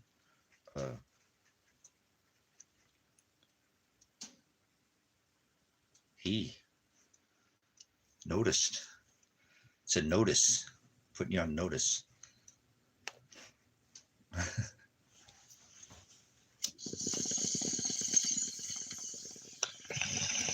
All right, we'll check back tomorrow and see if anybody remembered the word of the day yesterday, tomorrow. Okay? Since you can't remember. Nope, that's not the word of the day. It's not legacy. That was, I encoded it into the lesson. So I didn't actually say the word of the day. It was just encoded into the, well, encode, like decode, coded, cipher, decipher, to decipher. Yeah, I know it's getting kind of heavy, but okay, moving on. So, anyways, we hid the word into the teaching. I guess he said called him a teacher, but it'll be there. It's not going anywhere. Just spread the word, okay? That's what you're supposed to do. Spread the word of the day. You're supposed to spread the word, okay? Next lesson. Where are we going from here? Let's go back in time. Got to get back in time. Oh, you're not supposed to change anything, remember? What happens when you change the time meridian? Continuance. Place and space continuance. Continuum. The time, place, meridian or continuum? It just depends where you're at on the line. Is it linear or is it cyclical? He'll straighten it out. Don't worry about it. All right. No worries. It'll be nice. It's coded. You didn't get the word of the day. All right, you'll have to, for an extra brownie point. Tomorrow you'll get a brownie point. Oh, wait. I ate all the brownies. Never mind. So we can't do brownie points. What are we going to have to do? A giveaway. We'll have a sale libration. We'll sell your eyes. Oh, we just got someone. Well, we got a notification here. What is this here? Hold on.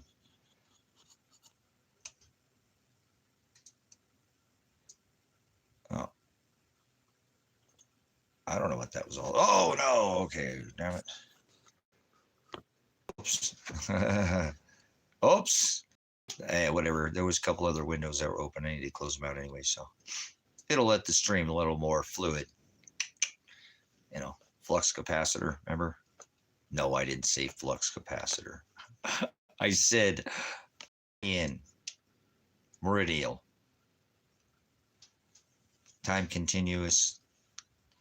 Place and space. I'll be back. Remember, I had to go back in time. Now I'm back to the future. Got to get back in time. Back in time or back to the future? Would you make up your mind?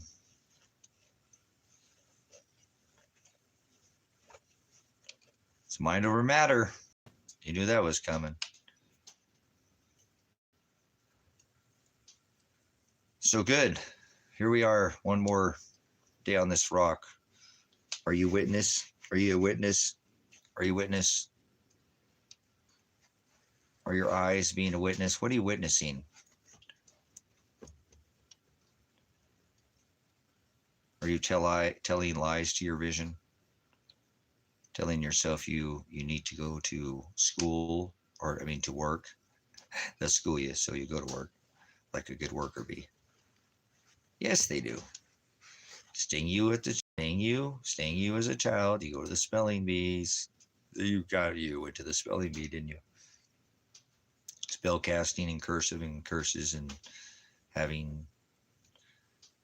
telling lies to your vision, poking at you, and like, oh, they keep poking at you. That's like a mantra, and then a chant, and then they flicker rate, tell lies, and then insert so they can, like, green needle brainstorm you. See how that works? Yeah, green needle brainstorm. Just a little modern Back to the Future dialect for you. Dialectus glossa. I'm not sure if you know how to green needle or how to. No, you don't know how to green needle? Oh. See, they poke at you with the green needle. Television, brainstorm.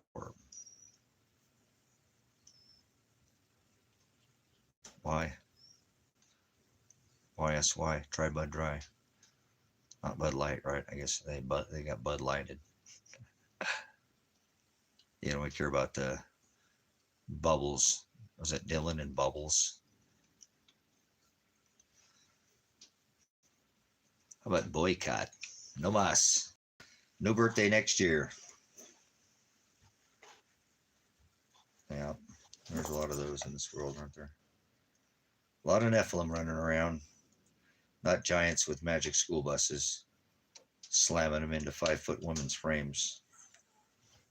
That never did fit right, did it? Get it right? Get it tight? Oh my goodness, imagine that. Imagine checking out on the prison bus inside the 5-foot frame. Well, we're on a roll now, aren't we? Kind of like an 18-wheeler. I see they rolling, they hate it, trying to get me riding dirty, trying to get me riding dirty. Oh, my bad. Dylan. All right, Dylan. I'll try to remember Dylan. I remember everybody's names. Like, this guy's like poker parties, like Poker Face. Poker Face. Like blackjack, like 2 jokers to a deck. Watch out. Dylan's got aces up his sleeve. He's dealing something. I'm thinking cards. Careful. Might make you play 52 pickup smoking fire. Bringing the fire. Thanks, Dylan. All right, rock on. Rock on. Rock on. Remember that? That was a good song. Hey, kid, rock and roll. Rock on. Rock on. So there we go. All right. I just remember everybody's name now, but now it'll be easier. I used to try to do that to everything, like attach something so I remember everybody's name. I don't have to. I just remember your name now. So awesome. I never could. I always made up excuses, but now it's lodged in there like like an ace up a sleeve. I think not more like dealing like the government, like a pig that drug dealers. So, the governments are the drug dealers. So not that kind of Dylan. So, see, let's not go there, right? No, that cannot cut of that Dylan. Okay. So, all right. So, Dylan. That's a different name. I like that. That's not a common. Not really. And people can have whatever names they are, but some of the common names are just so. And Dylan's not that uncommon, but it's not common. You know what I'm saying? I've heard it before. It's not like some wild thing like Dylan Scalano, or some kind of, somebody trying to be fancy and just making up something off of some other. That's fine too. People, you can name your, whatever you want. You can't tell somebody what you can name their kid. So, but yeah, there's been some obviously more. I think if people think of Dylan, and I don't mean to go there because there are Dylans in history, probably would think of Bob Dylan, right? You've probably heard that before. Name that your name is Dylan. There you go. See, right on time. I don't know if you said that in time, but it was when I was looking over here. But there you go. Probably the most common Dylan in history is Bob. So damn. I don't know if he said that right at the time I was saying there. All right, freaking Dylan. We're on the same sheet of music there, aren't we there, Bob? You listening to any B.O.B., Bob? I'm trying to get you to listen to his lyrics. He's got good conscious lyrics, but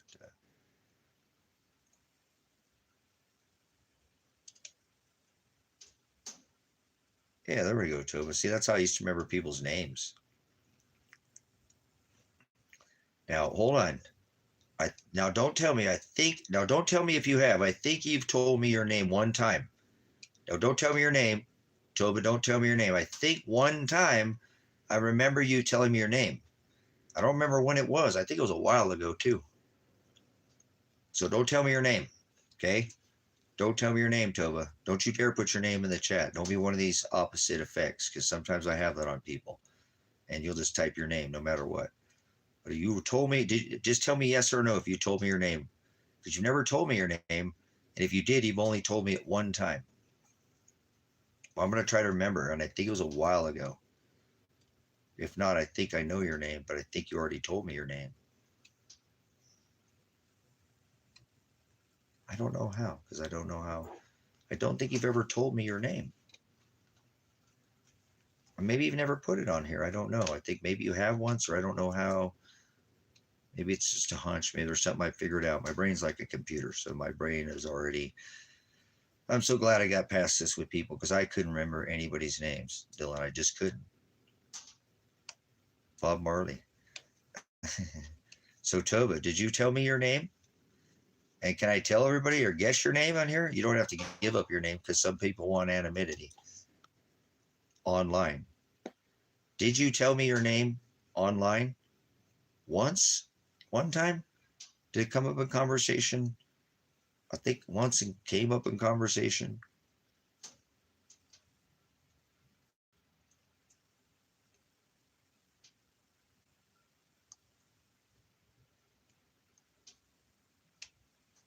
Bob Marley. Her name is Bob Marley.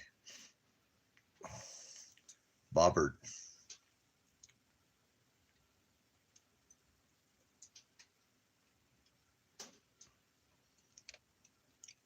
I don't know. Okay, we won't. Never mind. I'll leave your name out of the thing. Some people don't want their name online, or in the open or something. But I thought maybe once you said we were conversation. I don't remember how it came up one time. I thought somebody we were having a conversation about, and I think I remember your name coming up, or Maybe you didn't tell me. So I don't think maybe they did. Maybe they did, maybe they didn't. But I'll leave it alone. So, because you're not Bob Marley.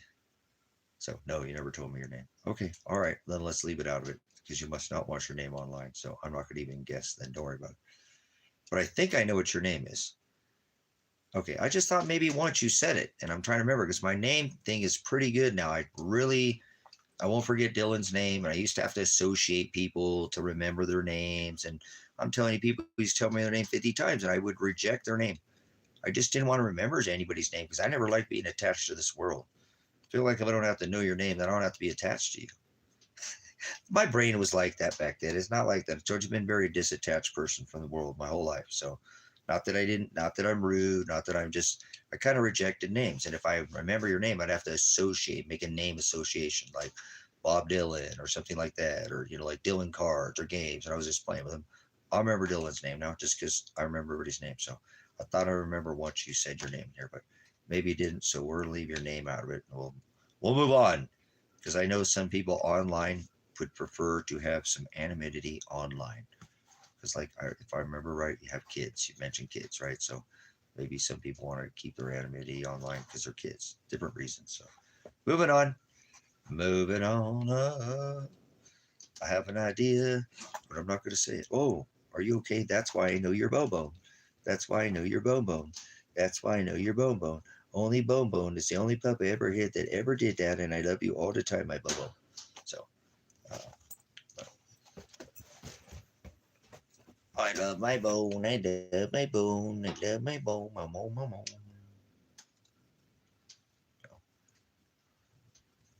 Yep, there we go. I love this bone, bone, bone, bone, bone, bone, bone. You're my best kid that I ever did best. So, anyways, I'm glad I can remember names now of people though, because that used to be kind of a thing. It's kind of a bummer, and it used to kill me in sales. And it's not that I couldn't sell things, but man, I would have been so much better in sales. I bet you'd made twice the amount of sales if I could just remember people's names. But I could get their name, you know. I can normally get their.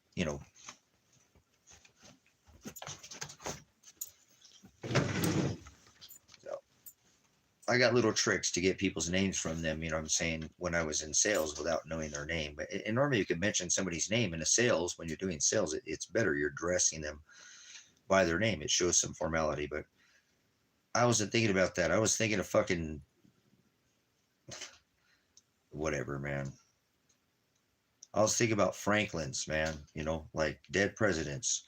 I was thinking about anybody's name. I was thinking about making the money so I could go home and be with my son because I was a single dad most of the time, when I was in sales. So I wasn't caring about anybody's name. I just needed it if they wanted a receipt, but I didn't give a shit about none of that. I wanted to go home and be with my son. So for a lot of years, I just wouldn't accept people's names too like that because it's just something I didn't. But if I did and more had the mindset that I had now, man, I tell you what, I could definitely have a different effect on sales because it's nice to know and remember people's names now. And I go back up to people that told me their names and ask them, like, yep, that's my name. I'm like, frick yeah, man. What an idiot I was for all those years. It's like when I threw away pennies, because I've only been married once, but my wife's name was Penny. That was her name. Makes no sense. I threw all those copper pennies away for all those years. Maybe I threw away a bunch of them, and if I didn't throw them away, a lot of the times they ask you want your penny at the, so they'll ask you if you want your penny. They don't always give you your penny. Remember, sometimes would you like your penny? Some people don't want it. And I'd say no. And that was stupid of me, so, um, isn't that hilarious? No, you're not. You're male. You're Bob Marley. You're male. You're Bob Marley. Remember, don't blow your cover, Toba. You're Bob Marley.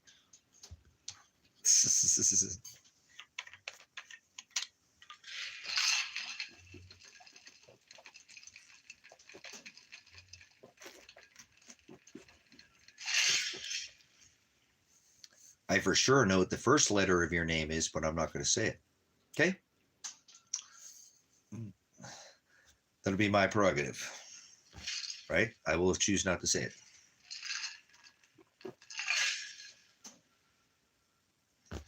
You see?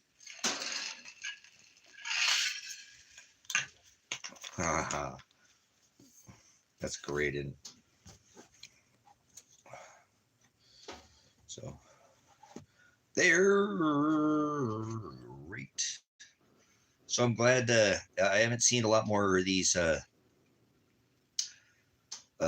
whole lot more. I've actually seen people going into stores today at the Walmart in New York, and there was hardly anybody in there at 3 o'clock. Or that was yesterday. Isn't that ironic? Walmart's dead. You said it, not me. You said you were Bob Marley. So Bob had a baby, he's a boy. Um,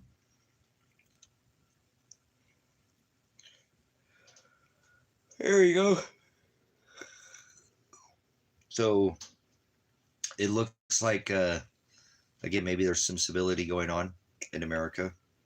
And I hope everybody stays asleep at the wheel like a zombie for about another 31 days, 35 days, 40 days, something like that, so I can make my exit out of this country. So I'm having second thoughts going to South America altogether. So I might just be hopping on a plane and going somewhere. I don't know. We'll see. We'll see. I'm not sure. I got to be able to not go to jail first. So before I can do anything, I'm not going to make plans. I'm just preparing for both. How about that? So I wouldn't even think about getting on a plane, but I don't know, man. Don't know if I want to be on this North American continent with what's going on right now. It's getting mighty dangerous on this continent. They're just enslaving and taking this imperialistic countries just taking over everything. So not sure where Father will push my travels. So, but just try to take a vacation until I'm hoping by the springtime things will have blown over, so to speak. They'll have changed whatever monetary change will be in play already. That'll be it, you know. It's not going to be the end of the world like everybody wants. There is no end of the world. The world never ends.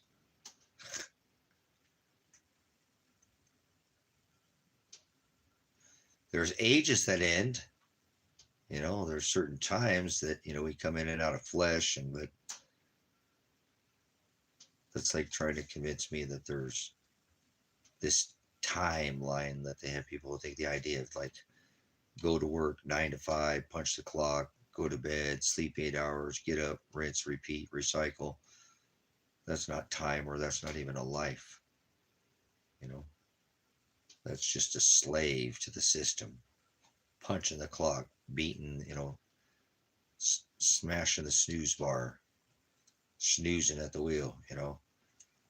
So, I mean, if you're not free, you're already dead. If you think about it, if you're not living free, then you're already dead. You know, I don't understand. So, I think the best thing for me to do is just let's see where Father blows this vessel, because I'm just the vessel. He's steering the ship. So, we'll see. There's nowhere to escape judgments per se, you know.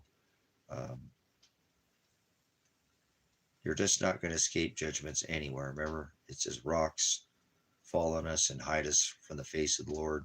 So you can try to go underground. It's not going to. You're not going to escape. The judgments are from above and below. So, and they're with fire, electricity, arc discharges. So, but I ain't thinking about it like that. I know there is not a time, and nobody's supposed to pick a time. That's why you're not supposed to say it's tomorrow or it's 10 years from now. But I know we're in sorrows. Sorrows is a time where things pull back like they are right now. But the next time they come on, because this is part of this stage 2, you know, whatever you want to, you know, I don't think people understand this. Just a change of the monetary system. The world's not going to end like they want it to. It's not going to be fucking Mad Max. It's never going to be like they see in the movies exactly, but it's going to mirror pretty close in many ways. So that's what people aren't ready for, in ways it is all right now. We're living in that movie. I guess I've never seen it, called Idiocracy or something like that, or I don't know. I know that they're very, they know it's here and they know it's coming, and they've been getting ready for it for decades, hundreds, and some of them thousands of years. That's how they hold their reign as their, kings and queens and the families of the Reichs and all these, they know the cycle. They know when to go down under the ground, and they know when to come up, and they when to, no, it's as is above, so is below. Yeah. See, that's what I'm saying. This is going to be a time to actually, like I try to explain people to shine, to shine. You should have had a bunch of food put away by now.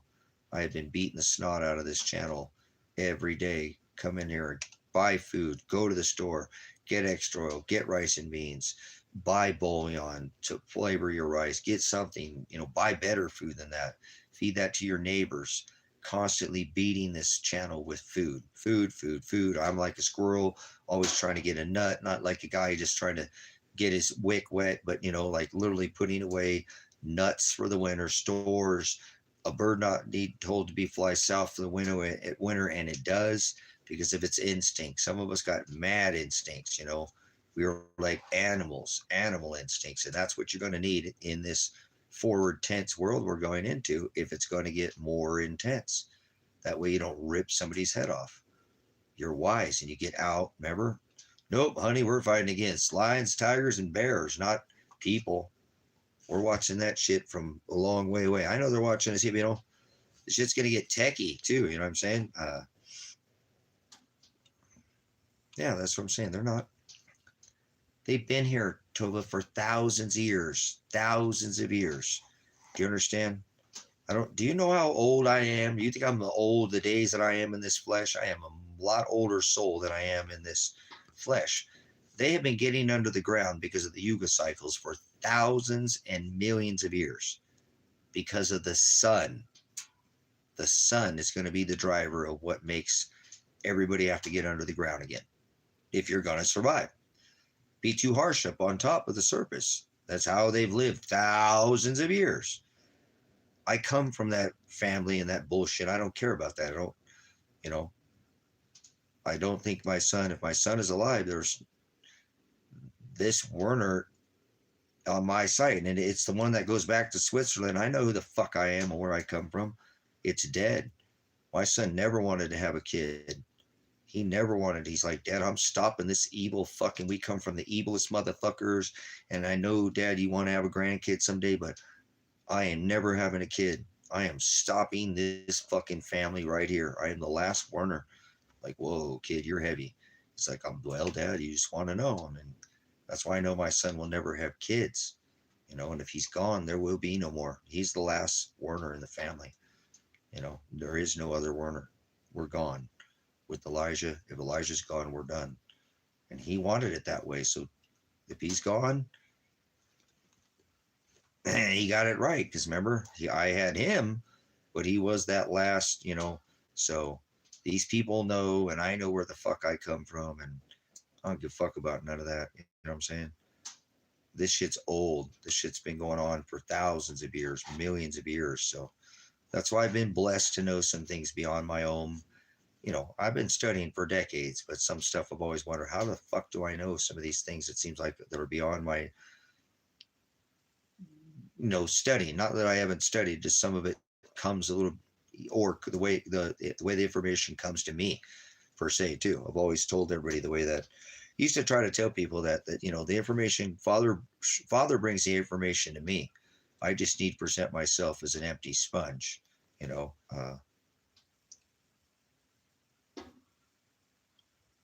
So,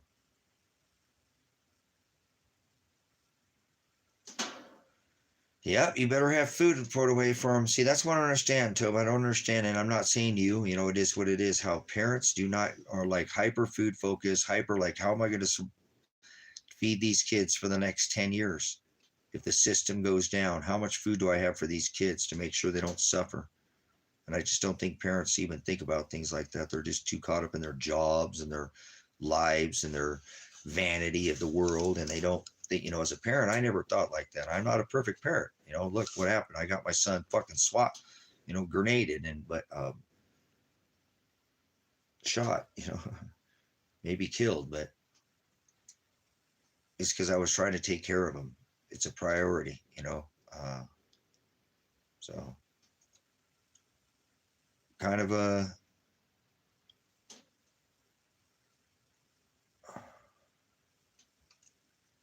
it's a tough time to have kids, where they're dependent on you. Like it says, woe to these time of sorrows that are the ones in suck. Meaning, again, like I spoke of, still on the tit, not literally they're still milking, but dependent, like needing the milk, needing the, and so it's a tough time to have a kid, because how do you provide for their future when it's hard just to even provide for your own self?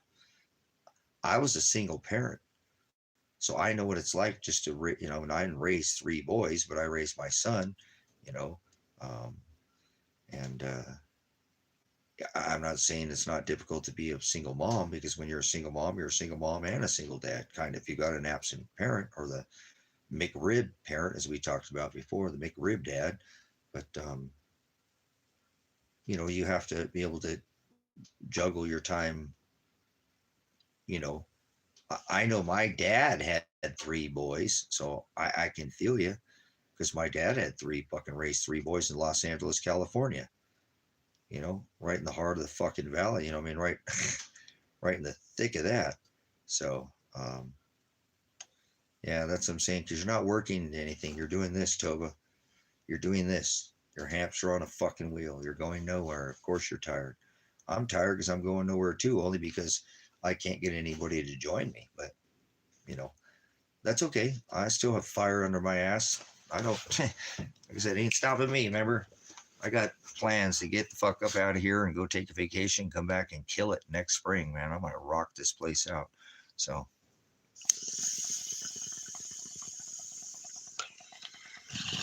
and if I don't care, because it doesn't happen. I already did what I did.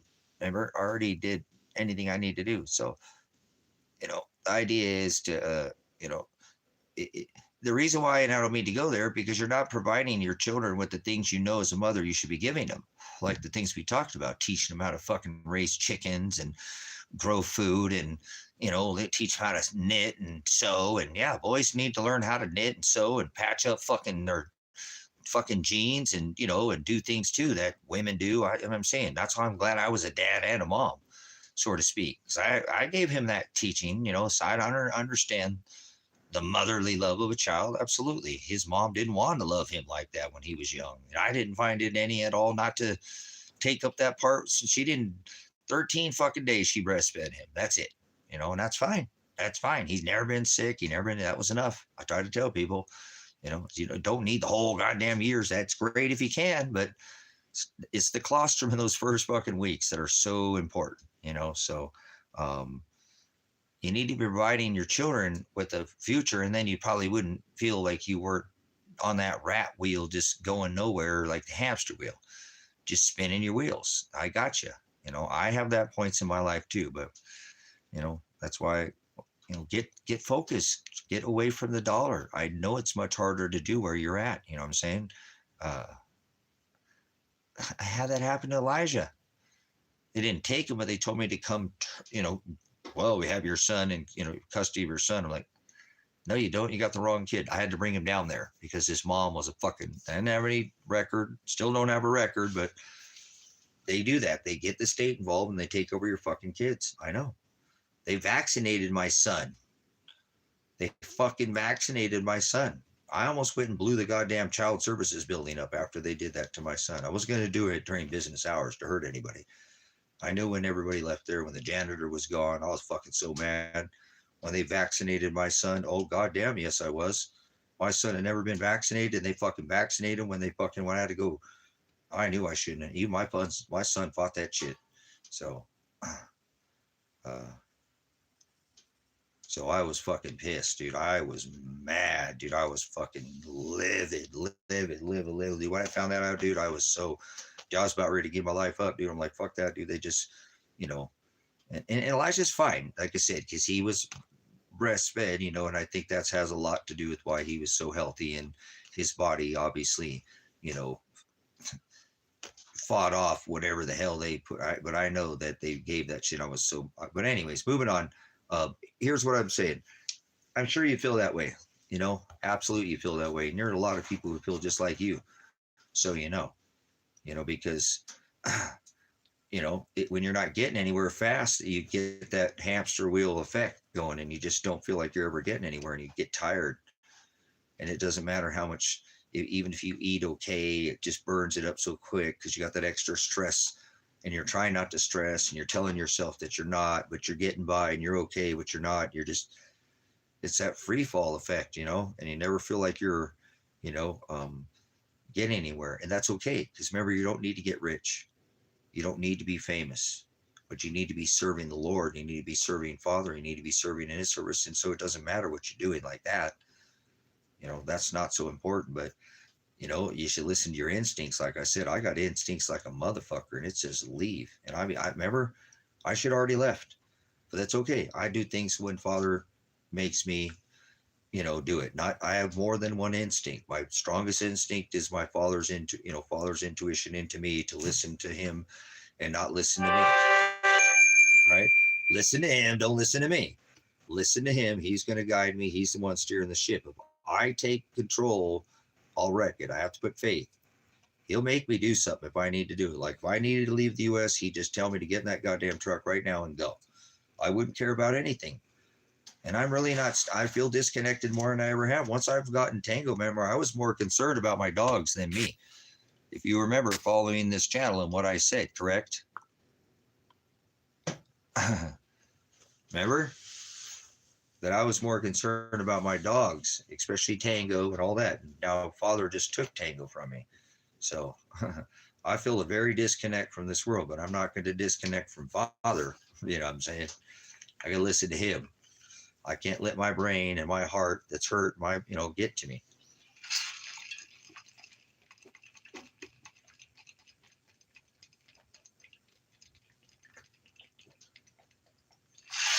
So, because I still got Bone to take care of as well as commitment to me. Whatever, man. I'm like that. I'm crazy about commitments. I like to keep my word. That's all I have, man. I got my word. Everything else is fucking pales in comparison to, really, if you think about it, to your word. That shit fades. Possessions, all that thing looks fucking. That goes, man. Your word is worth more. It should be worth more than its weight in gold. So I'll do that. I'll keep my honor to Bone, my puppy too. So I'll just keep trucking along. And so, but I can't go now too, because I would, if I didn't have Bone, I would leave. I would. It's just going to make it easier for me if I can go no without Pants or without Tango. And I hate saying that, but he's just still a different dog to travel with. He's a great dog, and he was an amazing dog, but it's different traveling with him. He's a big dog. That's why I needed a double cab. I don't need a double cab for Pants. I don't need a double cab. I could have a extra cab with Pants. He sit like that, and he'll turn real easy. Tango was a fucking full size. Remember, he'd take up the whole couch. Pants is, he probably weighs 85 pounds. Tango was twice his size almost, so I needed the double cab. I don't even need that for him now. So, it just, things are different without him. It sucks. I hate it, but Father works in mysterious ways. So I'm still going to get the double cab, and I'm not getting the double cab because I have the 4Runner, but I'll get a double cab. I'm getting a double cab. If I have to have a horse, then I'm going to have the horse that I think that's going to be the most dependable horse. That's not being materialistic or vanity.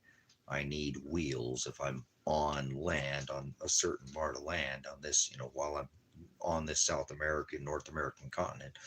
I need me something, a horse.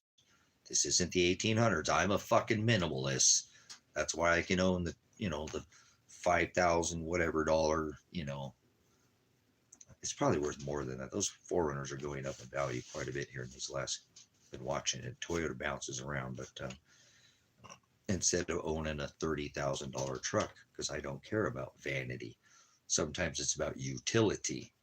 Utility. I use it to work. It's my horse, my workhorse.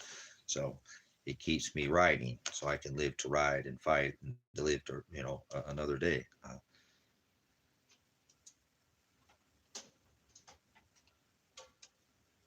Oh, come on, Ziggy, gangster rap? Are you fucking serious? Like the Dog Star? Like Snoop Dogg? Evil fucking sellout? Fucking pedo cheetophile? Snoop the cheetophile? Like his buddy Thump? I'm sure that fucking Snoop has had his dog in his freaking ice hole. They trade lightsabers in their ice holes. Mr. Warp Speed, EpiPen.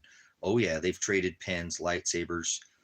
Gangster Rap, NWA, Ice Cube, Easy E, Ice T. Hold on, Ice Cube. Ever? Yelling Compton, but you moved to Riverside. Yeah, sell out. So absolutely. Many cultures, music is very harmful, and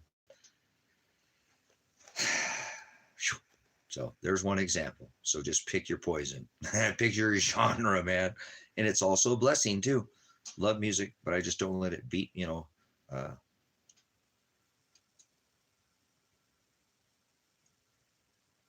but it's in there too. All of it, you know what I'm saying, Ziggy? Listen to it. There's in there. They put ding, I love classic rock. We were talking about, I think, I don't know if you were in here the other night. We play music from when even white people had afros. I love all music, so we just got to be careful because they put in it, and sometimes it's not even in the, it's not in the lyrics. It's in the beat of the music, and there's chants, and they do a lot of things and beat us into us, that many different ways. But yeah, absolutely, 100%. You know what I'm saying? 100%. Music is it's a time machine, man. Think about that. That damn music will remember the first time your wife left you. Maybe the first time you had a girlfriend and you kissed a girl or something. Not I kissed a girl and I liked it. Not that song. Okay. See, got to be careful, huh? Seems innocent in this modern day, but they just put it in there and the children hear that shit. Now the little girl's going around, I kissed a girl and I liked it. The taste of her cherry chapstick. And whoa. Yeah, so careful. Music is very harmful to the eardrums. Beats you like a damn slave into submission if you're not careful. You'd be singing music you don't even like. Like you don't like country. You're like, she's gone country. Look at them boobs. That she didn't say boobs. It said boots, dude. No, it says boobs. Dude, it says boots. Now stop it. Well, I'm going to say boobs. All right, moving on. All right, careful with the music. It is very ritualistic. So, right? It says boots, right, guys? Not boobs, right? She's gone country. Look at them boots. I had some guy argue with me. He told me it was boobs. I've never,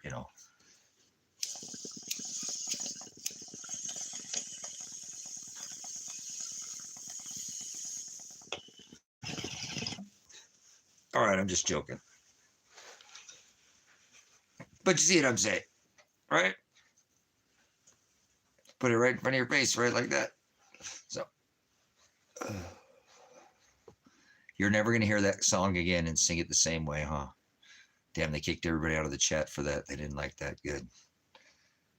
I thought you said you didn't like boobs. Whatever, man. It's a mature chat, all right? Just go somewhere else if you're a child.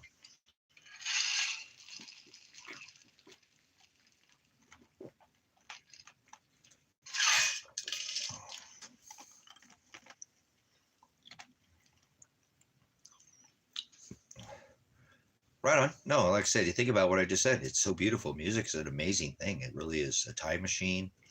And yeah, I was just kidding, Tove. I just played a little comedy in here for you guys.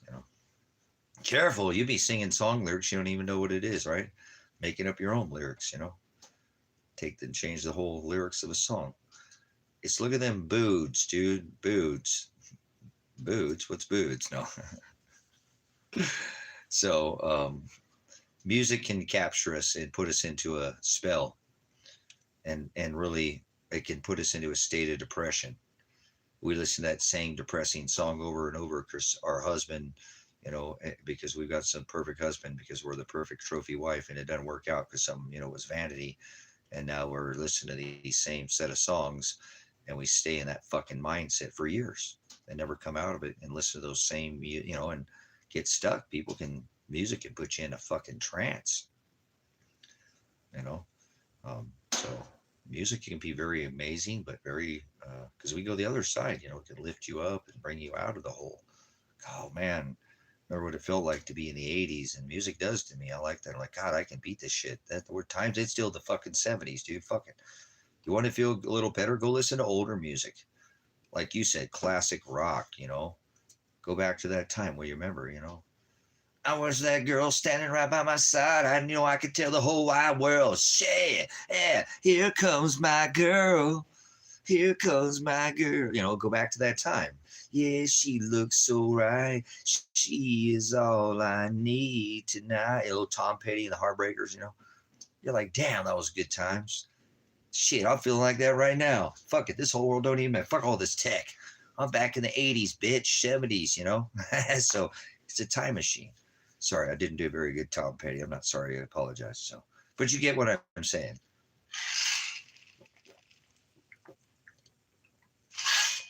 So careful. That music's a time machine. It can do a lot of things to you. So you know me. I love music. So see, all that works. You're sitting there in 2025 and your fucking brain's in 1970 something. That's badass, dude. Yeah. That's why do you think I live like I live? I'll live like it's the 1800s. Remember? Let's go full circle. The music, the fucking place, live like it's goddamn John Wayne movie set out here or something, Fuck yeah. Make my whole time span look like I feel like I'm in a different time. I'm a high-tech redneck. Don't forget that. High-tech redneck. Might have been born in the concrete jungle, but that's okay. I've been countrified. Organized.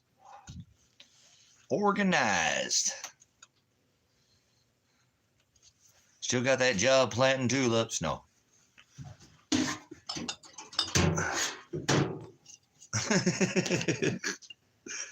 Fucking goofball, man. I'm glad I could still laugh. Can't report my son and daughter murdered, but I'm trying to make the best of it, the light of it. Sitting here chooching on some cannabis and enjoying hanging out with my fam damly. My fam damly. Wish that freaking hat would stay up, but it never does.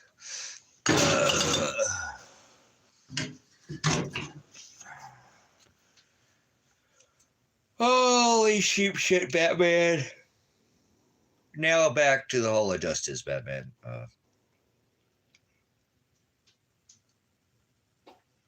Yeah, white socks and fucking white skivvies. Dude, they got to be wearing some tidy whities too. You might as well put tidy whities in there. Ziggy, agree? Some tidy whities. Like wouldn't know what a pair of boxers is to save his life. Still wearing his mama. Got him wearing tidy whities. Wearing the white socks and the reds. Neck, I'm a high-tech redneck. I wear fucking boxers and fucking black socks. Yeah. Oh, for a long time. I didn't know when last time pair of white socks, man. Could not ever wear a pair of fucking white socks. Like a trucker's hat. I got one, but no. Oh my God. That's man. That's a different kind of breed of man that wears butt huggers, man. I apologize, but I just never been the kind of guy to want the briefs, Might as well just put a jock strap on. My shit's got to be able to breathe here a little bit. All my snuffleupagus up now and hanging around my side of my fucking leg or something, That's not comfortable. So trying to have a big old fucking wearing your goddamn Wrangler. No, my shit's fine just where it's at. Leave it alone. You don't need to be tucking and strapping. Now, what are we doing here? So, yeah, whatever. Teach their own. Some guys like their tidy whities and their white socks and their fucking. They're a breed of their own. That type of guy. I tell you what. Yeah, I don't know. I remember. I don't know how long. People used to tell me I was fucking weird for wearing black socks. I don't know what it was. I'm like, fuck you, man. I don't like white socks. Always is a problem for me. That was always such a problem because it wasn't like black socks. When I wore black socks, they didn't have black socks. You had to wear dress socks. And people thought you were weird wearing a dress sock. You know, like what the fuck are you doing wearing dress socks? I don't wear white socks, motherfucker. White socks are weird. Let me roll them up and make them like a ball, like I'm playing tennis or something. Fucking what the fuck is that? You know? No, no, I know the song you're talking about. I'm just adding to it. I'm just adding to it. You know, skivvies, white skivvies. They wear the skivvies too. You know what I'm saying? There you go. Toba's got it. You know what I'm saying? I just can't get the black. I can't get the white sock thing for me. I just don't. I'm a Scorpizzo, so I've always black is my color. It is my. You know what I'm saying? If you notice me, and I'm some of this, it's green or what's, but it's got to be earth tone or it can't be. I don't like colors. I hate colors. Uh, uh, I just can't stand colors. Well, there you go, ladies. I mean, uh, hey, look, Tobin, I don't mean to go there, but I don't, I don't care about how big your breasts are, but, ladies got to wear freaking underwire. That's different than wearing a sports bra, for Christ's sake. That shit's got to be uncomfortable having that goddamn fucking wire under your tit all day and the tit swamp with the wire if you got bigger boobs, carrying all that. That's not fun. So guys got some, you know, I'm not saying free balling and let it all hang out, but damn, I don't, kind of like having an underwire on your balls or something, To me, there we go. That's a good analogy. Oh, I've never heard of that. Man, it makes some of the best analogies by just being real. You got underwire ball, but that's ball huggers, dude. It's called a jock strap, you ding dong. Just wear a jock strap while you're at it, But cool, whatever. If that's what some guys are comfortable with, I don't know. And I don't want to go. Maybe it's the size of their junk or something too, but man, I would not want to have my stuff just all smashed against the side of my leg or no, thank you. So apologize to him. But it's like a guy wearing I think it would. I had never had a pair of boobs, but I told you I feel for ladies who have, a big set of breasts, right? I mean, damn. Them ladies who have a nice breast, maybe don't they're so blessed not to have a bigger upper breast, maybe don't have to wear an underwire bra, can get away with the sports bra. Women hate women like that. Oh goddamn, I hate that dumb bitch. I know. So no, the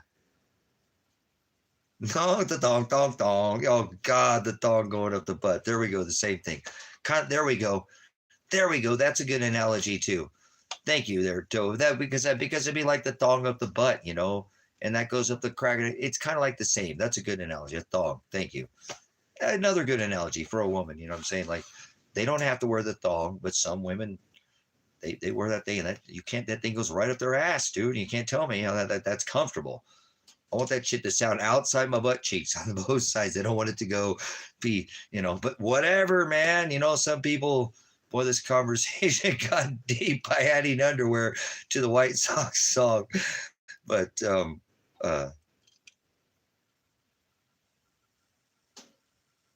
Ziggy's like, change the conversation. I just brought up an old country song, and now we're talking about underwire fucking and thongs. So, I like all music, Ziggy. All of it. I like all music, man. I don't like to set myself to any genre. I too preferred older music because of the bass, but we've talked about that in here. So, that was a great conversation. I'll never forget that. The underwire fucking underwear. That's what those things are. It's like a woman wearing an underwear on a bra. Damn, or a thong. Something grabbing an area that I don't need it to be touching. So, good analogy, Tobin. Thank you. Excellent analogy. From the front side to the back side. That's not supposed to be touching there. What the hell are you doing? But everybody's a little different. So, I personally like black socks and Black Sabbath. You know, how about that? So, right, and they don't. And listen to it, and they don't. Um, and they don't really feel much of it. You know, guys probably when they wear butt huggers, you know what I'm saying? They don't feel that like I'm making it a bigger deal than it is. Okay, I'm being a little sensational about it, right? Because guys wear that, and that's what they're used to. You know, I wore butt huggers when I was little, but it didn't take me long to forget a pair of my first pair of boxers. I didn't want a pair of butt huggers again. And first time I put a pair of black socks on, I didn't want to wear fucking white socks ever again. I fucking hated white socks, you know? So, and they used to make fun of me for it, shit like that. But I don't care. Whatever. Like music. Who's going to tell you what kind of taste in music you have? Are you seriously going to tell somebody what kind of music they like and what kind of music they don't like? You can't tell somebody what kind of music they like. You know what I'm saying? You can't do that. Certain people like just a certain genre. They don't like anything else. It's not music to their ears, right? So some people like that thong up their crack, right? So, or ladies or whatever, and some don't. So they don't mind. It's not music to their ears, you know?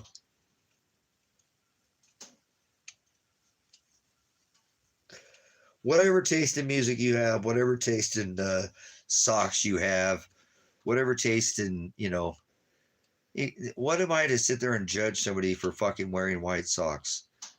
I just could not wear white socks. I'd rather go barefoot than wear white socks.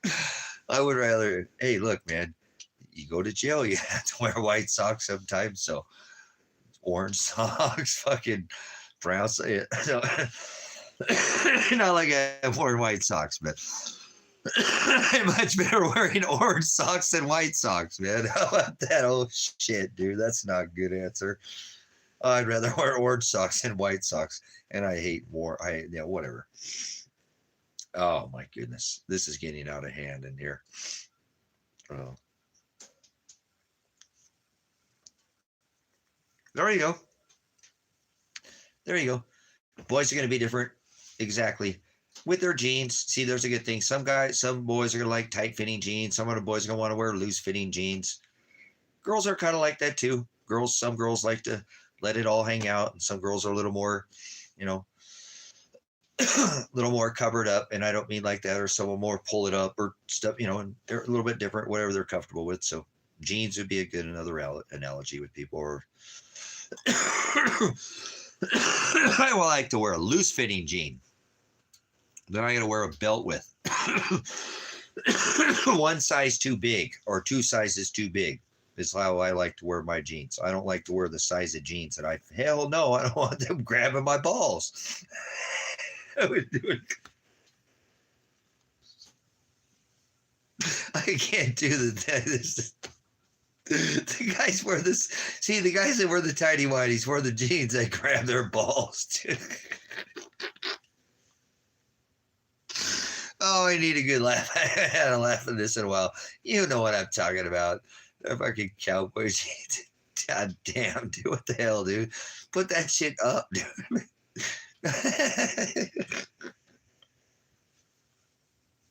See, those are the guys that wear the tidy whities. You know I'm right. You can't put those jeans on with boxers. You got fucking boxer lines. You like a woman's got fucking she got lines from her underwear and her stretch pants. You'd have boxer lines in your jeans, in your little cowboy jeans where it takes your ball. No thanks. Oh my gosh. Dude, that's so good. I'm just enjoying it. I'm going to do this. I'm crying. Oh my gosh. Hey, whatever. Go ride your. Hey, look, man.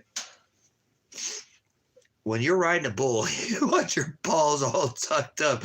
When you're riding a horse, you know what I'm saying? It makes sense, guys. I'm not saying there's nothing wrong with cowboys that wear tidy whities and wear those, oh my God, Wrangler jeans, dude. I am dying over here, dude. Oh my gosh. Oh my gosh. That was so much fun. Yeehaw, boys. You know what I'm saying? Yep, tight fitting jeans, and they got the butt huggers under there. You know they do. They'd have You can't get those jeans on with boxers. You couldn't get your boxers pulled down in the pant leg. They're too tight against your leg. You'd be like trying to wear skinny jeans. You know, I don't see how they can't wear skinny jeans. You know, and wear, you know. I know this is too much, man. This is all off a pair of tidy whities, man. No, it wasn't. We just added the tidy whities.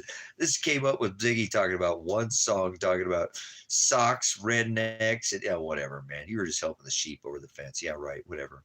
No.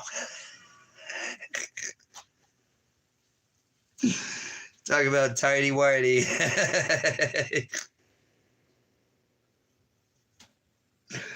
Oh my gosh. Speaking about boots, huh? I'm gonna get you some Velcro boots and some rubber boots and some Velcro gloves, our cowboy. So you can hold on to your horse there, huh? Yeah, right. Okay. We're just having a good time in here. Whatever. I don't care, man. I could be going to jail, so I'm just trying to enjoy my last day. See how much fun I'm gonna have on the road. If I could just let go of this stupid crap, you know. Be the kind of wife all I do is care about her the size of a rack and the size of the size of wheels of my truck. That's what matters to me the most. I want to be that guy for a minute. Honey, let's go get you a new bigger rack. I'm gonna get a bigger rack on my truck. How about some new wheels, honey? All righty. So good stuff. This American dream here, boys. I'm living it. So I don't know what you're doing, but I'm living the American dream right here, right now. So thank you, Father, for giving me the blessing to have abundance to do so. Some people are robbing Peter to pay Paul. And they don't even know what that means. So they're getting stiffed. Get it? Peter. So robbing Peter, their job. That's not what it means, but I just thought I'd throw that out there. So somebody give this guy a hand. Whatever, I don't care. I told you I feel very disattached to this world right now. Really wish Father would have kept Tango around a little bit longer, but that's okay. I just miss my puppy and I'm kind of going crazy. So I had Pants sleep with me again this morning. I pulled him up, you know what I'm saying? Made him sleep with me about 3 o'clock. I was like, do you want to come up here? He looked at me. I was like, you want to come up here and hang? It was cold in the cabin. Like, come up here and hang out with Dad. He's such a good boy. He went up there and I'm just talking to him. He's coming right over here. You're just the best guy. And he did. He literally came up. There was another pillow next to me, you know, and he laid his head right on the pillow. He's in there looking at me like, you're the best guy. So we miss our other guy. He just looked so lonely sitting on the couch. So, and I didn't put the blanket out for him last night because I've been putting the blanket out so he'd have something more. I went and lay down and watched some. I just want to lay down for a little bit and lay down and watch my phone. Kind of passed out, and I know I've been putting it on the couch. The couch is leather, and I don't want it to be cold. So I try to treat him the best I can. I don't need to put it on there. I'm doing it overkill. He's a dog. Dogs sleep outside. He's inside, and I'm putting a goddamn cover on the leather couch because I think he's cold. He's got a big free fur, never touches the couch. I'm so weird. I overdo it sometimes. I told you a little bit. So he's all I got now. So I'm going to treat him the best that I can. So he came up and got in bed with me and laid down, and he was such a sweet boy. He doesn't wiggle around, and he's not in the pain. He does a little bit, tries to nuzzle on my face a little bit and give me a kiss, but he's just trying to do his normal thing. But then I just don't give him the, just don't let him. He just lays down right next to me. Then he normally he'll go down and lay down just a little bit. He doesn't go down to the bottom of the bed. He'll just go down a little bit further. But today he just stayed up at the top of the bed and laid down like he was a human being. So I'm hoping we can go on the road. I'm hoping I don't have to get separated from him. That's going to be super even harder on him if I ended up having to go do some time because they convict me, illegitimately or illegally or whatever's going to happen with that. So I have no control over that. So I just want to spend time with him and I'm enjoying spending my time here. And I'm glad that I did. Because what I'm going to go bust my ass and do a bunch of stuff if I'm just going to go to jail. So what?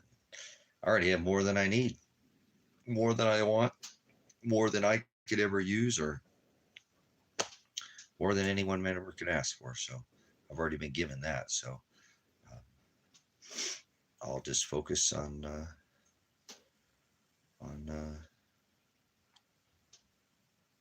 trying to keep the options going. You know what I'm saying? Father's options, not mine. I don't want to make plans right now. Father will wreck them. He'll crush them for me. So be better to just hang out with a puppy for now. Do the things out here. Make sure the birds are happy. Uh, I should keep my gas tank full, but I got a half a tank of gas right now, and yeah, probably do need here in the next week or two try to find somebody to rent out that Rusty Dragon while I'm gone, so that I have some kind of income coming in while I'm gone. I won't need much. I plan on trying to work a little bit while I'm on the road. A little bit. I'll try to find work. I don't want to sit there and do nothing. I mean, if I can leave, I can. $17. That guy said he spent a week, in Mexico for food. 17 a week. So I think I can make it down there. Um, what are you doing, my loving boy that I love? Why don't you come over here with the dad? You're always so much better when you're next to dad. So,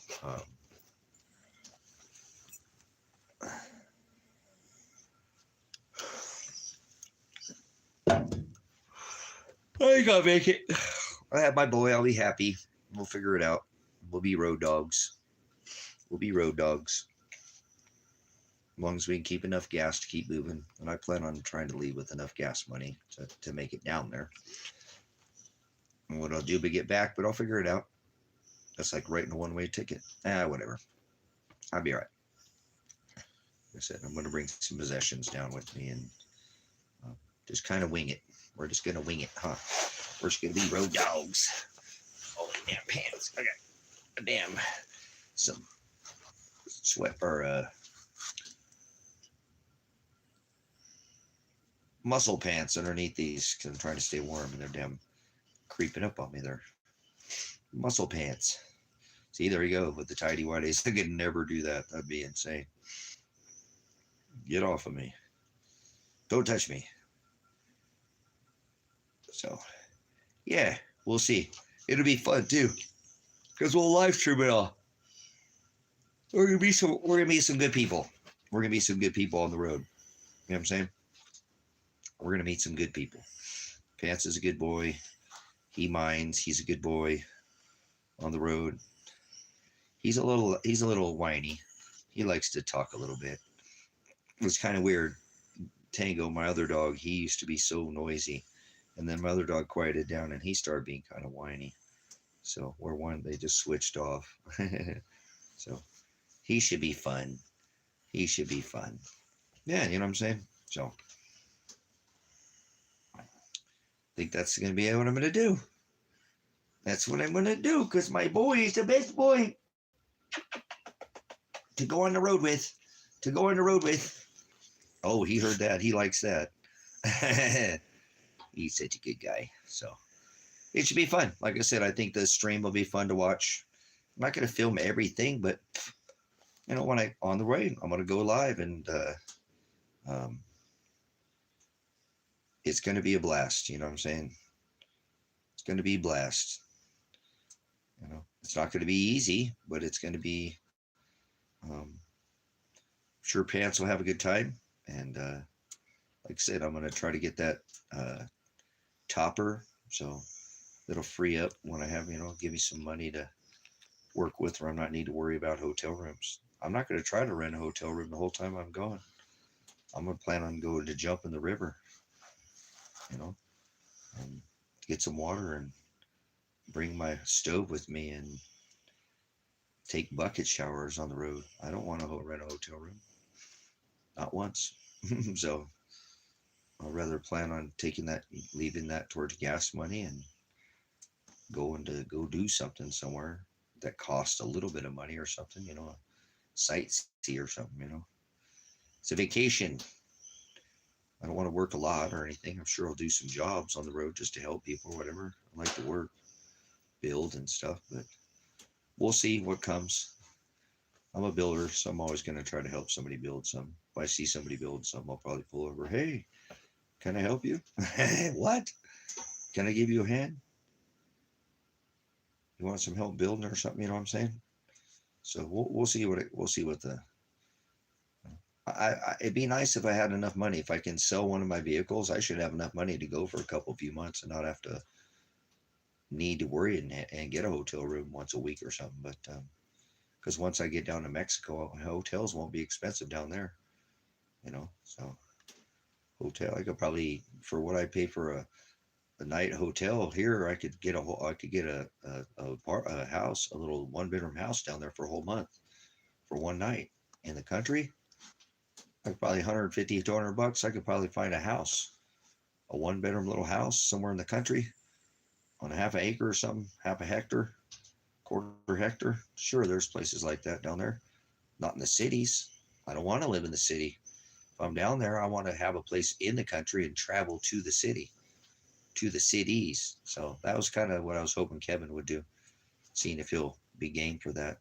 So actually wouldn't mind getting a little apartment down there, or a little, not a little bungalow or something, something with a little fenced in, somewhere I could pull the vehicle in and,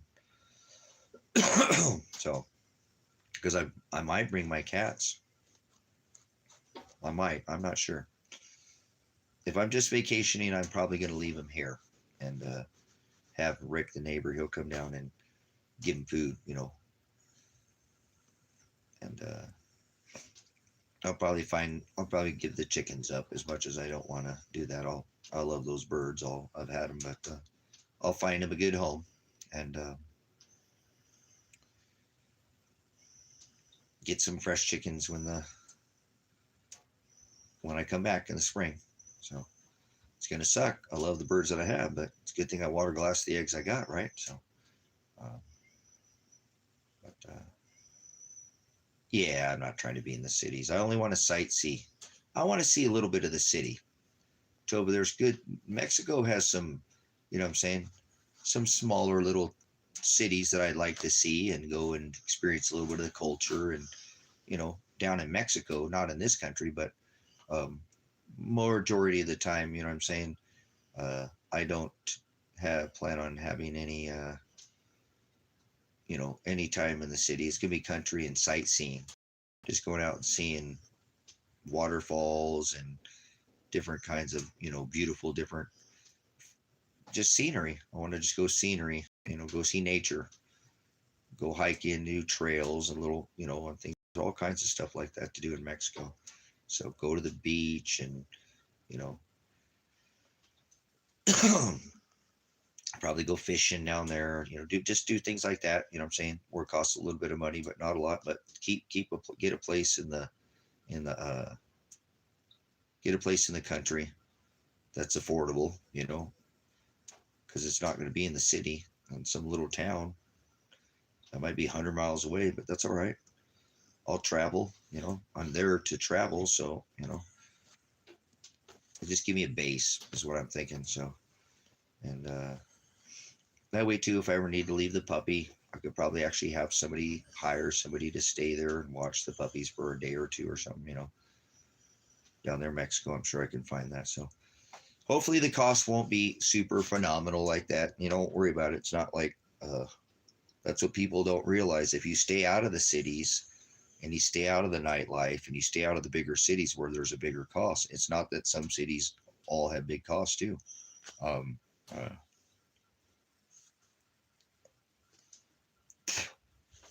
um, I'm not there to experience the cities. I'm there to go experience the nature of, what Father's beautiful. Mexico is a beautiful place. So scenery, some little bit of the people and the country towns, you know what I'm saying?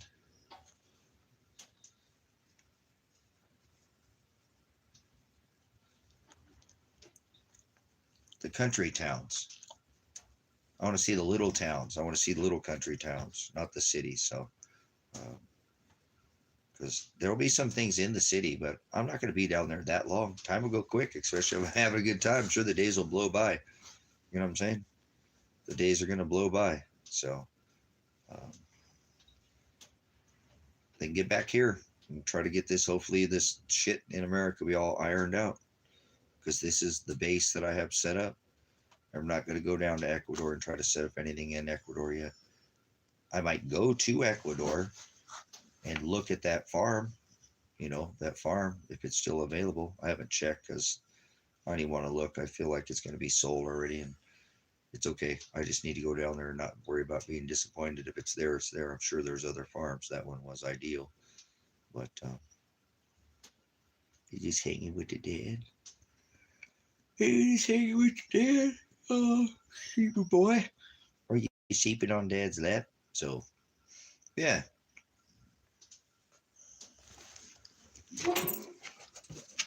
Oh, I gotta check the fire here. Probably not do no more fire right now, huh? Save the firewood for now. Maybe put one more piece in there. 2 at a time. 2 or 3.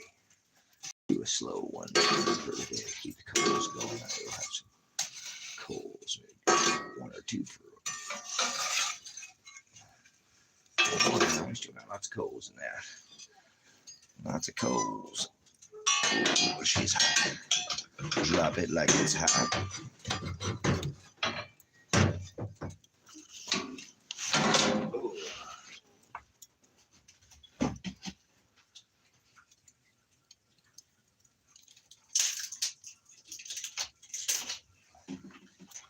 We can put that one in there. Bust this one up enough, did I?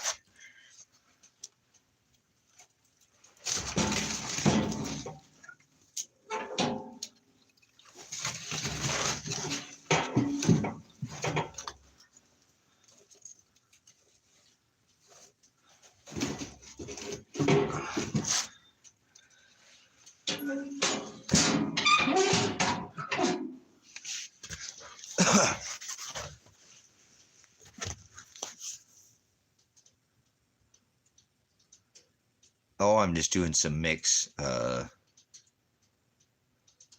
This is something some of the neighbor gave me. I had some,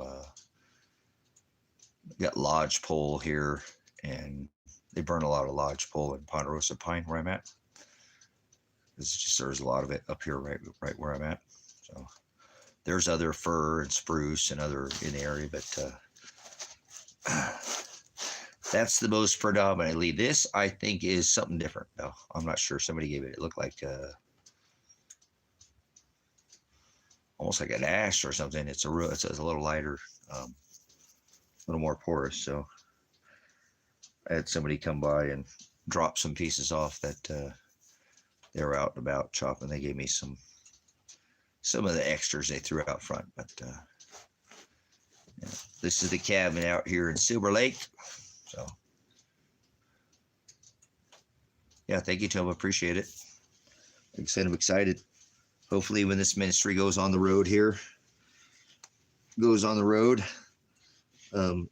get even more fun to watch. We'll go see some beautiful scenery, and you guys will get to share all that with me.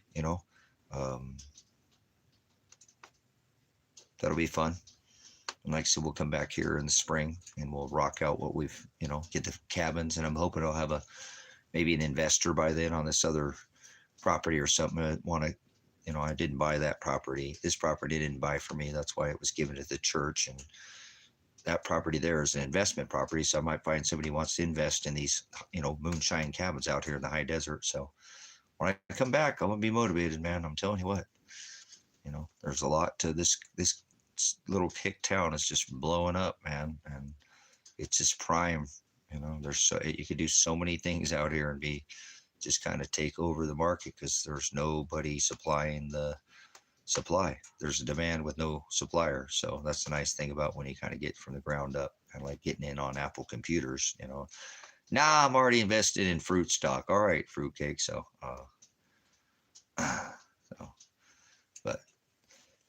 it'll be enjoying, like I said, to see future, um, we'll see what happens with the monetary system. I don't think the whole world's going to end.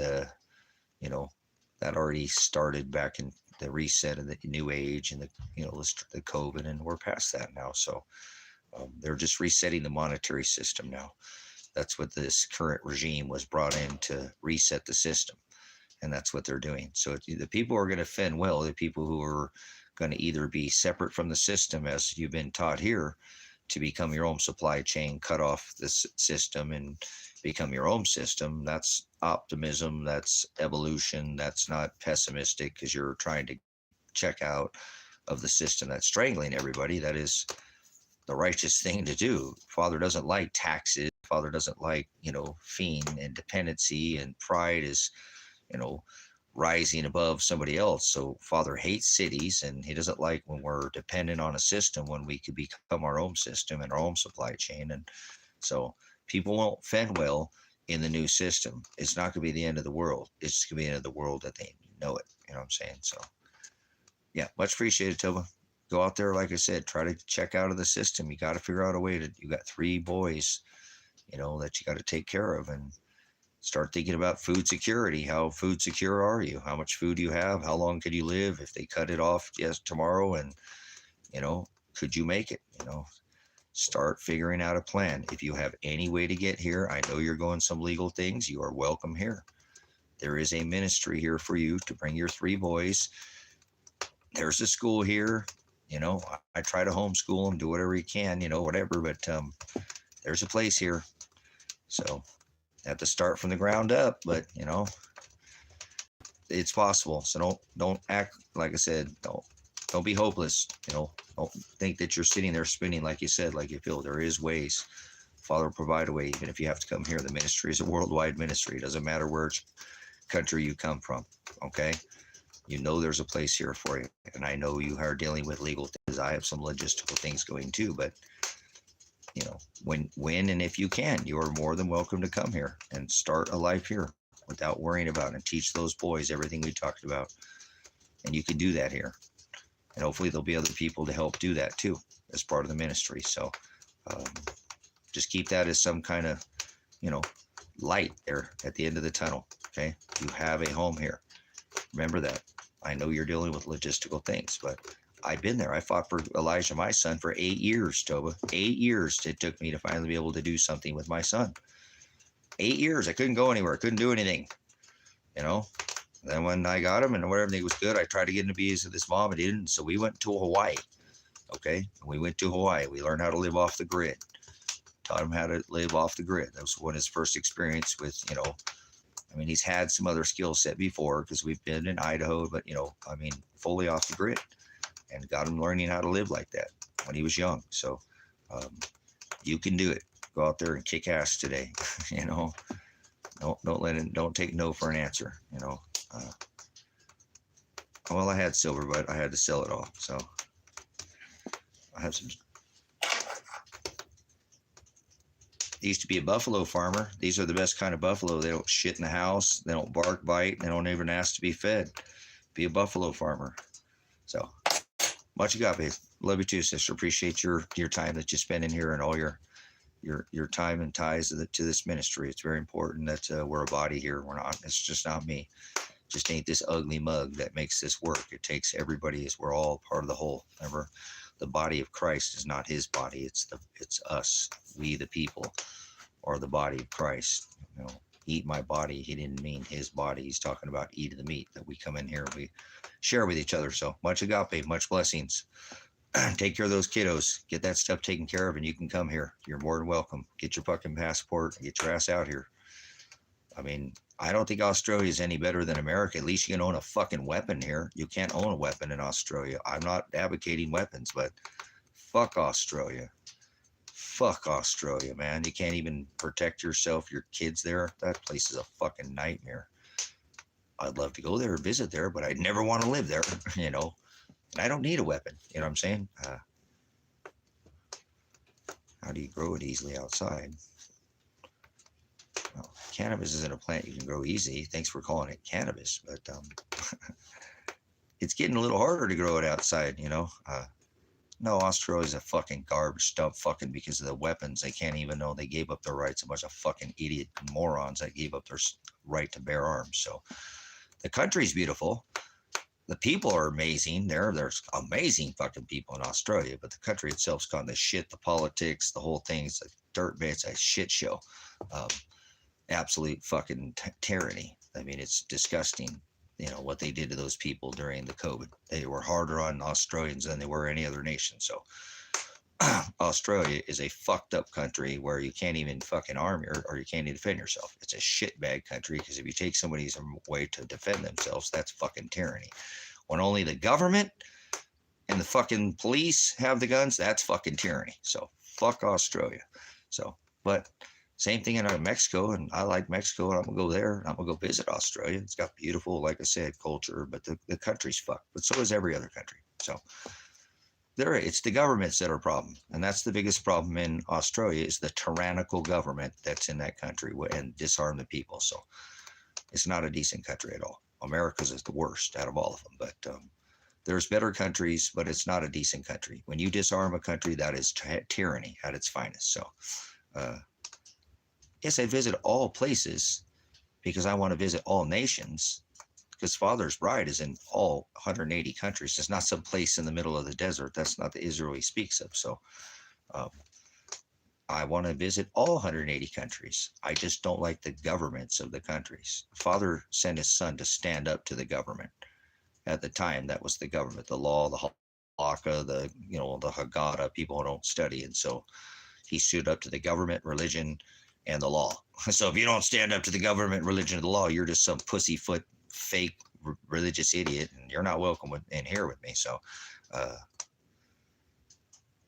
there you go. Go see your cult. So it's the culture where your family's from. I thought Switzerland would be good too. So, and then when I travel out the country, I don't really care about other countries' government too as much if I'm leaving the country, to be honest with you. I'm just in the worst country in the whole world, which is America, because we strangle all the other nations with our dollar, so, but you can take your dollar here and go to other countries and live really well though, and keep your citizenship in America.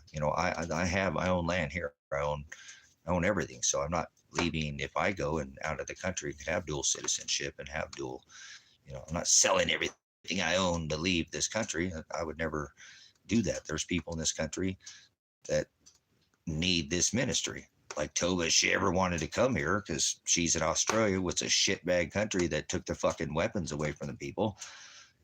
It's kind of worse here in some situations, but it's kind of a little bit better here in some situations. It's a give and take no matter where you go, brother. Says I don't care where you go. It's always gonna be drugs, gangs, all that's that's the world we live in. But that's why I personally would never sell this, ministry and trying to, as soon as I can legally get the whole thing switched over to HD Fat High Desert Faith and Truth Ministries by legal. We're going to try to make it so that's no 501c3, none of that. It will be here. It will not, donations, won't need to take donations because it's paid off. So we'll need no tax exemption, none of that shit. There will be tax exempt for taxes, but won't take tax exempt. Somebody wants to donate, they fucking donate. And I think I've even figured out a way for people to get a tax write-off, but still not be a 501c3. And that's what's been taking me a little bit longer to,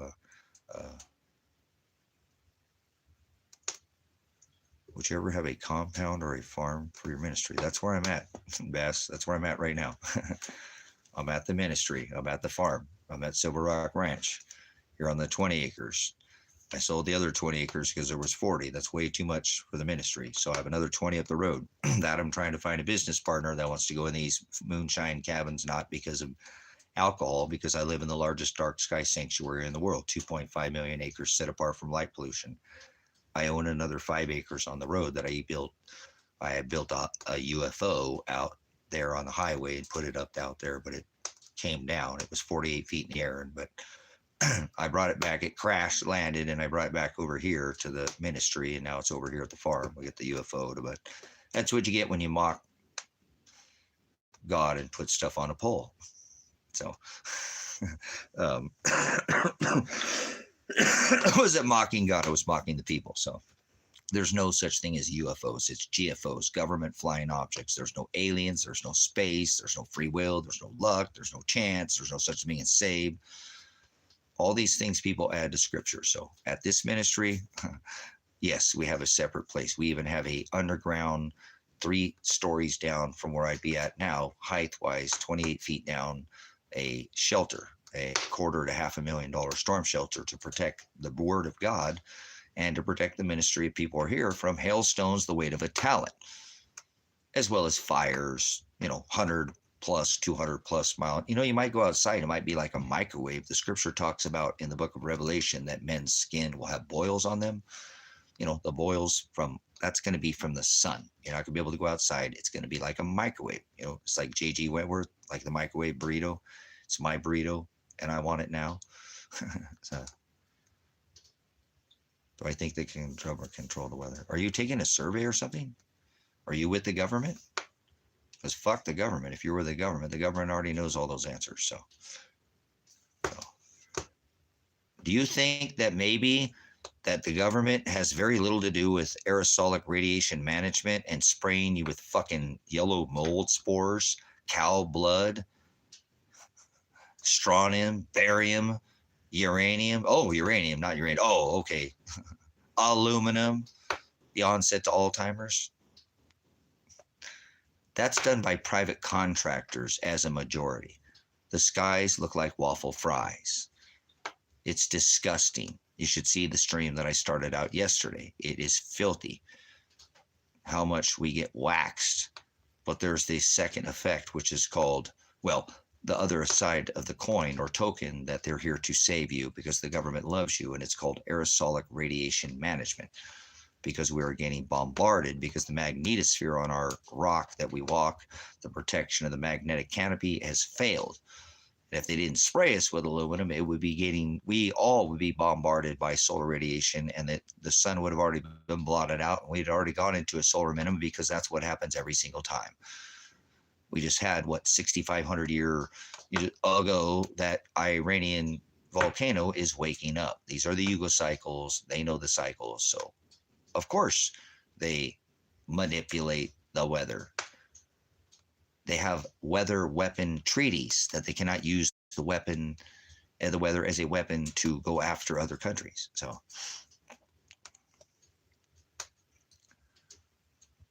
that was a pretty amazing end time. I'm not one of these tree huggers like, Mr. Thornburg or whatever, whatever, Al Gore, or all children are going to die. You're not going to see snow again. But there was some beautiful things, as CB said. There were literally animals on the streets because people are stupid and just stayed inside like a bunch of idiots, afraid of a fucking virus that's not even alive. That's the stupidest generation. They're going to write about this generation and go, this was the stupidest generation ever to walk this rock. They literally told them, go push your buggy down the aisle this way and you won't get the buggy. You can't buy this shit. It's non-essential goods. Go inside, flatten the curb, be like a little bitch, curl up in a ball and shelter in place. Remember? But it did have some amazing effects. Children actually got to be with their fucking parents, but it sucked because some children didn't eat unless they went to school. So it had the ups and the downs. But one of the beautiful effects was, yes, in nature came back out onto we're freaking like packs of fucking coyotes and wolves and bears and, elk sleeping in the goddamn road. Literally nature pulling itself back. And I've talked about that before. I said that humans are the cancer of this rock. And if we were all gone, and I mean every last one of us, how long do you think it would take? Because remember, just during the VidCo, a big scamdemic, we did see nature fight back almost immediately. It didn't take very long. So how long do you think before the high-rise buildings, would be filled with deer and running through all the different, fountains and all the different, and the cities be overrun and all the lakes would be full again, and the streams would be properly, filled with fish in the oceans. How long before it would turn back to before we ever got here? Let's just say that, so to speak. How long do you think it would take before? This is the only thing I ever said is AI would not learn. AI would just do this because they would program it to do this and people would figure this out. I said, the problem that you guys are not figuring out is the AI. It's not alive, and they're going to tell you it is, and they're going to tell everybody that the AI has figured out that humans are the cancer, just what I told you, and they're going to program them to do this. because they're going to upload their conscience, as they call it, like Jiminy Crickets, to their Starlink or whatever, and make it through this next age. I told you these families are really good. They've been doing this for what, 8 to 10,000 plus years. These same families still have the same, because they know how to control the weather, control the cycles, the debt cycles, the food, the yuga, the Kali, like nuts, like Hadley's nuts, like these nuts. Never mind. You guys never been to California, have you? Going back to Cali. All right, anyways, they control this, brothers, sisters. Obviously, look at what just happened in the fucking, we had the Bahamas, this continual barrage of 100 plus mile inland hurricane that spun over Tennessee for how long? Like 10 and a half hours or something like that. So obviously they're pretty good at controlling what they do here, and they're in control of the cycles. But can they control the bigger cycle? No. But what they can control is how much solar radiation comes in through our magnetosphere using that aluminum to refract back like a mirror the solar radiation that's been bombarding this rock since, well, remember in the 70s, they said we were going to go into solar minimum because they know these compression cycles, but we happen to be in a super cycle right now, in an extinction cycle, in the 6th extinction cycle, in one of the super yuga cycles, the Kali. We're in the 12,000 year extinction. Remember, 6,000 years in the past, we had a compression event where it rained from above and below. Remember, we had these events in the 1800s too. Remember, compression events, minimums, Maunder, Dalton, before full-blown ice ages. We've been in ice ages. Remember, people think of ice age as something that's happened millions of years ago. We were in the ice age in the 1800s, mini ice age. We were in the ice age in the 1700s, mini ice age. We were in full-blown ice age. Remember, we have had many full-blown. We are actually a frozen rock 98% of the time. This is a frozen, not a lukewarm 70 degree and sunny rock. This is a very frigid, cold rock that is most of the time is frozen, and that's why there are chasms underneath your feet that people have lived for thousands of years under the ground, because normally in one of these cycles there's too much solar radiation that penetrates the magnetosphere. It excites the magma under your feet, not some spinning ball magma in the middle of this rock, ball planet, whatever your nonsense. That magma goes up and blots out the sun through aerosolic, right? Not in this case. Well, remember, what comes out of a ash, the plume, that goes into our upper atmosphere and it blots out the sun, and we go into a nuclear winter. That's what all the spraying's about, just so you know. It's not all bad. It is bad because they spray us with cow blood, yellow mold spores, barium, strontium, aluminum, and more. We'll stop there, okay? But I have a chemtrail tattooed on my body, so I'm a little bit more passionate. I put a video out about this same subject 12 years ago on YouTube. Have you ever seen that video that I've done 12 years ago here on YouTube called America Ever After? You might want to think this ain't my first rodeo. I've been doing this for more than a dozen years. I've been doing this for decades. But this is not hard to tell what's going on here. Like I said, the government loves you. There's always two sides to each coin token, brothers, sisters. Careful, Father's watching you, okay? You could sit there and play both sides of the fence, but that's not going to work. And he said, do not be lukewarm. You need to pick what side you're on here. So most of the people who are spraying us right now are private contractors and not even government. They're privately funded. So this is just taken over because of sheer fucking greed. They're just spraying this because they get paid to spray. That's it. They're not even, most of them are federal. Do some fucking homework on this stuff, please. I don't have a chemtrail tattoo on my body for no reason. I don't know anybody else that has a chemtrailer tattooed on their body. Imagine going into telling somebody 10 years ago think that's about how long I've had it. Go, hey, I want a Kim. Like, Kim, what? Here, just put this on my arm. Oh, okay. They're an artist. They'll get it.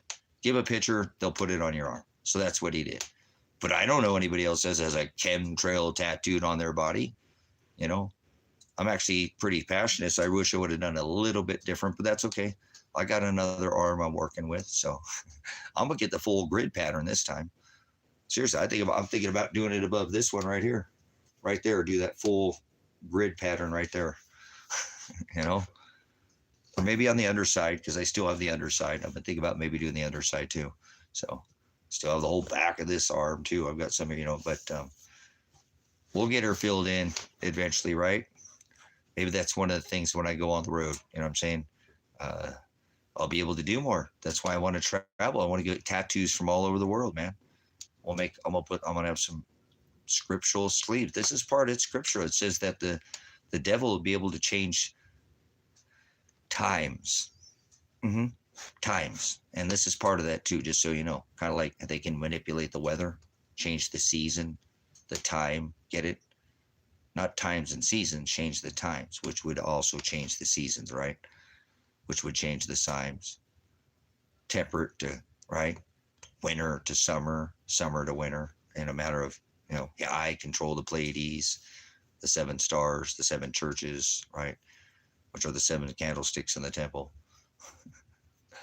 But I tighten, right? I tighten the Pleiades and I loosen Orion's belt.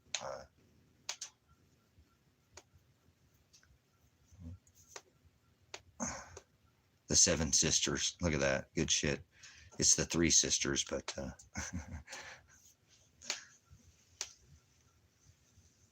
Oregon's a good place. I can live in any state, anywhere in America, and this is the best state to live in America. There's not a better state to live in America. Every other state has its issues, so does this state, but there's not a better place to live in Oregon. I've done my homework for decades.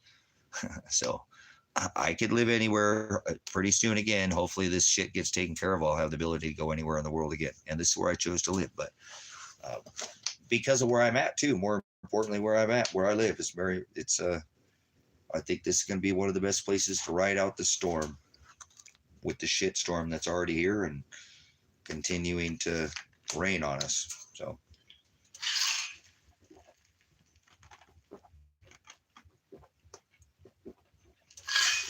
No, this state has its own issues, but where I'm at just keeps getting better and better. There's so much fucking opportunity flying around this little hick town that I'm at. Somebody want to be rich, they can be filthy fucking rich out here in no time. Not like that, but just work hard and make an honest living out here. It's a country town. You can't cheat people in a country town.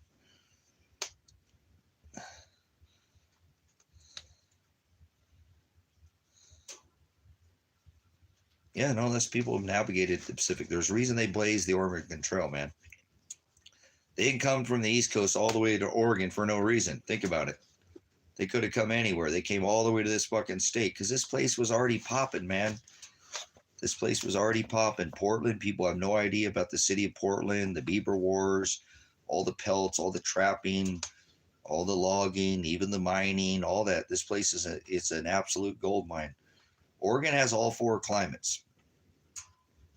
And I can see almost any one of those within, a couple 2-3 hour drive from where I live. I can be in all 4 of those climates. It's pretty amazing. I live in a very, I'm right in the woods. I'm right in the desert. I'm right in the prairies. I got it all right here.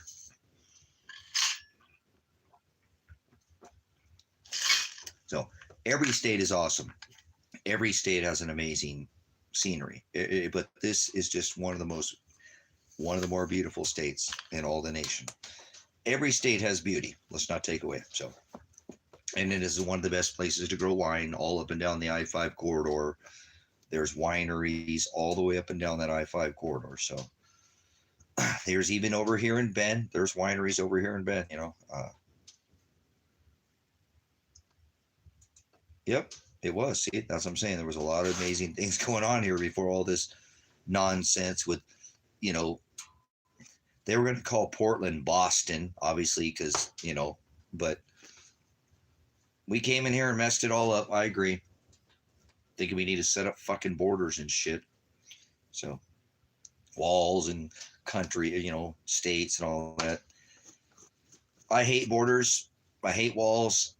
I don't believe in borders. I think borders are fucking stupid. When you let them divide and chop you up like that into different, we have different cultures, different ethnicity, but we're one race, the human race, period. So I know people think they have to have them, but it's stupid, guys. A bird lands on a fucking wall of America and Mexico. Does it give a fuck? Would you be a little more fluid or more like a bird, if you will? Find your way around the shit. Don't. Nope, you just get held up by this. So walls are stupid. So I know that people need some kind of, but I'm talking about is that we're all one race, man. The human race. You've let us chop us up in all these different colors. We're not colors. We're not colors. Father didn't create no color. Black and white are not a fucking color. So I don't want to hear it. Those aren't even colors. You know nothing about. But anyways, it's okay. That's what's kind of nice about Oregon, is it is very accepting to all ethnicity here. And even it's like keep Portland weird, so they even don't mind when people are a little bit. You could walk down the street as dressed up as a Viking in Portland.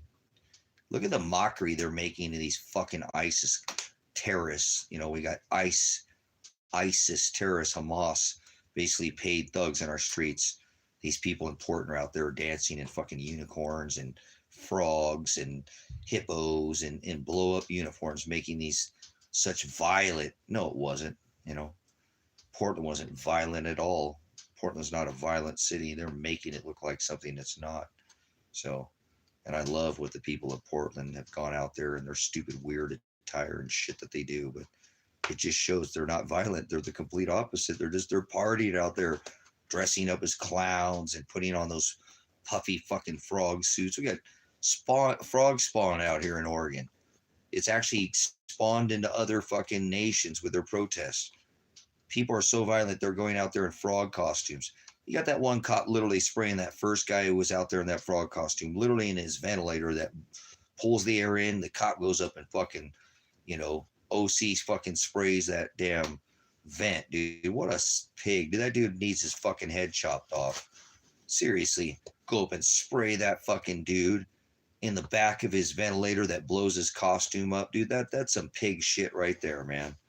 Cops are absolute thugs, and what they have done in Portland is a mockery to the system. Trump is a fucking tyrant. He needs taken to a firing line immediately. Nope, can't do that. Nope, not advocating that, because that's Old Testament. But oh boy, if it's Old Testament, fucking gonna put Hillary Clinton in jail. Instead, she sat his inaugural dinner. He's violated posse comitatus. Constitution was ruled on. Remember, Supreme Court. He violated posse comitatus 9-0, and yet he still just keeps doing whatever the hell he wants. You know what I'm saying? Please don't call for violence. Who the fuck called for violence? Nobody's calling for violence. Boy, you got your fucking shit back asswards. So these people are using their First Amendment right. Congress shall establish no law prohibiting the exercise. It's the cops that are fucking violent pigs. So yeah, let's not be a stupid motherfucker like Trump and bring in the goddamn fucking National Guard and the Marines into California. Let's just be a numbskull and allow them to violate our fucking rights and be violent to our people. Hey, at least Oregon voted that the fucking National Guard be used to protect the people, not the goddamn government. Hey, see what makes Oregon different? The Civil War starts here, you dumb fucks in Oregon. See why Oregon's so different? Because you guys got your head up your asses. You seriously, an ass is somebody who can't learn. Did you hear what I said? These people were peacefully assembling. Nobody's being violent. So, fuck peace. Peace is antichrist. You know what you're talking about. Not calling for violence. So, make these people look like a complete fool out there dancing around in frog costumes is violent, right? Look what they just did to our kids during trick-or-treating and fuck Halloween. In New York, or I mean in, was it DC? They're all out there for that little trick-or-treat party. They're all gathered out there. We got goddamn military chasing our kids into fucking America. It's the government that's violent, brothers and sisters. Remember, I didn't call for violence. They brought how many men? 20 plus men, and hit me in the face with a grenade. grenaded my son and fucking daughter while they were sleeping. The government's the violent ones. Donald Trump's the fucking violent one. He's the mass murderer in chief. He's calling for fucking military in Oregon. We don't need no military. Donald Trump is Antifa. Fascism. No, he's the Soros funded. Donald Trump is George Soros. You know? Dressing up for Halloween is a lovely thing to do. No, it's not. It's a fucking Satanist pagan swine holiday called All Hallows Eve. But I think it's pretty funny that they're out there dressing up as costumes on days that it's not Halloween. Haha, mocking the fuck out of these stupid ISIS terrorists that are out there on the street, failing the right of due process, the American people. And it doesn't matter. You don't have to have citizenship in this country to have the right of due process. You don't have to have fucking citizenship to have right under the Constitution. That's how stupid fucking Americans are. I'm telling you guys, it'd be nice to get out of here for a minute and get away from these idiots. Means they've never heard it or never seen it, right? So I'm trying to give them the benefit of the doubt. But most people are just asses. They don't want to learn. So there was no violence going on in Portland. There were literally, hundreds of blogs going out showing that there was no violence going on. That happened years prior, and it's when Donald Trump sent in his thugs from Antifa and Black Lives Matter, which is still part of his same thuggery, where they were literally sending in these thugs to burn down the middle class, the mom and pop businesses. That's what they do. Burn out their competition. That's what they're doing right now with this food stamp bullshit. They're doing it. I don't care. We'll see. I haven't seen the people ransacking the small businesses yet, but they'll figure out a way to make it happen. So I think it's hilarious, though, that there's nothing going on in the streets of Portland. Actually, the only thing that was happened before they came in and Donald Trump sent in the goddamn military was there was a dude out there in a chicken suit, right? They arrested the dude in the giraffe suit. We're fucking lobbing goddamn CS gas at him. Tear gas canisters. Excuse me. Fucking cocksuckers, man. Thugs. Our government is a goddamn military tyrant. The United States government is the enemy. We have a domestic enemy on the homeland. It's called Donald John Trump and his thuggery government with all of his wings to his dragon, all of them. Black, white, brown, red, yellow, red, blue, Democrat, Republican, mixed red, blue, you get purple. They're all on the same team.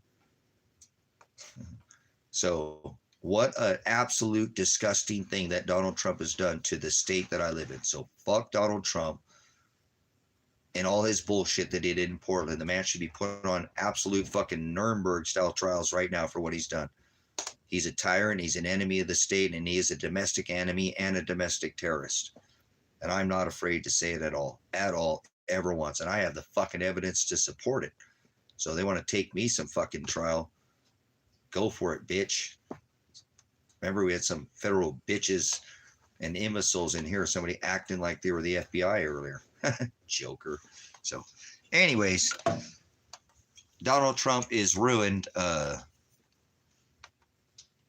right, man of God. God's a title. You don't know the difference between passion and negative. Are you a stupid, dumbass American, CB? You're a stupid fucking American, huh? You're a bootlicking, jackboot thug American, aren't you? That don't give a fuck about your... I'm a United States Army veteran. Do you know what the First Amendment is? Obviously, you don't know anything about the First Amendment. There's no such thing as freedom. That's a fucking theory, and that's long gone, okay? So, and there's no free will. So don't talk about God, because you don't know your ass from a hole in the ground. An ass is somebody can't learn. So if you want to say that you are you a man of God? Would you like me to give you a test to see if you know anything that's in these books that I have right here that I study on a consistent basis, the actual text from the 12th century that you obviously have never read in your life because it doesn't say the word God, and there's just between passion and anger or negativity. You're a motherfucking idiot is what you are. I know it. I just know it. I know it. You ain't never heard or seen anything in your life. You lived under a rock. You must have, or you're just a bootlicker. You can kick rocks. He said, don't build your house on sinking sand. So, no, I'm not calling names. You just don't know what in it. Define what. Okay, see, we'll see if it even stay in here for anything else. It's called, okay, can I judge you? CB, can I judge you? I'm being judgmental. Is it okay for me to judge you? We'll see if you even read any of the scripture, any of the text. I'm judging you. Can I judge you? It says in the Old Testament, thou shalt not judge. Can I judge you? CB, you're some man of God and you seem to know something that's in the text, right? That's called Bible. That means book. You call me a whole bunch of mean things. Answer my question or get out of here. Leave. Get away from me. You're a slime, swine, American. You're an American. I can already smell you. Remember, I'm a veteran. You either answer my question or you leave. So what are you then? If you're not a man of God, what are you? Tell everybody what you are if you're not a man of God. Because I don't sup with vipers. So if you don't, the Hamashiach, I mean, answer my fucking question. Brothers, sisters, what's fucking wrong with society? I bet you everybody else in this room could tell you. Can I judge you? Can I judge you? No, you have no reason. I bet you don't have any reason. Okay, let me see this. What year is it? First of all, you didn't answer my first question, so you can't follow simple fucking directions. First thing is put your name on top of the fucking paper. How about that? You're a fucking idiot. You know that? I don't think you know anything. Seriously, that's giving you the benefit of the doubt. So right now, if you want to stay in there, you're going to have to define the word idiot, since you can't answer my question on whether you're allowed to be judgmental or not. Okay, cool. So answer that question. Okay, so what year is it? Finally answers the question. I didn't even answer it. And then he asked me to answer the fucking question. Then he answered the same question that he asked that he said he didn't know. You're a fucking deceitful motherfucker. You know that? You truly are. You said you didn't know the question, and then you answered your own question that you said that you didn't know what I asked you. Did you go back and look? I didn't type it out. Fuck, man, come on. You're fooling yourself. You're a viper. And I'm not supposed to sup with vipers. If you're not a man of God, is it? Okay, well, I'm going to ask you nicely, because I'm a man of reason, to get the fuck out of here now. Nice means to be stupid. I'm not a nice man. Get out of here. Leave, or you'll be moderated. I don't want to hear anything else out of you, slimeball American. Get away from me. Don't write anything else, or I will personally not kick you out of here permanently. Nobody's ever been permanently banned from this channel, but you'll be put in timeout because you act like a child. Children are not meant to be seen or heard. This is an adult stream. Get out of here now. Go. You put anything in here, I will type my hand to that screen to make sure and push the buttons, cosmos, and orderly arrangements to make sure you don't come back. For a minute, you'll be in timeout, so don't put anything else. You're an idiot. You don't know anything you're talking about, and I don't sup with vipers, so. I'm not a man of God. God's a title. You're an idiot. God damn it is not taking the Lord's name in vain. Lord is never written in the text one time, ever. So don't speak in here. You're a bumbling fool is what you are. So that's just the way it is, baby. So you already been fooled. If you're not a man of the Most High Father, or you're some kind of well, the unbelievers get thrown into the lake of fire, as well as the hypocrites and the lukewarm Christians. The murderers, the adulterers, come on. So I'm not worried about you. Yeah, I'm going to judge you, but thanks for answering that. So slow down. How about you go fuck yourself?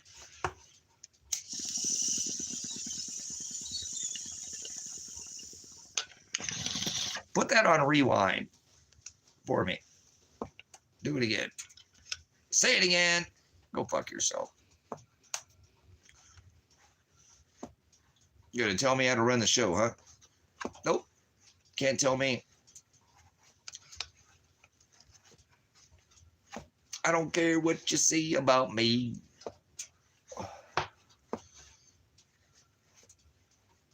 Big pan spinning cheese. So, all right. Good stuff. We just have to get the slime balls out of here. I'll do slime. Marvin the Martian. Little ghostly, whatever. What is that? Put the ghost in the box, Ghostbusters, or something like that. Who are you gonna call? Now I'm not even listening. I'm a citizen of the world. Fuck yourself, you world citizen. Fuck off. I don't need to read anything else. Goodbye. I'm a citizen of the world. Well, you're an idiot. So,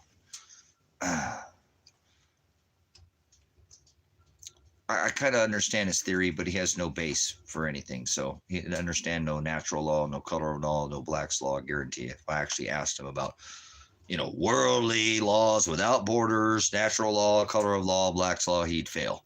So I wasn't even going to take the time. So couldn't follow some simple fucking directions. Was going too fast for him. So couldn't even answer the very first question I asked him, and then answered it later without asking when he asked me to answer it again. And I didn't, then he answered it. So the dude can't even keep track of his own fucking thoughts.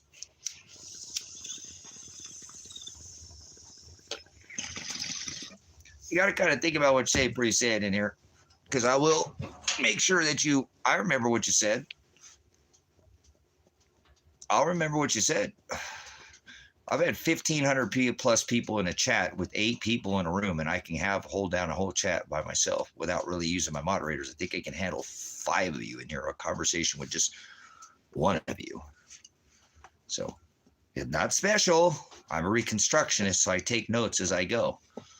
I might, bring you back and forth in time, back to the future, back in history, and then back to the future again, and back and forth in time. I do that. I can have a conversation like that. I can talk about 5 things at one time.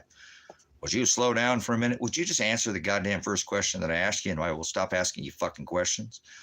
It's called a divided attention test. That's what a cop does to you when he pulls you over. Harry, where are you coming from tonight there? Ma'am, have you been drinking? Can I see your driver's license? Registration? Yeah, where are you coming from tonight? So, yeah, that's called a divided attention. People can easily have their attention divided, especially when they're intoxicated. It doesn't always have to be off alcohol. Some people get punch drunk on the world. So this is not to come in here and speak your worldly nonsense. We all should do that to each other. We correct each other with the word.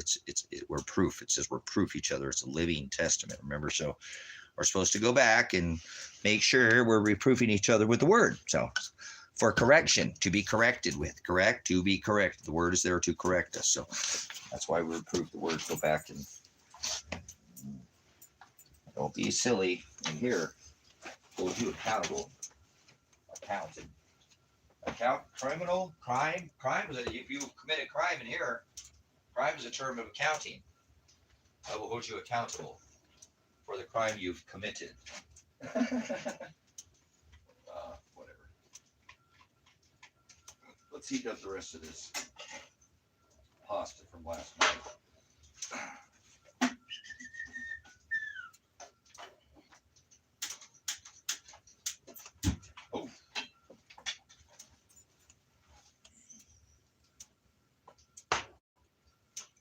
Snap, crackle, and pop. Smack that again. Jump.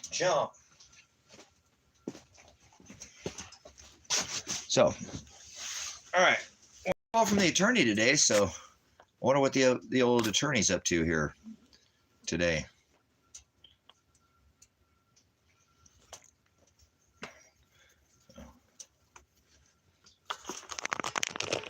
And I think I'm going to have to get up here for a minute and go measure this Toyota canopy.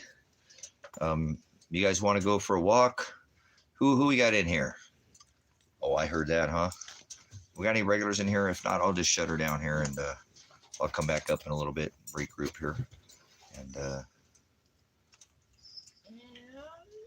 because I had somebody something online. And somebody, maybe my internet, I got a hit on something when I reposted it. So maybe I'll get a hit on something, but it's not nothing. It's just one of the older canopies I had back there. Wish it was really that Toyota canopy. That's a double cab canopy. Surprised nobody ain't bought that yet, but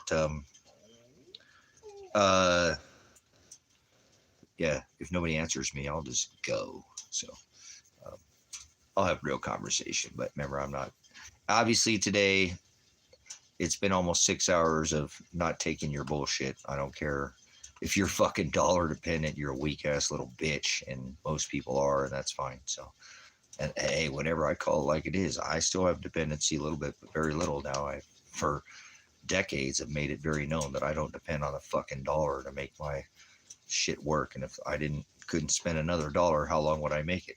Probably years. I could potentially. So most people couldn't make it a fucking day. Without a dollar, they wouldn't know what to do. So, like I said, all right, nobody's speaking up. Appreciate you guys coming here. We'll shut this one down. I'll come back up for the end of the day and go take my puppy to the back.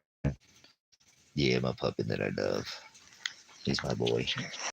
Love you, brothers, sisters. Thank you for the time, for those that spent, for the 28 thumbs up in here. Get off the dollar system. Dollar is the beast. If you spend dollars, you're spending beast dollars. If you make dollars, you're working for the beast. So there's no, I'll hold you accountable in here. I got solutions though. How about water glassing fucking eggs? How about raising your own goddamn food? You know, canning food. There's lots of other ways to do this shit. You know, pull your head out of your ass.